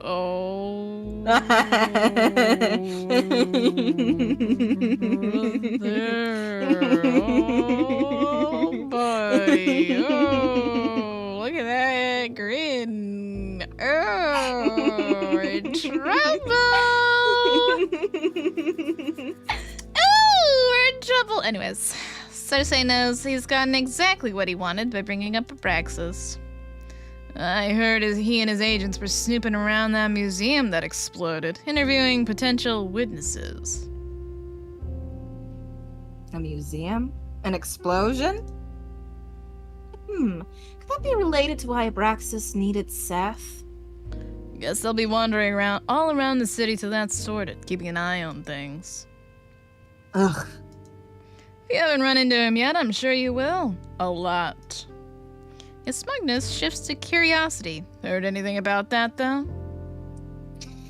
Not sure what you're asking me for. I haven't got a clue what they're up to, and speaking from experience, it's best if it stays that way. Actually, why do you even care? Aren't the Safa and the police supposed to stay out of each other's business as much as they can? Unless it's related to whatever the two of you are working on? Raoul wouldn't tell us anything, but maybe you will? You didn't give me the chance to say anything? As if you would have told me the truth if I did. She could have forced him to, so I was distracted by it. I was like, his highlights are also blue and red. And then I went, no, it's more like a light blue teal thing. Oh, yeah. Because it matches yeah, the blue of his shirt, it looks yeah. like. So I was like, it's interesting that they both have blue and red. Anyways, police. It's the police lights. Yowie. If she really wanted to, she could use compulsion on either of them right now, and there wouldn't be much they could do about it. Dante's trickier because he's about as stubborn as one gets, but Raoul's only human. She wouldn't, though. Not because she's squeamish about compelling either of them. She's just not curious enough. Still, if Dante will tell her anything, she'll take it. Well. Since you asked so nicely, no. He's grinning again. The protagonists have beef, and I find that very funny. You suck. I don't. That's your job. Edgar, itching to get away from Dante, interrupts. Okay, well, you two look busy, and we're in desperate need of a drink. We'll leave you to it. But... Come on, Cersei. You've bothered them enough for tonight. How dare you? I'm perfectly lovely and pleasant to be around. Raoul waves to Edgar. Good to see you, Edgar. Yeah, cheers. Edgar takes her arm and she begrudgingly lets him pull her to another corner of the bar. They nab their usual seats close to the bartender. When they drink a lot, so it's good to have easy access. One of the funniest dynamics to me is to see a friendship between two normal guys with unhinged partners. So true. Because they're both just like, I know what you're going through, and I see you. I understand you on a cosmic level. I see you. And I also find the dynamic very funny to have your two selectable protagonists have beef with each other. Yeah. Always do that. It's so funny every time. These two do not like each other. And it cracks me the fuck up. It's great. It's great. In order to maintain some level of dignity, we've agreed to never discuss exactly how much of our income goes to the Golden Cat. You're going there every night for dinner. It can't be You need to budget. You need to budget better. You guys need to cook something at home more. I'm telling you. The bartender's swift. In a minute, they have their usuals in front of them. Some cocktail for Edgar and a totally not conspicuous glass of red wine for Cersei. So when are we going to address the elephant in the room? That we should get why married? you haven't kissed? Yeah, exactly. Edgar sips his cocktail, raising a single brow at Cersei's question. I'm talking about your addiction to sugar. So it's actually no. The elephant is actually you need to kiss right now. Should be criminal to even call that a drink. It's about 1% alcohol and 109% sugar. That's not how math works. Not quite sure those numbers add up. Besides, what right do you have to judge anyone's choice of drink when you order the same thing every night? Why waste money on alcohol when it just spoils the taste of what I really want? I thought alcohol enhanced the taste of blood. Actually, I can't believe I've never asked you that before. She knows exactly why he hasn't asked. With each year that passes, Edgar grows more determined to avoid acknowledging what she really is. Oh. Uh-oh. Uh-oh. Is he self-conscious about him growing older, do you think? And her being the same forever? Maybe. Depends on the vamp. But nothing will ever beat drinking it fresh from the tap. On your anniversary? And have you started doing that again? She doesn't miss the regret in his eyes before he averts them. Still, she can't help the irritation she feels at what he's insinuating. Not since I ended things with Lazarus. You know that. Right. But you think that's a lot. Oh. I didn't say Suzanne? that. Uh-oh. I think we're breaking up on our anniversary. No, please. Not on our 20th anniversary. We can't break up. We can't. We can discuss our underlying issues and why we haven't kissed because we're lacking communication, but we can't break up, okay? Even if I were doing it, I'm not like that fangling I met tonight. I have self-control. I'm fully capable of making my own decisions. I don't drink from people who don't want me to, and I certainly don't drain people, so you can stop looking at me like I bit your pasty ass. Edgar's face falls in his hands, but his trembling shoulders too little to conceal his laughter. It's not funny. I'm annoyed with you. I know. I'm sorry. Sorry I'm annoyed? Sorry you've said it in the first place? Hey, Derek, not us. Importantly, we are not biting asses. I know, I don't want them to break up either, Bounce. Please, it's your 20th anniversary together. Both? Oh, he's so... I would fold so fast. I've already folded. I have a whole deck of cards I've folded, all right? Boy failing in front of us. He's boy failing in front of me, and you want me to not fall in love with him? She's grinning now, too. It's working, too! Right, no, we're back on. The wedding's back on. The wedding's back on. on. The divorce is off, fellas! Let's go! Oh, God. Then why the laughter? Why'd you have to call me pasty? You know I've been trying really hard to build a tan. You should give up on that. You're only adding to that constellation of freckles on your face. Were you counting the freckles on his face? Tucking my hair behind my ear. Oh, how romantic. Oh. You noticing things like that about him? Do you, like, count them and connect them in your mind? Or are you tracing them? He is freckled. Oh, fuck. No, I'm trying, like, if He's I meeting look all past my the glare of the standards. lens... Oh, No, he is freckled. It's pretty subtle, but I can see it if I really look at his face. Like, look around his eyes. I looked. He is freckled. Oh, no. He's the perfect She man. loves a man with freckles. I do love a man with freckles. Game developers, why? And I'm looking at you. Let me look directly at you when it says, why did you decide to attack me specifically in the comfort of my own home tonight? If he turns around and there's a little ponytail, I'm writing an email to you asking you, how dare you? How dare you come into my home and attack me this way? He's beautiful. Thank you so much for making him. I will cherish him always. I'm in love with him. Anyways, thought you liked my freckles. I do. I do, Edgar. I said that? Outside of Britain, he'd be called Gluey. Gluey? What? Hello? Well, I must have been lying. Oh, no, divorce back on?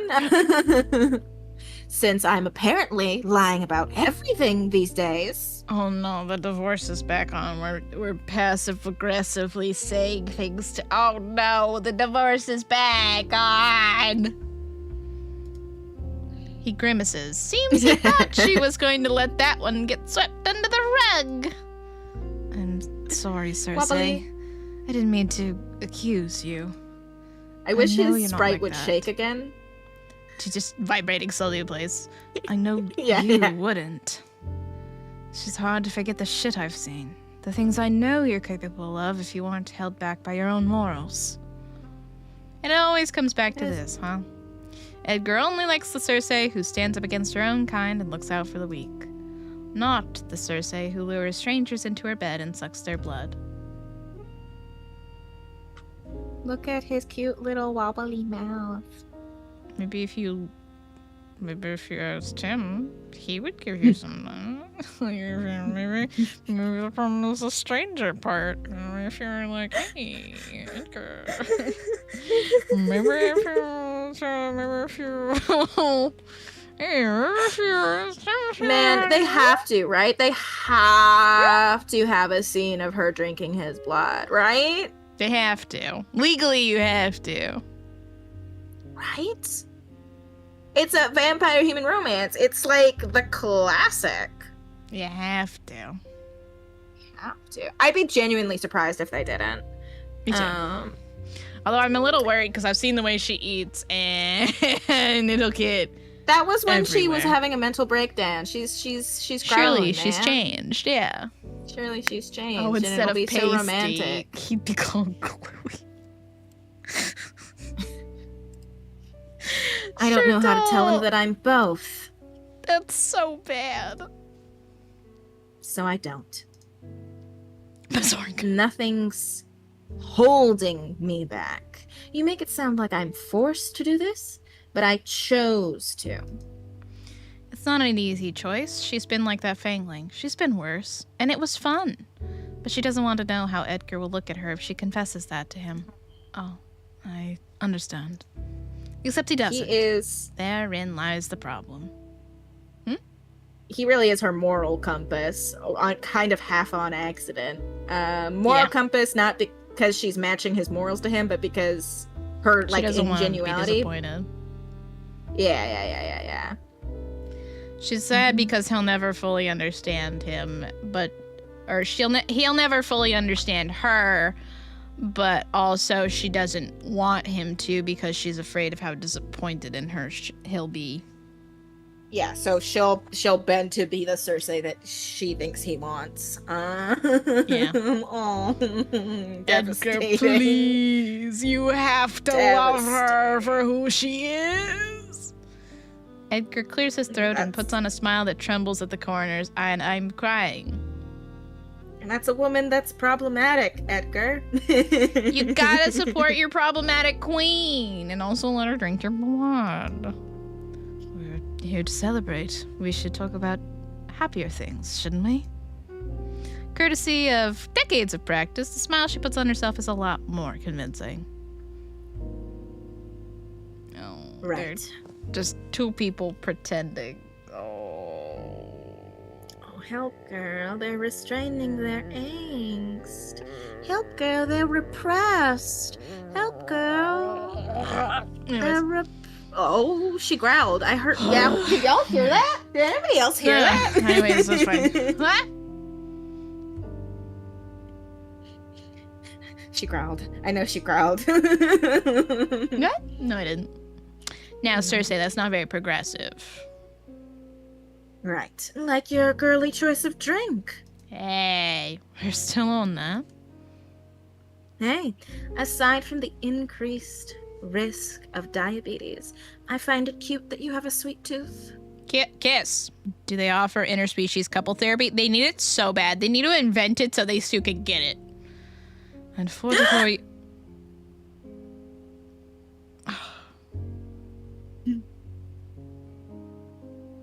Yeah? Why are tears in my eyes? Why am I about to cry? He's your true love, that's why. I'm sobbing. I mean, what an emotional roller coaster from like, oh my god, they need to kiss. Oh my god, they're such good friends. Wow, there's so much beef going on. Uh-oh, there's eggs. Oh no, they're not seeing each other for who they truly are, but they're trying to pretend because they love each other so much and they mean so much to each other, but also they can't admit how much they mean to each other because it's embarrassing, but also she wants him to accept her for who she is, but also he can't, she's afraid of him finding out because he's really disappointed in her. Oh my god, yeah, now they're pretending and he's blushing again. And I like watching Susie's cursor as she rambles through all of that because she started doing like loopy-loops. Yeah, showing my emotional state. Yeah, the mountains, the hills. And he started blushing and I instantly felt tears come to my eyes as I wanted to just weep. Hey, what are you doing to me? At 44 years old, being described as cute is no longer very flattering. But, shh, wait a second. He presses a finger to his lips, then motions to the radio playing on the counter. The news is on. You can be the news. Local authorities have stated a gas leak caused the explosion at the Beaumont Museum last night. Who let this woman voice on the radio? That's not a radio voice at all. Who let this woman on the radio? Beaumont Museum, a private museum belonging to the Beaumonts, a historically renowned wizard family. The only known living member of the Beaumont family is Renard Beaumont, who retired decades ago and hasn't been heard of since. Most of its exhibitions are off-limits to humans, but there is a public wing to keep up the appearance of being a normal museum. Besides the public wing, all other exhibitions are only available to visitors upon invitation. Due to a recent incident, the museum is closed until further notice. Gasp. Beaumont Museum. That's where Dante said the Sva were digging around, right? Hi, Pan. Hi, Pan. The museum's doors will remain closed to the public till repairs on the private wing are complete. For a second, I thought you said Z, and I was like, oh, she's French? And then she wasn't French. And I don't know where she went. She was French for 2 seconds. Wow, she's a world traveler. Blah, blah, blah. Among other news, the body of the 23-year-old Jane Stewart was found last night. Earlier this month, Miss Stewart was reported missing. Well, who is this woman? Where is she from? I can't She's pin a world it traveler. down. She's a world traveler. She's going across all the accents. Okay. My God, has human news always been this boring? It's always the same thing. Someone was robbed, someone was murdered, someone was kidnapped. We met her in a not-so-French time in her life. True. At least there's an sorry. At least there's an explosion involved this time. Finally, What's something the aftermath? interesting. The next day, there's something else. Not anything worse, but nothing better either. It's a group of 10 sisters who lived all around the world who have the same voice. The lore is expanding of this one radio woman. You don't have to listen to the news to know how horrible the world can be. Just step outside. True. Ever been? Edgar and Cersei look up at the bartender. What, to Beaumont Museum? It's owned by one of the greatest wizards. What do you think a wizard is? Oh. Wizards and witches, a subspecies of humans born with the ability to use their life. This is another use of the Identify spell. Life force as magic. Their substantial life force grants them double, sometimes even triple, the life expectancy of normal humans. They are immune to most human diseases. Although it varies from one wizard to another, no wizard has an unlimited life force. When a wizard has exerted their supply, they must take the time to rest and recover. Otherwise, they may experience magical sickness. Magical sickness is curable in the early stages, but if the wizard continues to ignore the warning signs, they risk never being able to use magic again. In the absolute worst cases, it can even lead to death. Throughout history, wizards have formed several societies, ranging from small covens to larger communities. This has been another use of the Identify spell. And that is a reference to Dimension 20, Fantasy High. Alright. Renaud Beaumont. Oh, more for Kaya? Here you go. Renaud Beaumont, one of the greatest wizards of the 1900s, supposedly. No one's actually seen Renaud Beaumont in decades. Rumors say he left all of his research and businesses in the hands of his successor, Simone Beaumont, before disappearing to live out the rest of his days in solitude. Beaumont Museum, which houses various magical valuables belonging to the Beaumont family, can be found in North Haven. Anime Mom Disease Magic Edition? I'm sobbing. Never heard of him. What makes him so great? Many things. For starters, Cersei doesn't bother to listen, focusing on twirling her glass. You aren't even doing it! You're just staring at your glass, be like, man, I don't give a shit. Focus on twirling her drink around in her glass, but Edgar nods along, genuinely interested for whatever reason. Anyway, he has to be ancient now. He retired from the public eye decades ago. If he's even still alive, it wouldn't surprise me if he didn't know what's happened to his family's museum. Maybe we should set it on fire again and make sure he gets the memo this time. Maybe arson is the answer. You wouldn't actually, would you? She would. Want to find out? You have an annoying habit of doing the opposite of what I ask of you, so no comment. The bartender leaves to serve another customer. Edgar starts patting his pockets. Uh-oh. Bollocks. I'm all out.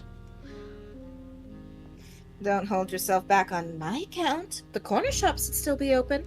Oh, I thought he didn't have money. He didn't have zigs. Sure you don't mind me leaving you alone?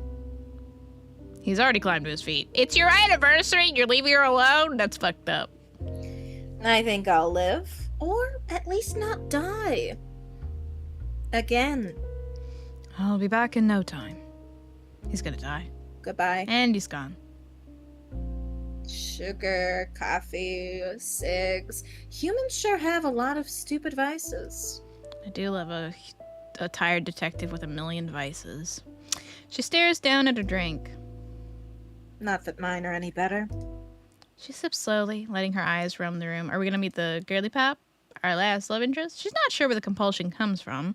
It's not as if she'll discover anything new. It's always the same old faces. No, wait. She's definitely new. Here we go!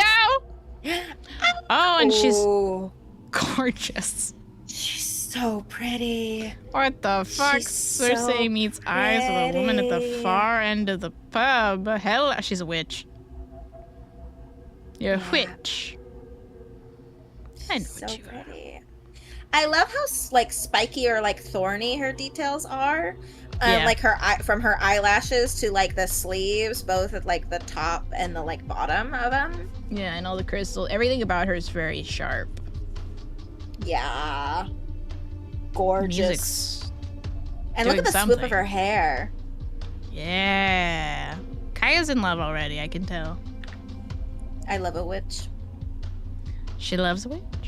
Beauty is no stranger to Cersei. She's seen it in many faces, many bodies, even a few hearts. But this woman isn't just beautiful. She's...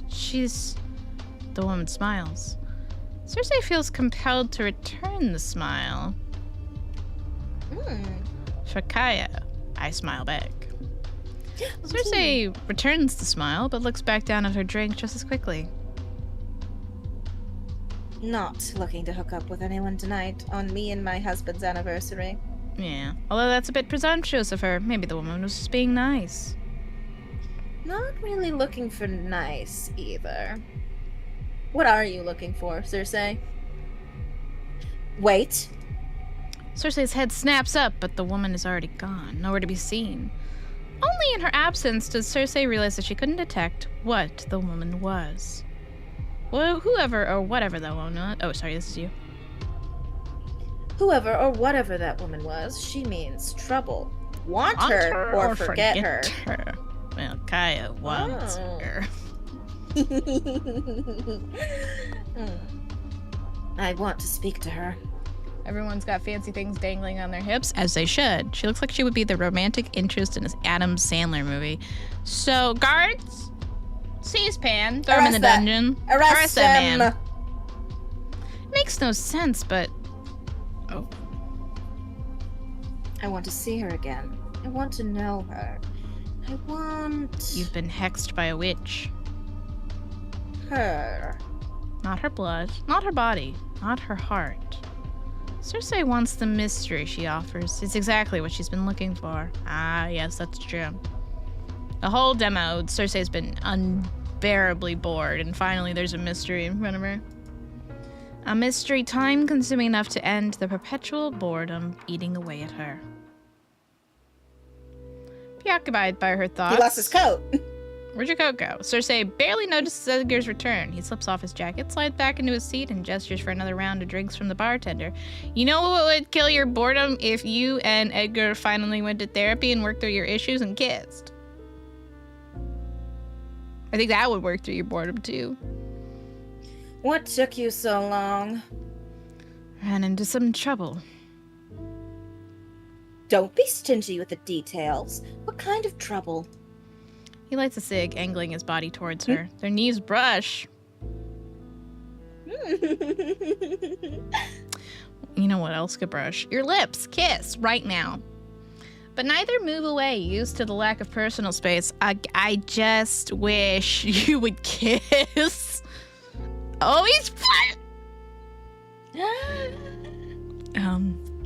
Well, so you see... Oh, what happened? No, never mind.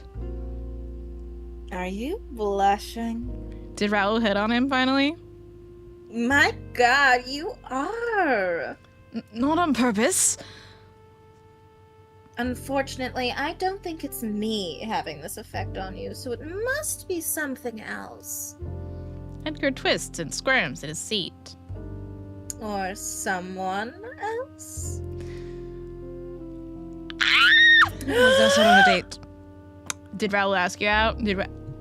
Screaming. He spits the words out so fast, Cersei would have missed them if not for her supernatural hearing.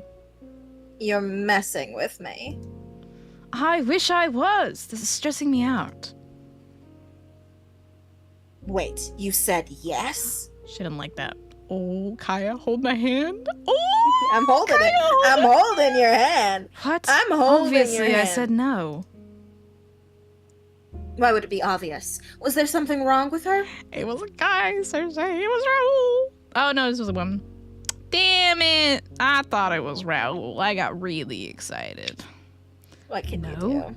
I'm She still was holding your pretty hand, and though. nice and smelled good.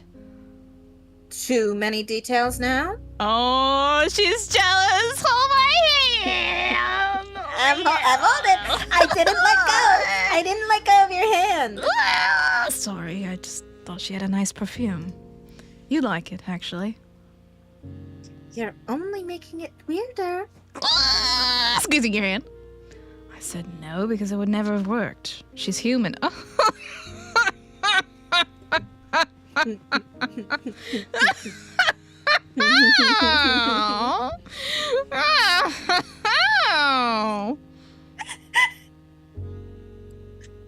As are you. And why wouldn't it work for you to kiss someone human? That's right, because you can only kiss the vampire. But I don't live like one. Excuses. Think about it for a second. I run a supernatural detective agency. How do I explain that to someone outside this business? Not to mention how I'm up all night, asleep most of the day. No sane, normal person would want to be with someone like me. Oh, come on. So what if she doesn't fit into your normal schedule? You make time when you're in love. Love? God, I definitely don't have time for that. Not when there's clients to be managed and bills to be paid and... You don't have to work all the time, Eddie. You could take off one night of drinking. Didn't want to read the rest of To... that. What if someone hears you? You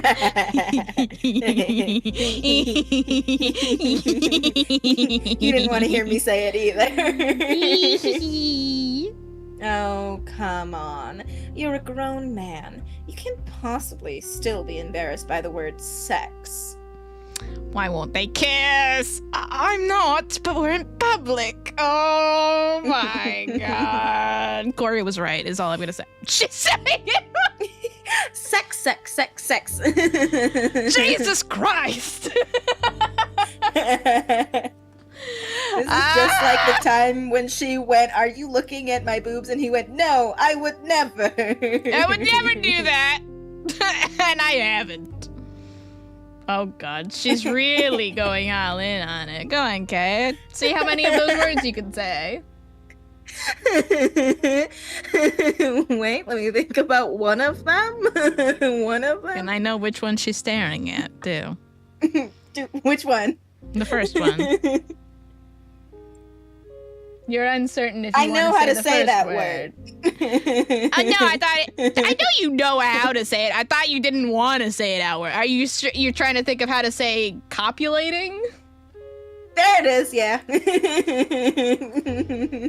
Go on. Read them. Letters. Oh no, I hate the first two words. I mean, I hate all of these words, but I have a specific thing against the first two. But I guess I'll say them. Hey, much love to anyone out there in the universe who likes romantasy. I throw up in my mouth. I'm not a big fan of the first word. It's been ruined for me. Mating, I just kind of think of animal terms, so it doesn't really bother me, I guess. No, I just specifically get really think of a lot detached of when people use that. The first two words are specifically keywords in romantasy smut novels. Which again, no shame to anyone who enjoys those, but unfortunately it is to the level in which I just feel the ick whenever I see them. Because romantasy smut novels are always going, oh, they're fated mates and they can't resist each other. And I'm going, I'm gonna throw up. What do the Brits say? They say shagging. They do, which I suppose I'm probably going to have to say right after I manage to get myself to say this sentence. Breeding, mating, copulating, fornicating, and what is it you Brits say? There it is. Shagging! Cersei is cackling like a madwoman while Edgar hisses under his breath. Cersei, I am begging you to stop! Edgar looks about ready to explode from embarrassment, anxiously glancing around to make sure no one's hurt. I just want them to kiss. Look at her devious little smile. You can make her stop if you kissed her. She would stop talking. Cersei doesn't have a heart to remind him that they're at a bar for supernaturals. Almost everyone's guaranteed to have overheard. Anyway, wouldn't it be nice to be with someone even if it's only for the night?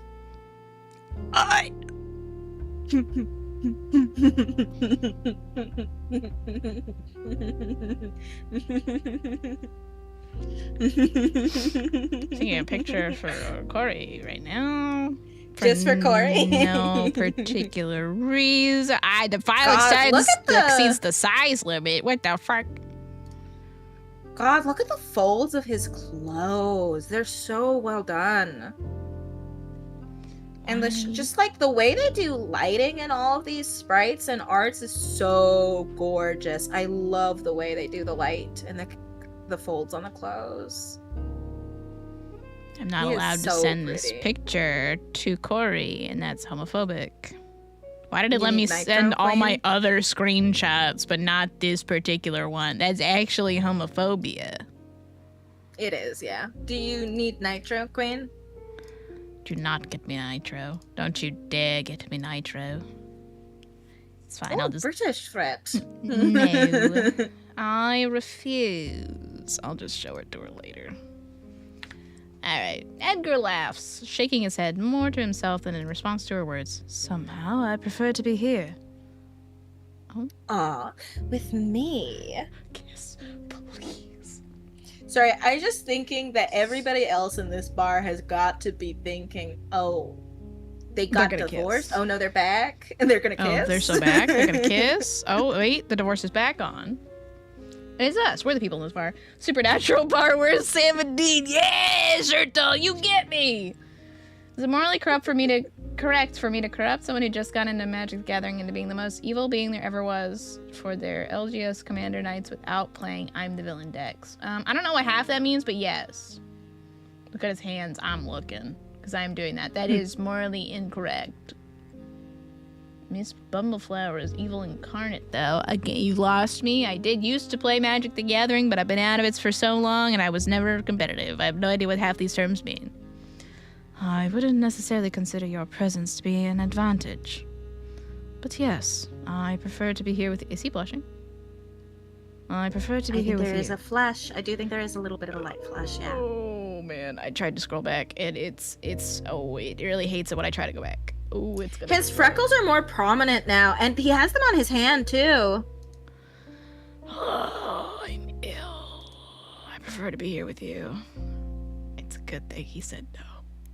Cersei brings her glass to her lips, hiding her smile behind it. It's a good thing he said no to the date. Yes, finally, my time has come. It's selfish, but Cersei's pleased he rejected the stranger. I'd be jealous if he suddenly had less time for us. Let's fucking go. Let's fucking go! Let's go! She's a very kindly legendary rabbit from last year that allows for war crimes in the guise of, I'm giving you stuff too! Oh my god, that's exactly like how I like to play games, though. So true. Their relationship isn't romantic, so it's not like he'd be cheating on her, but it is romantic. And you are in love, and I wish you would acknowledge it. But she likes their routine. It's the only stable routine she's ever had, and she doesn't want that to change. But what if it was romantic? Besides, he's got a point. It's not like he could still work with her and lead a normal life. That's just not how it works. Of course, there are people like Raoul and Dante's superior, Orion, who have human families and try to live as normally as possible. But Orion's an anomaly, and with time, vampires like him learn the hard way that rejecting your nature never works in the long run. Edgar's different. He could pack his bags, move cities, and go back to living a normal life whenever he wants. As long as he remains here, though, he'll never be able to pull the wool back over his eyes. What if you kissed? Please. Edgar taps out his cig in the nearest ashtray. Enough about that. Did I miss anything around here? Nope. For some reason, it doesn't feel right to mention the mysterious woman. Maybe because she knows how Edgar worries and she doesn't want him to start. The bartender slides their new drinks towards them. They clink glasses. to 20 years of this hellish profession. And to 20 more. Oh, that makes me emo in a very soft way. Hey, King, He's already... you're basically saying that you want to spend the rest of your life with her. Not that I think you're gonna die at 64, but 20 more years of it, Edgar? Man! You want to have been working with Cersei. You don't want to give her up. You want to be with her for 40 years, have known her and lived with her for that long, Edgar? Just tears in my eyes again. I'm okay. I'm alright. I just think the first time they kiss, his whole face is gonna go tomato red. And I need to see that like nobody's business. Please, God, please let this game get funded. I need it so fucking bad, dog. I know, oh God, everything's so killer. I need this game now. I want the full I game. need it. Alright, oh my God, he's leaning on her now. In the end, Edgar has one too many drinks. He leans on Cersei the entire walk back to his flat. She stops when they reach his building. He's never invited her upstairs before, and she doubts it'll be any different tonight. Will you make it upstairs on your own? Why wouldn't I? He pushes off of her and stumbles up the stairs to the entrance. But what if you did and you cuddled, and that'd be really cute?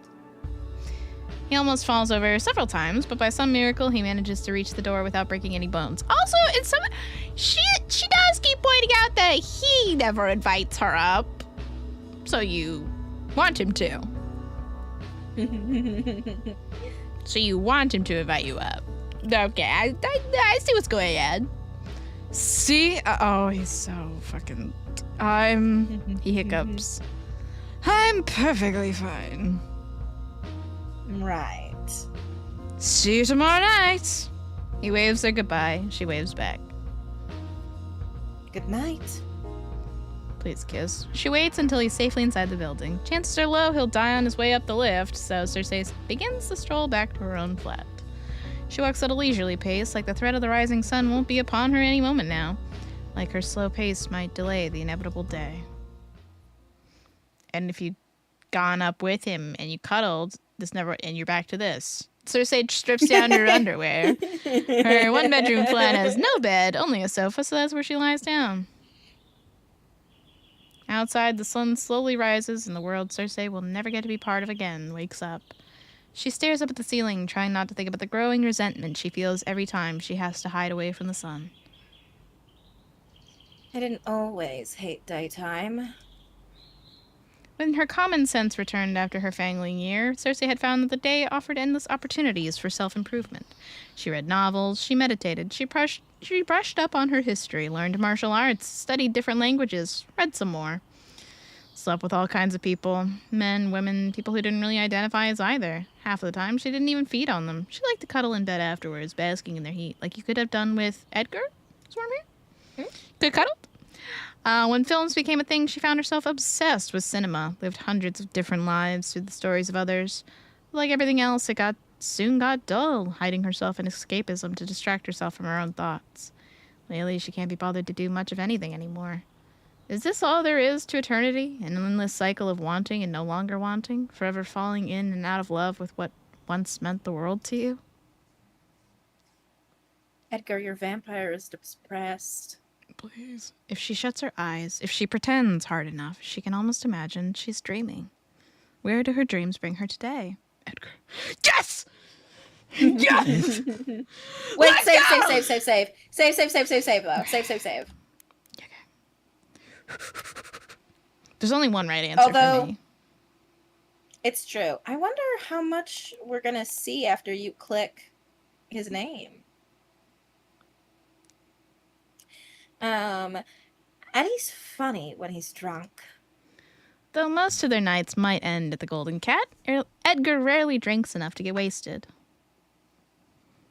His love of tobacco might send him to an early grave, but at least alcohol poisoning won't. A small comfort. Oh, we think about all of them. Interesting. Ugh. Sorry, I got surprised by his handsomeness again. He's so pretty. Just picturing that self-righteous face of his irritates her. Nope. Not even worth thinking about for a second. He's so handsome, though. Oh, you're a liar, but whatever. The mystery woman. Oh, she's beautiful. Oh my god, pretty woman. Who was she? Most importantly, what was she? Every person has a distinct aura. Some call it aura farming. Some people call it life force. Some call it the soul. Whatever you'd like to call it, everyone has it. Not everyone can detect it, but Cersei is trained to ensure she never misses it. So the fact that she'd missed this one, it unsettles her. It unsettles her very much. Suzu, LadyKaella, I just want to say that judging by your reactions to the women characters in this game, I want to say that I sense that you may like them, and I want to say that we accept you if you desire to come out. That's not what you said the other day with Triforce Heroes, where you said you hoped that we'd be normal one day and start liking guys instead of women. Pantakeo. And I have it on record that you said it, so don't even try to deny it. No. No. Great to know that if I ever came out and said I like men and women, which I've definitely never done on this stream, that you would support me, Pan. Thank you so much. I'll consider it. But for right now, it's between you, me, and all of Twitch.tv. She continues to dream. She tries her best to fight against the current of her thoughts, but somehow they always lead back to him. Uh-oh. Our maker! The baker, the candlestick maker. Don't think about him. Against her will, Cersei remembers him. Open your eyes. Look into my eyes. See yourself as you truly are, as you were always meant to be. I'm afraid. For us, fear's a choice. I didn't even see the names over here. When she opens her eyes and looks into his, she doesn't see herself. She sees him. And only him. Beautiful. He whispers, reverent, I will never make anything as beautiful as you again. But sire, you did not make me. Oh, see, there's someone she got the messy blood from. I did. His spindly fingers caress her skin with such tenderness, she foolishly mistakes it for fondness. I delivered you from death. I rendered you invulnerable to the horrors of time. I captured you in the moment you were the most beautiful you ever would be. Oh, I don't like this. Beautiful forever. She holds the monster's stare, my eternal companion, forever. I don't like this. Yeah. The sun has set again, but Cersei only snaps out of her daydreams when she hears the balcony door open. She doesn't have to get up to guess who's broken into her flat. She'd recognize those steps anywhere. Abraxas? Abraxas, I'm in my underwear. Underwear. Hey, man. You Hey, man. Hey, you can't be doing this. Hey, can't you at least knock before you come in here? Please. We're so busy. You'd better have a good reason for this, Abraxas. She stands up to glare at him. His eyes linger on her lack of attire for no longer than what is polite. I apologize for the impromptu visit, but it could not wait. Would you please put on some clothes? Then, of course, I shall explain my unconventional entrance. What is he still doing here? Tease him. Why not remove your own clothes if it feels unfair? Do not be unreasonable. It is not a matter of what is fair or not, but of what is appropriate. Well, I won't be putting mine on. This is my home, and I'm comfortable like this. It wouldn't be courteous for me to be here while you are... He gestures awkwardly, refusing to look at her again. Unprepared for guests. Then why'd you break in? Exactly why you should remove yours. Make it even.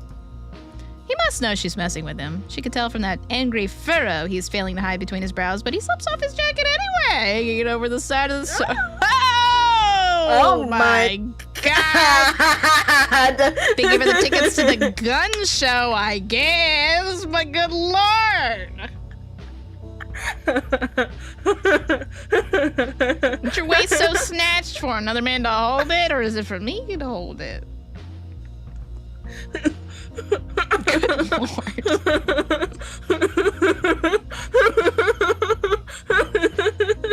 You get over there, Kyle?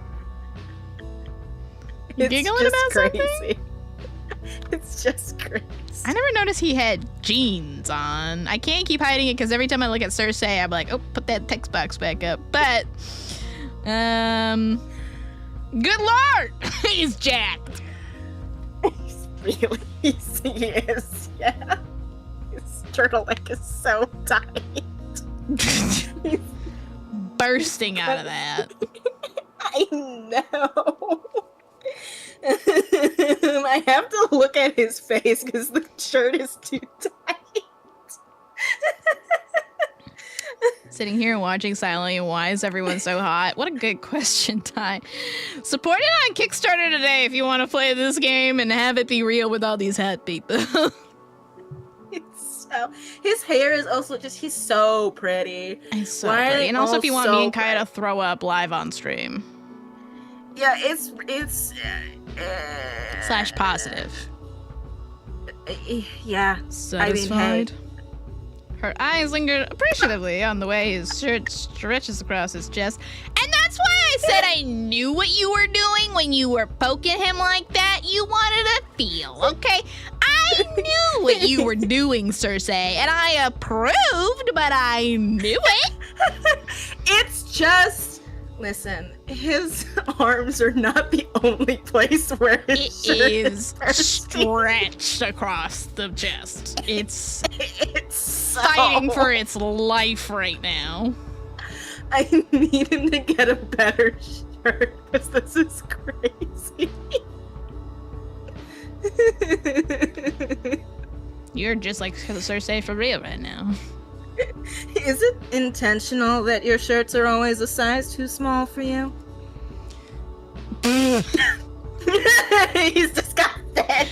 If you intend to objectify me, I will be putting my jacket back on. I'm sobbing. You said my eyes are up here. Do not objectify me. King, I'm sorry, King. You need to like find the zipper on your jacket when you put it back on and zip it up for this. You need to zip it all the way up. She is objectifying you every time she looks at you. I'm so sorry. You have simply must cover up more to avoid that. I'm so sorry. She sighs dramatically. Never any fun, are you? As a vamp, shouldn't you know better to enter a stranger's home without invitation? We are not strangers. We're not friends, either. Acquaintances. Are you seriously trying to negotiate our level of familiarity? I really do enjoy their banter back and forth. There's no one they irritate more than the other, but they are something more than strangers, less than friends, but ooh boy. Which is always a killer dynamic if it's done well. Rubbing my hands together like a little rat. Yes. Well, it's because it's also partially the thing of like almost like frenemies or just like the tension of like here's this person you really dislike, but for some reason you still work with each other. You still compromise, right? You it is kind of respect interest of, each like, other, except for when you're standing the each other's begrudging way. respect. Yeah. It's like if someone else ragged on you, you're like, fuck you. They're doing a great job. And then they hear you and you're like, actually, you're fucking shit at your job. And I'm allowed to say that, but they're not because you're doing you.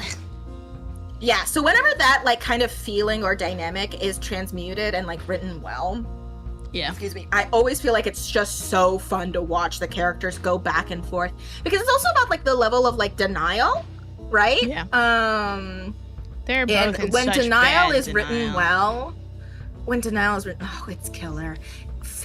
one of my favorite things is to watch a character struggle with their denial. I've also been staring at Cersei for a long time because I love her color palette, but I do have to appreciate how they've written how they've drawn a pale woman of color. Because a lot of the times we've seen, like, obviously look at Abraxas, he's pale as hell and sickly because he's a vampire, right? They don't have any running blood through them, really. And Lazarus also so frightening. Oh God! Don't even look at Lazarus. Oh, Jesus. He was so pale. He was so pale. Pallid and scary. He was like a paper. He was like a sheet of paper.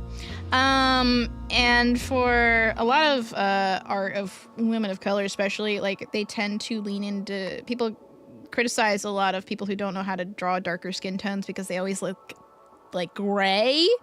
But they did a really good job of, like, giving her a skin tone and making it fairly washed out like the rest of the vampires are, but it's still, she's not gray. Yes. It still, like, looks, what's the word? I mean, done with thought. You know what I mean? Yes. They were very precise and intentional with it. Yes. And they also did this with Dante, but they do have the darker skin, lighter palm, which is always a good thing to see, right? Yes, very that they attentive were conscious to detail. about that. I've just been staring at her, like, I really appreciate her color palettes, and every time I look at her, especially when she was, like, next to Edgar, I'm like, yeah, you can tell, like, she is beautiful, but she looks like that just slightly, like, oh, are you sick? Like, because the complexion is washed out enough that you can tell she's a vampire. Yeah, like, and without making her look, what's the word I'm looking for? It's not ashy, is it? Bad? Yeah. I've been going with gray. I don't know. Gray. Yeah. Yeah. Because gray tends to be the color undertones are right. Yes. Is really the point of the matter. They're richer and fuller. Yes. And then, unfortunately, some people might make it to be. Regardless if the character is a vampire or not. Oh, Swim, I'm gonna being snuck up on. Continue yapping. No. Yapping? Me? I have to yap? What Suzu doesn't know is that if this game does get funded, I absolutely would come back for another collab. I already knew this. I do know this. What? I knew this in my heart. No? What? He pays for a housekeeping company to follow him around so they can mop up everyone's drool. I'm sobbing, Shirto. Do you need a few minute break? No. I'm good to keep going. Okay. He eyes the balcony he just sneaked in through. I didn't mean to cause you any distress, but I had to make sure no one would know I was here. And you felt that creeping in through the balcony was the most discreet way to accomplish that? He looks so offended. I was not creeping. Really? His eyes sweep down her body again. Hey, what are you looking at? He clears his throat and pretends to be distracted by the posters lining her wall. I believe this is my first time seeing your flat. We're doing small Do you talk? watch a lot of films? What are we doing here? Are we on a date? You're doing small talk? Yeah, are we doing small talk now? Explain why you broke into my damn flat. Sneaked in. Don't be childish. It's not cute when you're like 200 years old. It's about the case that Seth was witness to. Did you release him already? Of course. We had no reason to hold him after questioning. No reason. I gave you a reason. Yes, I put a word in with this SCD to look into him sooner than later. They mentioned they hadn't received any reports from you, however. Oh, his little fang just barely peeks out. I did not come here to talk about Seth. I need a favor. Will you do it? s- Oh. And he snuck into our house? He snuck into our house to ask us for a favor that he didn't want anyone to know he was going to ask us. The request surprises her. She studies his face, waiting for the punchline. Well, will you? I can't believe my ears. The great Abraxas is asking for my help? Really? Maybe that's why he also took off his jacket. Do not make me repeat myself. It was difficult enough the first time. Because he climbed up the building to her, or? Even if she finds it hard to believe, Abraxas is definitely telling the truth. He barely even relies on his own agents. So for him to come to her, of all people, for help, it means he needs something badly enough to swallow his pride, which is why he took off the jacket. It's a metaphor for pride. Yeah, for being vulnerable and undressing. So true. Don't take the rest off, I'm afraid to see. I never expected to see the night. She's already set on not doing it, because why would she in her right mind ever help Abraxas? But that doesn't mean she's not curious. You're going to have to share more details before I decide. Have you heard of the incident at the Beaumont Museum? In passing. This must never become public knowledge, but the gas leak was a cover-up coordinated by us at the SSF. The Safa. No. Simply no. No? Never. Why do you get to do that, but I can't do it? Do what? A bit? I think you should appreciate the fact that she's doing what you do, which is going, wow. Wow. Who could have imagined? Magic triggered the explosion. The burst of energy was so powerful that, should our culprit have wished to, they could have destroyed far more than a single wing. At worst, I fear they might even be able to burn down half of North Haven. My agents and I have determined it cannot be a mere accident. This was an intentional attack. I see. Unfortunately, it gets worse. The wing that was destroyed harbored several magical artifacts, one of which is now missing.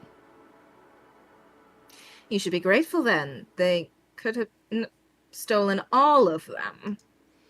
I sent my team to clean up the scene and deal with any witnesses. That's when they found the initials JM spray painted on a wall. Ooh. Oh. Well, that just... Redacted! What? What could it mean? Whoever or whatever this JM is, it is our only lead. Couldn't you trace the magic from the explosion? Cersei knows for a fact that the SSF North Haven branch is a very talented witch in their ranks. SSF. She even happens to be Abraxas' second-in-command.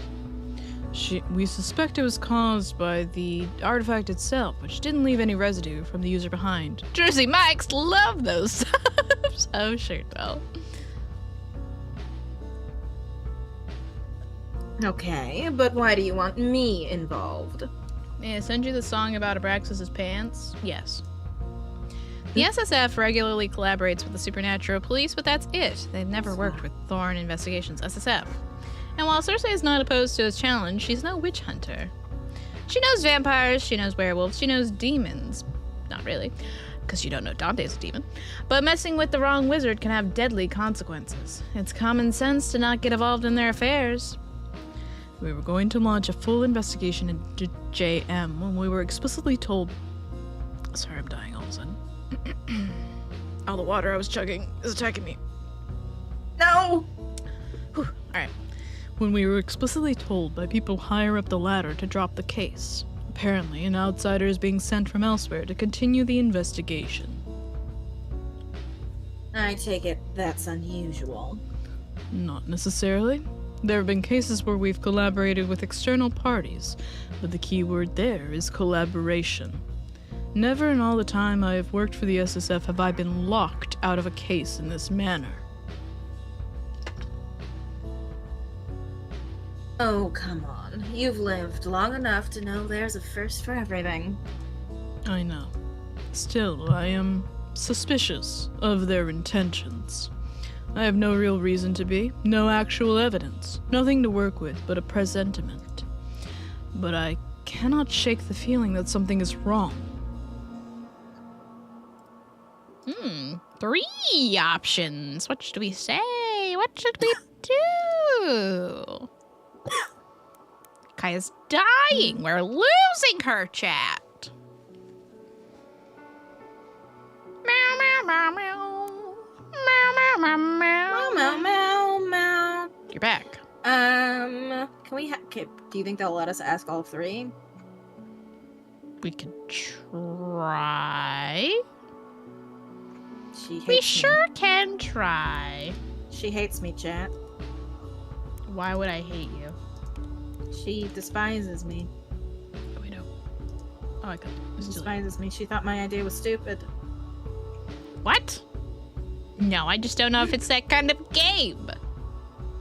I guess I'll find out. Ooh, it's gonna save one of these days. Ooh, it wants to save so bad. Oh, it wants to save so bad. Ooh, you want to save so bad. Uh-huh. Ooh, you're saving.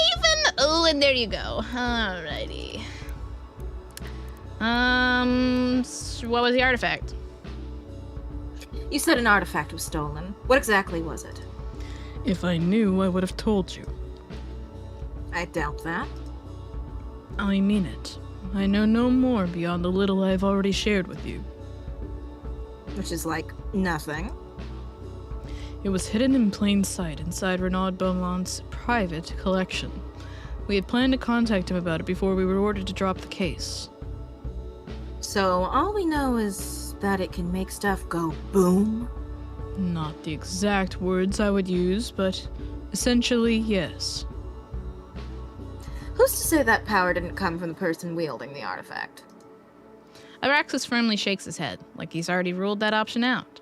There are wizards and witches capable of things our minds cannot imagine, but it would be suicide to release a burst of energy that large without assistance. When magic's involved, nothing's impossible. I suppose. Still, I would say it's too unlikely to be worth consideration. Yes, they will let us ask all 3. Seth was the only witness. Okay,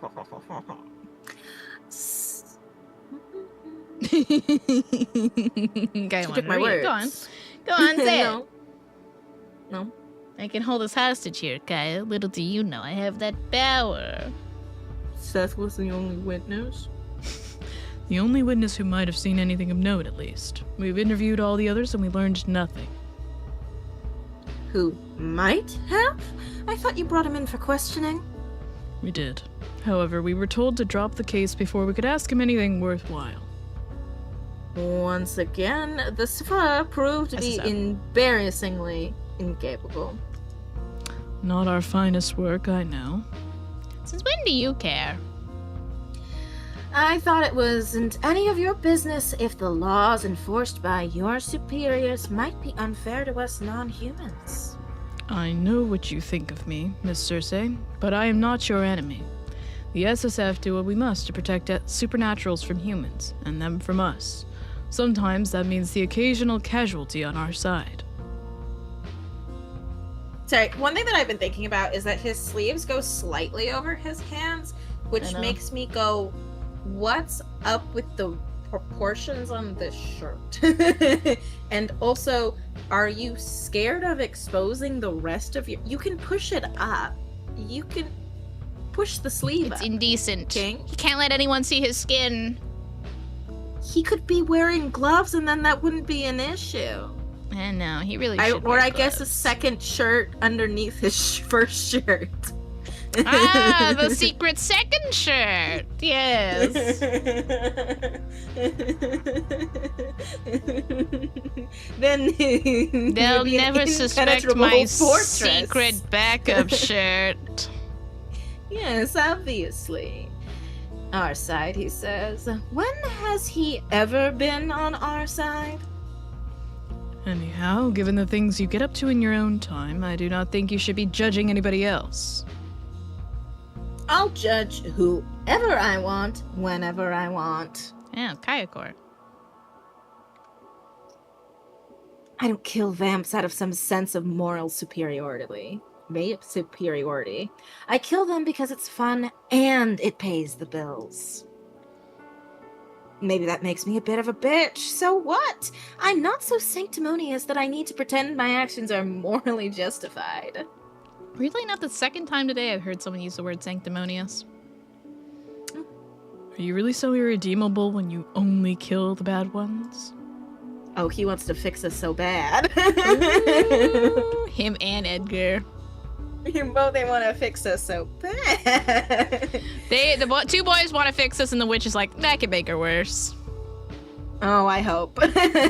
Twirling my hair. Girl. Don't paint me as some sort of anti-heroine. All of it. Toothless, don't smack my mic. There are people listening to me hear that. speak. Toothless, I love you. Susan A says she loves you. He wants to be fed. Oh. All vampires are bad. Even you. Especially me. Once we get through this conversation, we can take a pause and you can feed him. Same goes for humans, werewolves, witches, you name it. We're all equally capable of bad and good. That's why it means something when we choose to do good. So do you recognize that you have been choosing to do good, Cersei? Do you You're not recognize doing- that? Doesn't feel like you know that. Abraxas Yes, doesn't look I surprised by her speech. He may not know the full extent of what Cersei used to get up to before North Haven, but unlike Edgar, he can surely imagine. This is Cersei on her best behavior. And if you ever have the misfortune of meeting her at her worst, well, good luck. I only target the so-called bad ones because I don't need any more trouble with the law than I already have. Also, if someone's willing to pay to see you dead not once but twice, you're probably an asshole anyway. Abraxas shakes his head. He gives up on adding anything to this conversation, returning to the previous subject. Technically, I am not betraying orders. It's not me who's investigating this after all. It is you. And if you happen to feed some information back to me, then that is simply how it goes. Loophole of the century. Cersei folds her arms over her chest. I'll help you under one condition. Why are you making that face? You haven't even heard what I have to say yet. Fine. State your terms. Disgruntled. It's quite simple. If you're so desperate for my help... I knew she was gonna say it. Yeah. In my heart, it's like she's gonna say, beg for it. Yeah. Oh, Gilly. Oh, please, Abraxas. Please, Abraxas. Please, Abraxas. Oh, Kyle wants him to beg for it. Yeah. No. He moves to leave, but she blocks his path. Always so uptight. Let me rethink this. Abraxas just stares, waiting. Look at his stare. Oh, boy. She takes her time, hemming and hawing, simply for the amusement of keeping him in suspense. Oh, all right. I'll do it. His glare softens, only barely, but enough for her to notice. Thank you. Oh, he thanked her. Don't thank me. I'm not doing it for you. It just sounds like a compelling case. Far more interesting than anything I've worked on lately. Maybe this is what will fish her out of her slump, keep her running Thorn investigations for another 20 years. You'd better pay us, though, and provide a generous tip. Everyone knows Abraxas sits on a monstrous amount of generational wealth from his previous life. Sorry, just hit me. First of all, he's rich. Secondly, she's so incredibly bored, but also does not want anything to ruin her routine with Edgar specifically. Yeah. No, I was thinking that earlier. Isn't that interesting? She has perpetual boredom that's gnawing away at her, and the second anything's interesting, she wants to jump on it. But nothing is allowed to interfere with her routine with Edgar specifically. Yeah. Yeah. I see through you, Cersei. I see you. It's so strange. You think you'd be bored of this kind of stagnation, but you don't want anything to change with him specifically. Interesting. How could that be? Something she might as well use to her advantage here. It's true, you're poor and you need the money. That can be arranged. He's... In his heart, I know he's thinking, oh, she just wants money? Okay. Like, I can hear it. I know, I can That's it? I can sense it. Okay. Money it is. Like, Well, she also wanted him to beg, but he didn't do that, so... it's true. Perfect. Now, give me a moment to get dressed and I'll get you out of here. There's no need. I have my own way. The balcony again? Absolutely not, Romeo. His eyes shift to the floor, brows drawing together. He's that conflicted about this? Perhaps it's because he's never broken rules in the past. He fears the consequences should anyone learn that he's disobeying orders. Ooh. We really want to see her try to reassure him. What does it look like when Cersei reassures somebody? You're giving in and feeding him? He's meowing at you too much? No. Oh. I heard him. I just heard him stood go, up meow! briefly to make... Yeah, no, I just stood up briefly to make him think I was about to feed him. Oh, okay. Reassure him. The Safa have no reason to SSF. monitor your every move. Even if someone does find out that you came here, surely you're quick-witted enough to think of an excuse on the spot. Yes. Yes, you're right. There are plenty of reasons why I might come to see you. Plenty, you say? Oh. Such as... Twirling my hair. He rolls his eyes and any previous hints of vulnerability vanish. Damn it. Never mind that. Get dressed. I do not have all night, and neither do you. Just for the attitude, I'll make sure to take my sweet time. Ah, well, now I gotta know what push. Oh, are they gonna kiss? What they push? Oh, well, I do it. Hey, you doing okay, Suzu? No, my two favorite men are about to be in the same room. That's not good for me. Push him. You're a little too old to be scared of getting scolded.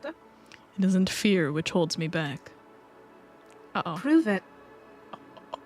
Kaya, hold my hand. Holding. He frowns, and any previous traces of vulnerability are gone. I have nothing to prove to you, but I will use the door if you insist. Get dressed. I do not have all night, and neither do you. Oh. I kind of liked it when he rolled his eyes. It was funnier.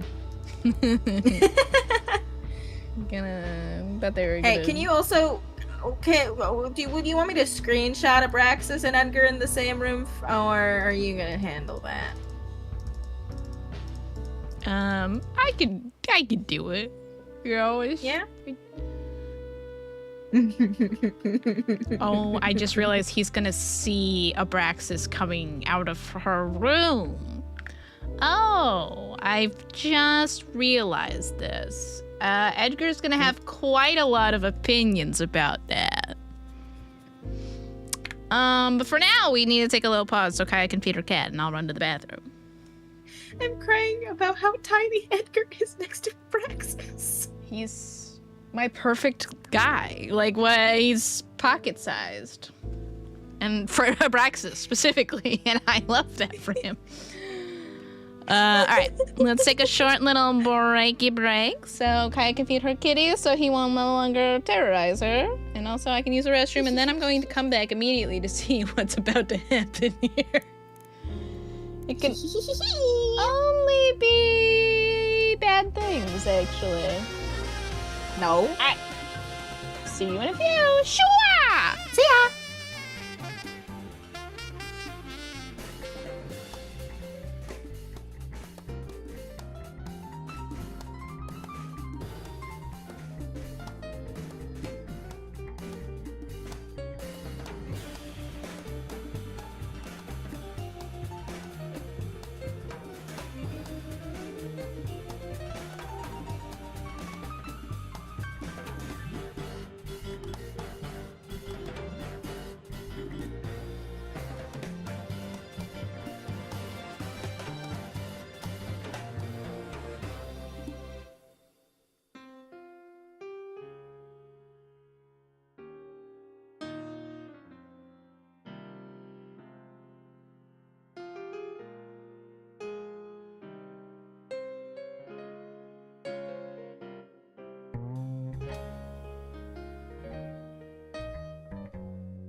Hello, hello. Hello. All right. We gotta get these hot men in the same room and see what happens. Cersei leads people have a Abraxas need. downstairs. Exactly. So he can leave through the front door like a normal person. Oh, he's freshly shaved. Oh my god, they made a freshly shaved Sprite. Why is he freshly shaven? Do you have a date? In their office, a freshly shaven Edgar has made himself comfortable behind his desk. He's mid-bite on a biscuit when they enter.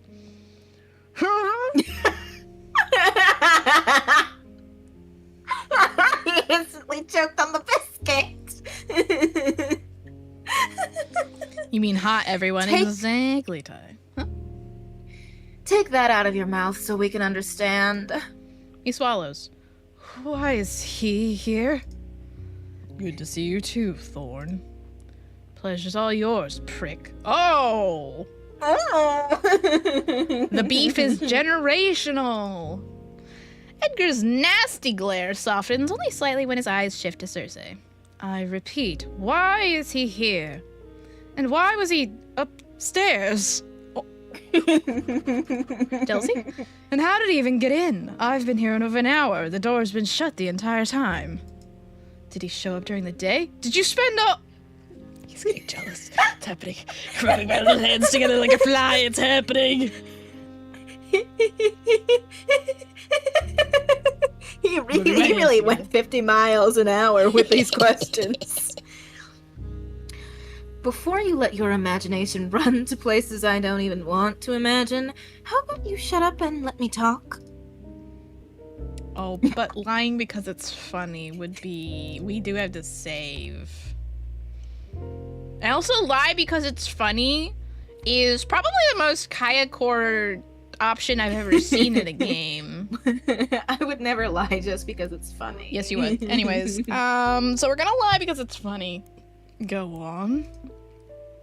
Oh.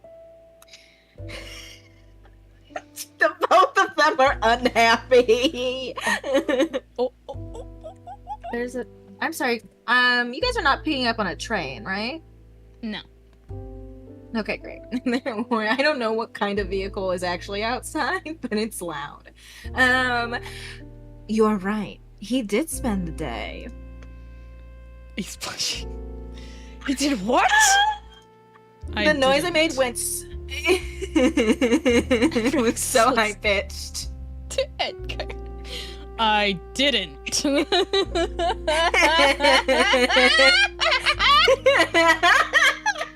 She's relishing in it. Abraxas having to defend himself from the accusation. The fact that he looked at Edgar and went, "No, I didn't," is so fun. The fact that he looked at Edgar instead of looking at her being like, "What the fuck?" He was like, "No." No, Edgar, I did not do that. I didn't do that twice. I am sobbing. Denying it twice makes you sound totally guilty. But you know it isn't true. Why must you always make up nonsense? As if I'd believe that anyway. Neither of you could stand each other for that long. Now tell me the Fake, truth. I don't give a fucker. Yes, I know what you were. You were deceived for a minute. Now tell me the truth. What's he doing here? I'm standing right here, Thorn. You could simply ask me. Or I could not. Abraxas sneers. In that case, I shall leave the explaining to your boss. Edgar lifts his plate. He's gonna throw it at you. You're going to piss off now, right? Have a biscuit before you go. Fresh from our neighbor. I can't. Oh, that's right. You can't eat. Oh, the bitchiness is off the fucking... I can, but the taste is repulsive and I cannot properly digest it, meaning I would have to... Abraxas pauses. Ah, you're mocking me.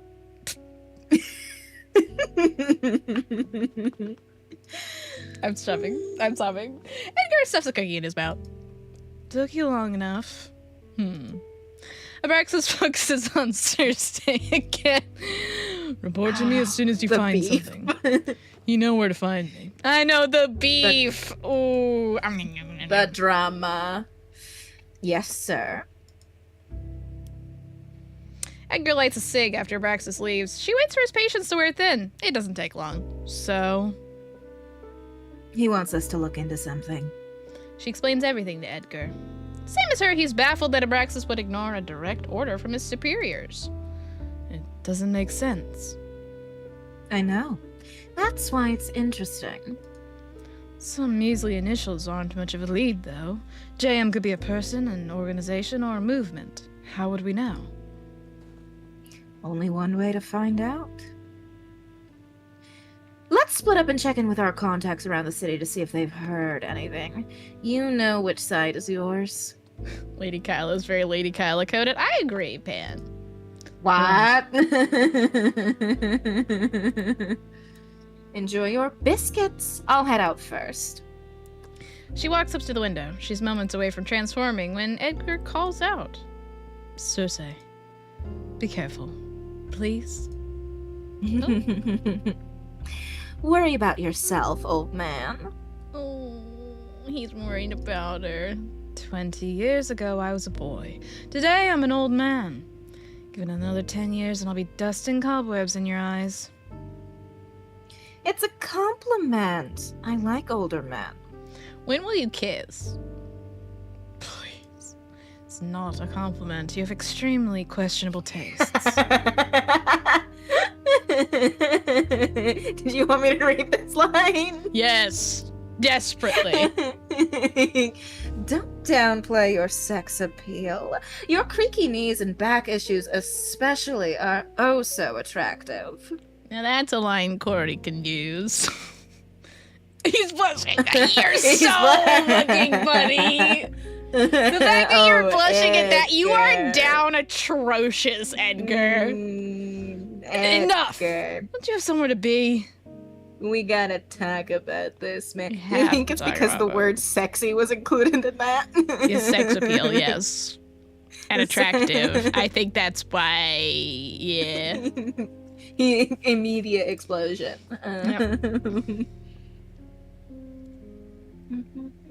You gotta be Try not to miss me too much. the way I would feeling like Edgar would fold instantly. Oh, to be clear, we would all fold for Cersei the second she gave any of us a compliment. We would fold like dry laundry. Immediately. Okay, it'd be so fast. I need you to know that. Immediately. He's the most real among doing the it cast. so obviously. You know what I mean? Like, there's something so endearing about watching a guy just bumble over it, you know? Yeah. Especially because, like, he's been with her for 20 years now. And she says this stuff, and he still blushes over everything. That makes me go, oh, you're the perfect man. Like, Yeah. Cersei She said it was transformed. rare to fluster him, but we've seen him Nowadays. fluster quite a bit. yeah. She can't just fluster him by getting close to him anymore. She has to say Yes. things. She would has speak to to me, and I would trip, destroy 7 glasses, and get electrocuted. That is true, Pam. That's called folding, Yeah. and then the consequences of your actions, though. The tripping is you folding. But also, Edgar's so fucking cute. I know. Did you see the CG with him earlier, Ty? Let me pull it up. So pretty. Yeah. Let me pull up the CG real quick. My actions shouldn't have consequences. You're gonna have a tough life if you believe that, Dan. Here is the Edgar CG from earlier. Ty? There he is. And I am unhealthily in love with this man. And I need this game to be real so I can get... Okay, Pan, what the fuck? Eyes are up here. Alright? His eyes are up here, sir. Okay? Cersei transforms, circling Edgar once before she flies out the window and into the night. Did he even see? Were you looking at Abraxas with his coat off? Pan did not see Abraxas. Oh, sorry, you want me to go back to Abraxas with his coat off? I can do that. Wait, let me save where I am real quick. I can show him a man with an insane chest. Yeah, let me go back real quick for you, Pan, and also Ty. You want to see Abraxas with his jacket off? If you're looking at men's God. chests here, Pam. Hey guys, hey. I was looking to see if I could get a more sprites of the characters on their Tumblr page. I've seen a snapshot of CG from Dante's Route, and it's crazy. I have to send something along to Susan A. No, I'm not going to show you guys because I'm going to encourage you to play the demo yourself and support the developers, and you can play the other route, which is Dante's. Yes. But I am going to everyone download this demo. Oh. My. Oh my. You know, we never talk enough about the harness that some police officers get to wear, and we never talk enough about that. It's Board true, we really Investigations don't. has established a trusted net of sources around North Haven over the past 2 decades. From small business owners to working girls to regular everyday people oblivious to the supernatural world, you never know who might have that intel you need. But tonight, none of their usuals has anything useful for Cersei. No one's heard of the initials before. Back to the murder alley, are we? For her last stop, Cersei catches Nisha away from Elysium on her smoke break. I guess you could be Nisha. Do you want me to be both of them? Oh, wait, no. No. I don't want you to talk to yourself. Long time no see. No. You also have the narration though, so it's okay. No. Nisha, Laz's right hand, had secretly worked as an informant for Thorne Investigations for years now. She's a street smart human who enjoys making a little extra on the side. Although I'm not sure what she needs it for. From what I've heard, Lazarus pays her plenty and more. Then again, given that she's basically running his business for him, there's probably nothing he could pay Nisha that would be enough for the work she does. Anyway, I appreciate that Nisha's a businesswoman. Greed is easy to work with. Heard you stopped by Elysium last night. Excuse me? Paid Laz a quick visit. And you didn't think you didn't think to come say hi to me? You'd have liked that? I'm not gonna lie, it hurt a bit. Thought we were friends. Sure, if you say so. But I didn't come here to catch up. Aw, you didn't? Well, what are you here for then? Have you seen the initials JM around lately? Nisha shrugs. No. Is that someone important? Another dead end. Don't even know if it's a who or what yet, but if you hear anything... Nisha tips her imaginary hat to Cersei. You'll be the first to know, of course. Thanks. Nisha butts out her cig on the nearest wall. If that's all, I should get back inside. Elysium doesn't run itself. Lazarus still leaving all the work to you? He pulls his weight. Sometimes. Kick him in the balls for me when you see him next. I quite like this job, so I will not be doing that, but you have my respect for your commitment to hating him. It's a lifestyle at this point. Ha! Nisha waves her goodbye and disappears inside the abandoned building. Cersei sighs and returns to the streets. Let's see if Edgar had better luck. No, Pad. Not that.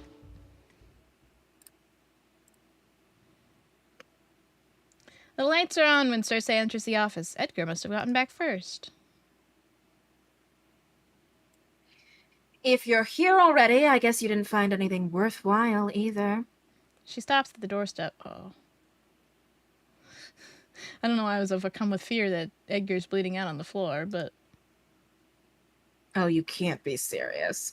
2 break-ins in one night? Oh no. Oh no. Oh no. Oh, there's a witch. Edgar's nowhere to be Gorgeous seen. woman. Standing behind his desk is the mystery woman from last night. Kaya's girlfriend is here. The mysterious witch. Finally, Cersei can see the woman for what she really is. A witch. A very powerful one if she's able to conceal her magic like that. There you are. I've been waiting for you. Her eyes leave the streets outside to meet Cersei's gaze. Yes? They stare at each other for a long beat, neither willing to break eye contact or begin the conversation. Eventually, the woman smiles, impressed for some reason. You have a spine, a quality I respect, as long as one does not mistake it as a suitable replacement for competence. She looks like so sad and forlorn. Do you think she maybe needs someone to hold her hand? That's the most I've ever heard you say "like" in a sentence. The California girl in you is coming out. What can I say? On your girls. As you are doing right now. The woman laughs. You have a sense of humor as well. That is good. When Cersei still doesn't move, the woman pushes away from the wall to stand up straight. She's tall, in the same way models are. It should be a pointless, ridiculous, inappropriate thought to have in this moment, but you think she's hot. And yet Cersei can't help but feel that there's something unnatural about how bewitching the woman before her is. Apologies and introductions are in order. Which would you prefer to hear first? Sorry, I'm just thinking about this pose with her hand like this does make me feel like she's gonna pull some ninjutsu on me. I also had that same thought. Yeah, it's weird. It's like, what is Mind this hand melding. gesture that she's doing? I kind of feel like she's about to flick a firebolt at me. I don't know. Yeah, she's gonna get our ass with lightning. It's over for us. I forgot my food in the oven. Bye. Bye. Right, Kaya told me that at the hour mark she needed to go check on our food. Why is everyone so attractive? What a good question. So, hi everyone. Just you, me, and two hot women on screen. Who's your favorite? You know what? I can save here and go back to the title screen, and we can talk about our favorite characters as of late. I had a feeling we had at least one more event because we hadn't really seen the pretty woman yet, and they've given us one CG per love interest, so we didn't have a CG from her yet. My guess is the demo's about to end after her scene, but of the three love interests for Cersei, who are you most interested in? For me, obviously it's Edgar. No question. I do really like Abraxas too, though. His dynamic with Cersei's too good. It's too funny, too fun to watch them go at each other. And yeah, I think they should kiss. Also, he's a hot widower. He has a wife who died and he's still very committed to her. I like that in a guy. Edgar's the perfect man in the world, and I'm in love with him, and he needs my hand in marriage right now. But anyways, this woman's also really, she's, wowee. She's beautiful. And she has my whole heart. I'm on both my knees with a ring, a diamond ring, and I hope it's good enough for her, and it won't because nothing's good enough for her. So yeah, so far I like all three of them. I would definitely say, obviously, Edgar's my favorite. I love a yearner. I love a yearner. I do love a yearner.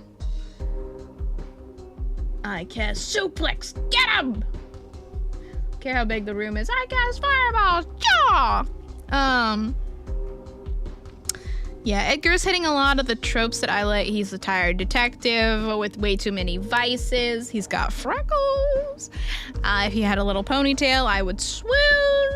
Thank God he doesn't. I'm safe. And he is the human companion that's been around for so long. And their dynamic is there's really no one more important. There's no one really more important still alive, at least, to them than the other, and they can't imagine their lives without each other. And there's something more than friends, but less than lovers. But Cersei wouldn't be opposed to that. And I've noticed you, Cersei. I pick up on all your little tells.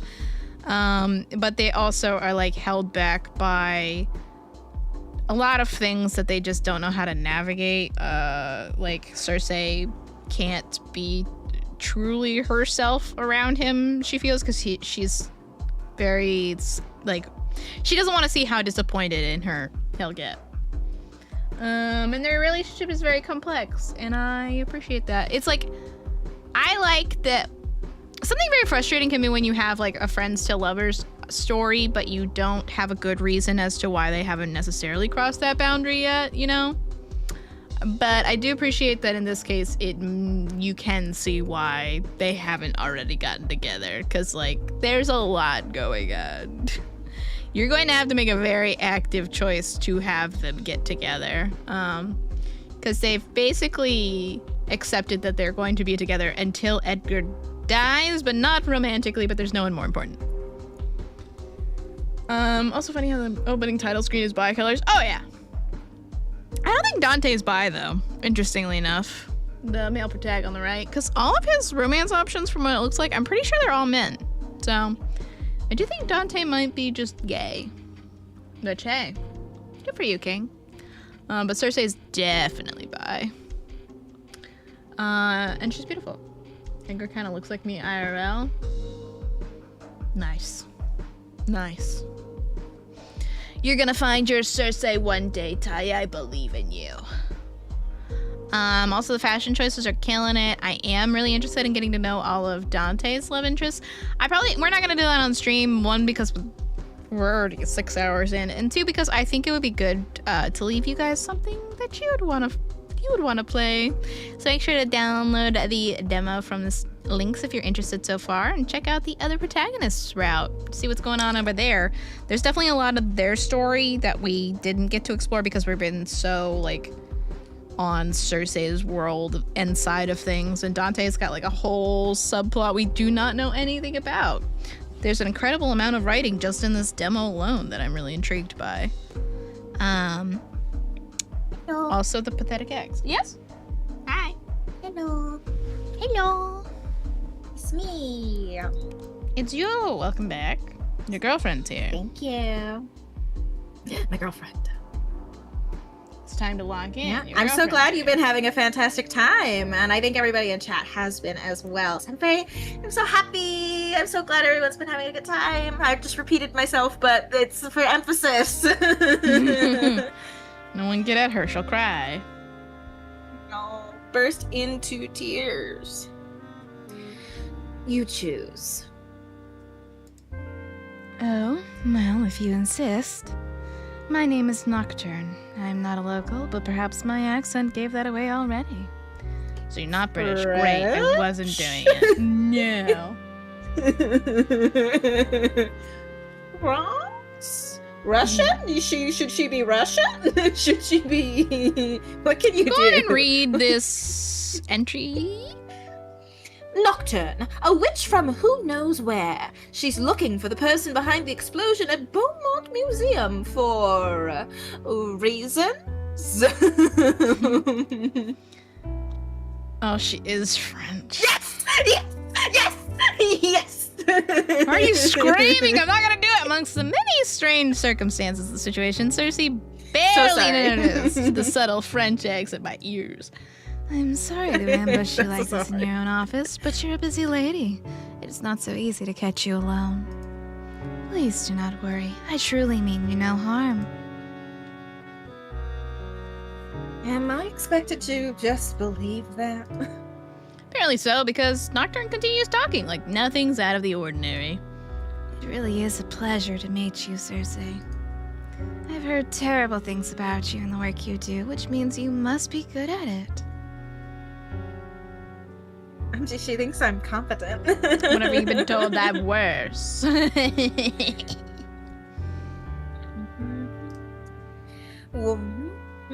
You took too long. Go right. Let me go back. Here you go. Well, you read the line. Well, there's one word they added, probably. Whatever you've been told about me, I'm probably worse. There we go. Perfect. That is exactly the kind of woman I'm looking to hire. Cersei narrows her eyes for my at the horrible, witch. horrible personality. You want to hire me? For what, exactly? Hi, Louie. I love you. Nocturne doesn't look like she requires any help killing your typical street vamp, so it's definitely not for that. Same thing everyone hires you for. I'm looking for someone. I want you to find them. Right.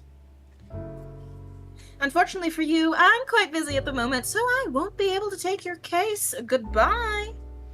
Nocturne's voice is firm, even as her perfect smile stays painted on. You're already looking for them. Cool. Ah. So JM is a person. I presume so. The person they're pretending to be, the real JM, was a brilliant young witch. But who knows when it comes to this imposter? They could be anyone for all we know. How do you know it's an imposter? Why couldn't it be the real JM? Because she's dead. Nocturne's tone is so detached, Cersei can hardly believe this isn't all one big joke. She's so pretty. She's dead? Quite dead, yes. I would know. I killed her. She's dead. She's really proud of the fact that she killed her. She murders. OMG. I please. She does murder. And you killed her? Murdered, slew, killed, whichever word you prefer. Assuming that's even true, why would you admit that to a complete stranger? I told you, I've done my research. I know everything I need to know to determine that you are capable of this job. If I did not believe you were capable, I would not be here. I'm not a witch who wastes her time on whims. Throughout this conversation, Nocturne's smile has never fallen. Till now. Oh, that camera pan was really scary. You must her eyes, a close-up on her eyes. It is important to me that this person is found. I want the best detective possible on the job, and I believe that to be you. So you will take my case. You will find the imposter and the artifact they got their thieving little hands on. You will bring them both to me, and you will not disappoint. She smiles again. Money is of no consequence to me, so you will of course be well compensated for your efforts. Huh. For once, Cersei is genuinely at a loss for words, but Nocturne doesn't seem to mind. I'll take your silence to mean you accept, yes? Yes! Yeah. Whatever you say. Whatever you say, Queen. Ah, we did it! Woo! We did it! We made it to the end of the demo! For Cersei's side, that is. Rubs my little gremlin hands together. That is the end of the... Ooh, okay, the extras are the credits. Very lovely. That is the end of the Burn the Midnight Oil demo. As a reminder, we've pinned the links to the game both on Steam, itch, and Kickstarter. Actually, I can resend them right now. Let me grab these again.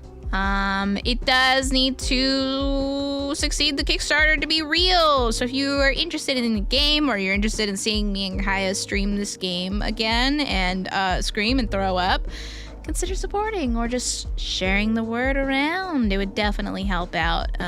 They are, let me just double check the goal. They've got 10 days left on it, and they're at a little over halfway. So I hope that, I do love the screaming and Kaya's nervous chuckle, but I don't want you vomiting. Okay, how about no vomiting, only screaming, and Kaya twirling her hair and going, OMG, my girlfriend, every time she shows up. What about that? How about that for you? Come on, take the plea bargain. Yes, my plea bargain. I have no money, real.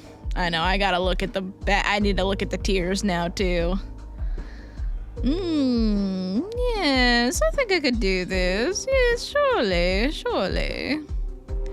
Oh, the more expensive ones are already run out, I think. Interesting. True. These are all, well, you know what you can do? Help spread the word. There are lots of people out here who are looking for the next hottie to date. And didn't you know this game is jam-packed full of hotties? Thank you, Kaya, for, as always, streaming with me. Whenever there's hotties to scream over, you can count on that Kaya and I will be screaming together over them. I'll be there. Thank you so much for streaming it. And thank you everybody so much for coming and watching us play. I was super, super excited for it, and I truly feel after playing that I'm like even more excited somehow. Maximum excitement. How did that happen? So they give $300, Kaya gets her name in the credits, and I get Nene in the game? What? Huh? That's a lot of money. Don't talk with your mouth full. So sorry. Sorry about that. Crimes were committed. She got too scared. Let me go check. What were you looking at? I got, yes, I forgot because I got very frightened. I'm so sorry. I'll never be I forgiven think for there's this. one. I know. I'll pay Saya back. Anyway. Monetarily. Yes, if it was monetarily design a right pet, I think those are all sold out already. now. Yeah, none left. Yeah. Anyways, now I need to go. I can't wait. I do see a gif up here of the guy that I think our crab friend would like with the green and black hair, and he is hanging from the ceiling, and I have. What's going on in that gif? Where do you see what isn't available? So if you look at the right hand side, you can see like it right above the rewards starts to say available rewards, and there's a little green button that says pledge, and if you scroll down, eventually there's an all gone, and then those options that are all gone, the green button is no longer clickable.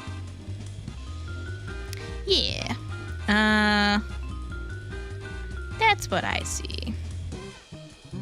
Susanne, you should go look at something that I've sent you about this game in your DMs on Discord.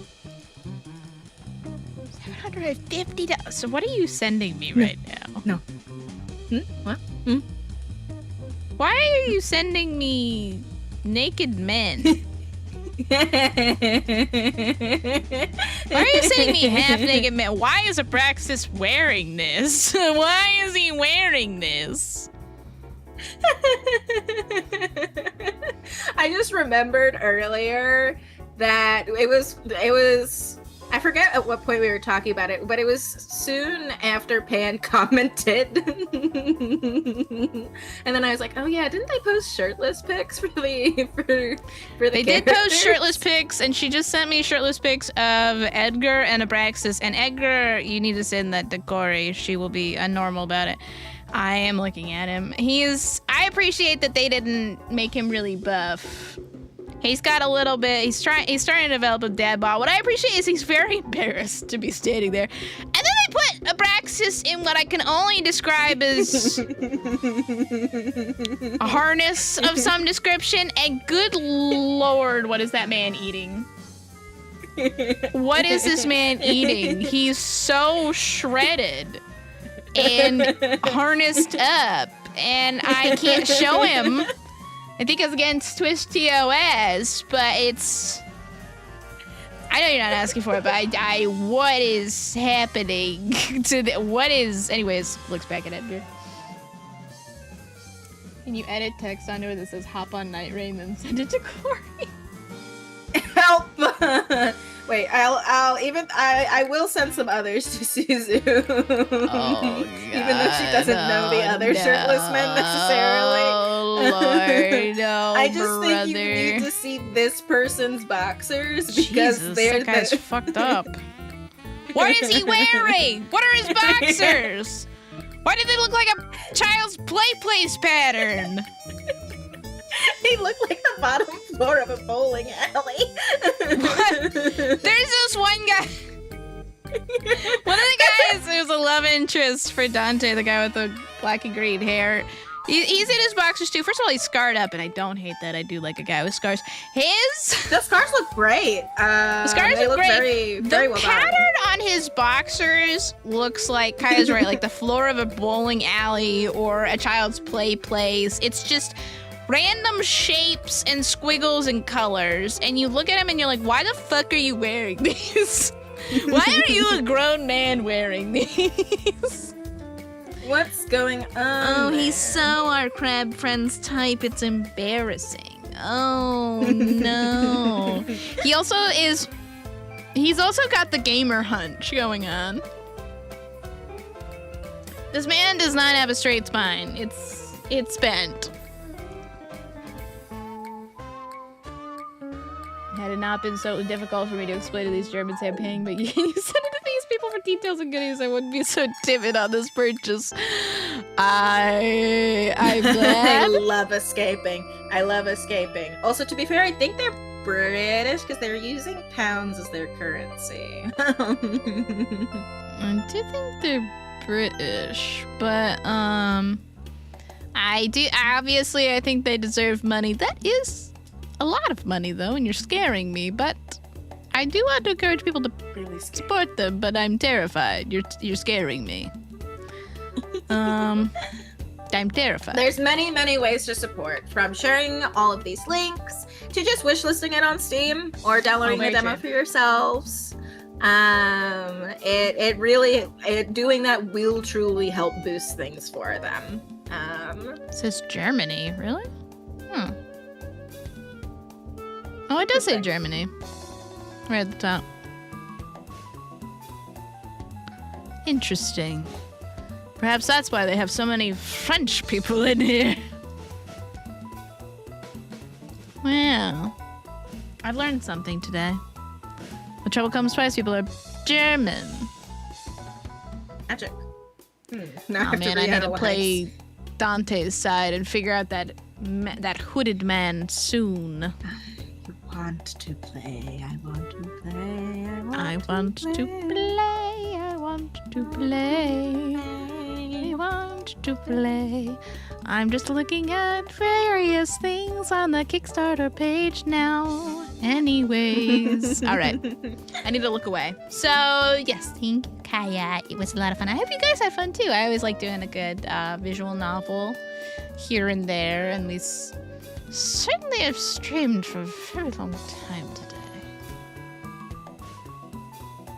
Sit on this for 8 days. Wonderful. Do it. Choo-choo. We are going to... Choo-choo. I need to go do taxes, unfortunately. I don't want to, but I probably should. And then when I get my tax refund, I can support the Kickstarter. So true. We're gonna raid into Ave because he is starting a charity event this April, as Ave always does near his birthday. He likes to do a little charity event. Very exciting, and we are gonna go support him. Where are you, Ave? And you better let me freaking raid into you this time, I swear to God. And if you don't, I'm gonna get mad at you, and I'm so sorry. I'm gonna hit start raid. Oh, here we go. I'm ready. Woo! Thanks for streaming. Finally. This time I'm able to raid into him. He can't escape me forever. Oh, he's playing Play Up with some friends. Hell yeah, dog. We love to see it. I see Uhu in that chat. Of course she was. There was Play Up. Of course she was in there. Her favorite addiction, Play Up, is there. My goodness. But please do take care of yourselves. Make sure to eat something. Hydrate. LadyKaella, I'm looking at you. We've been voice acting for 6 hours What? straight. What? I drank water during some of that. You can get art. I can get art of you with Abraxas. Oh. Bye-bye! Bye-bye! Kissing platonically. I don't know how to do that. Anyways,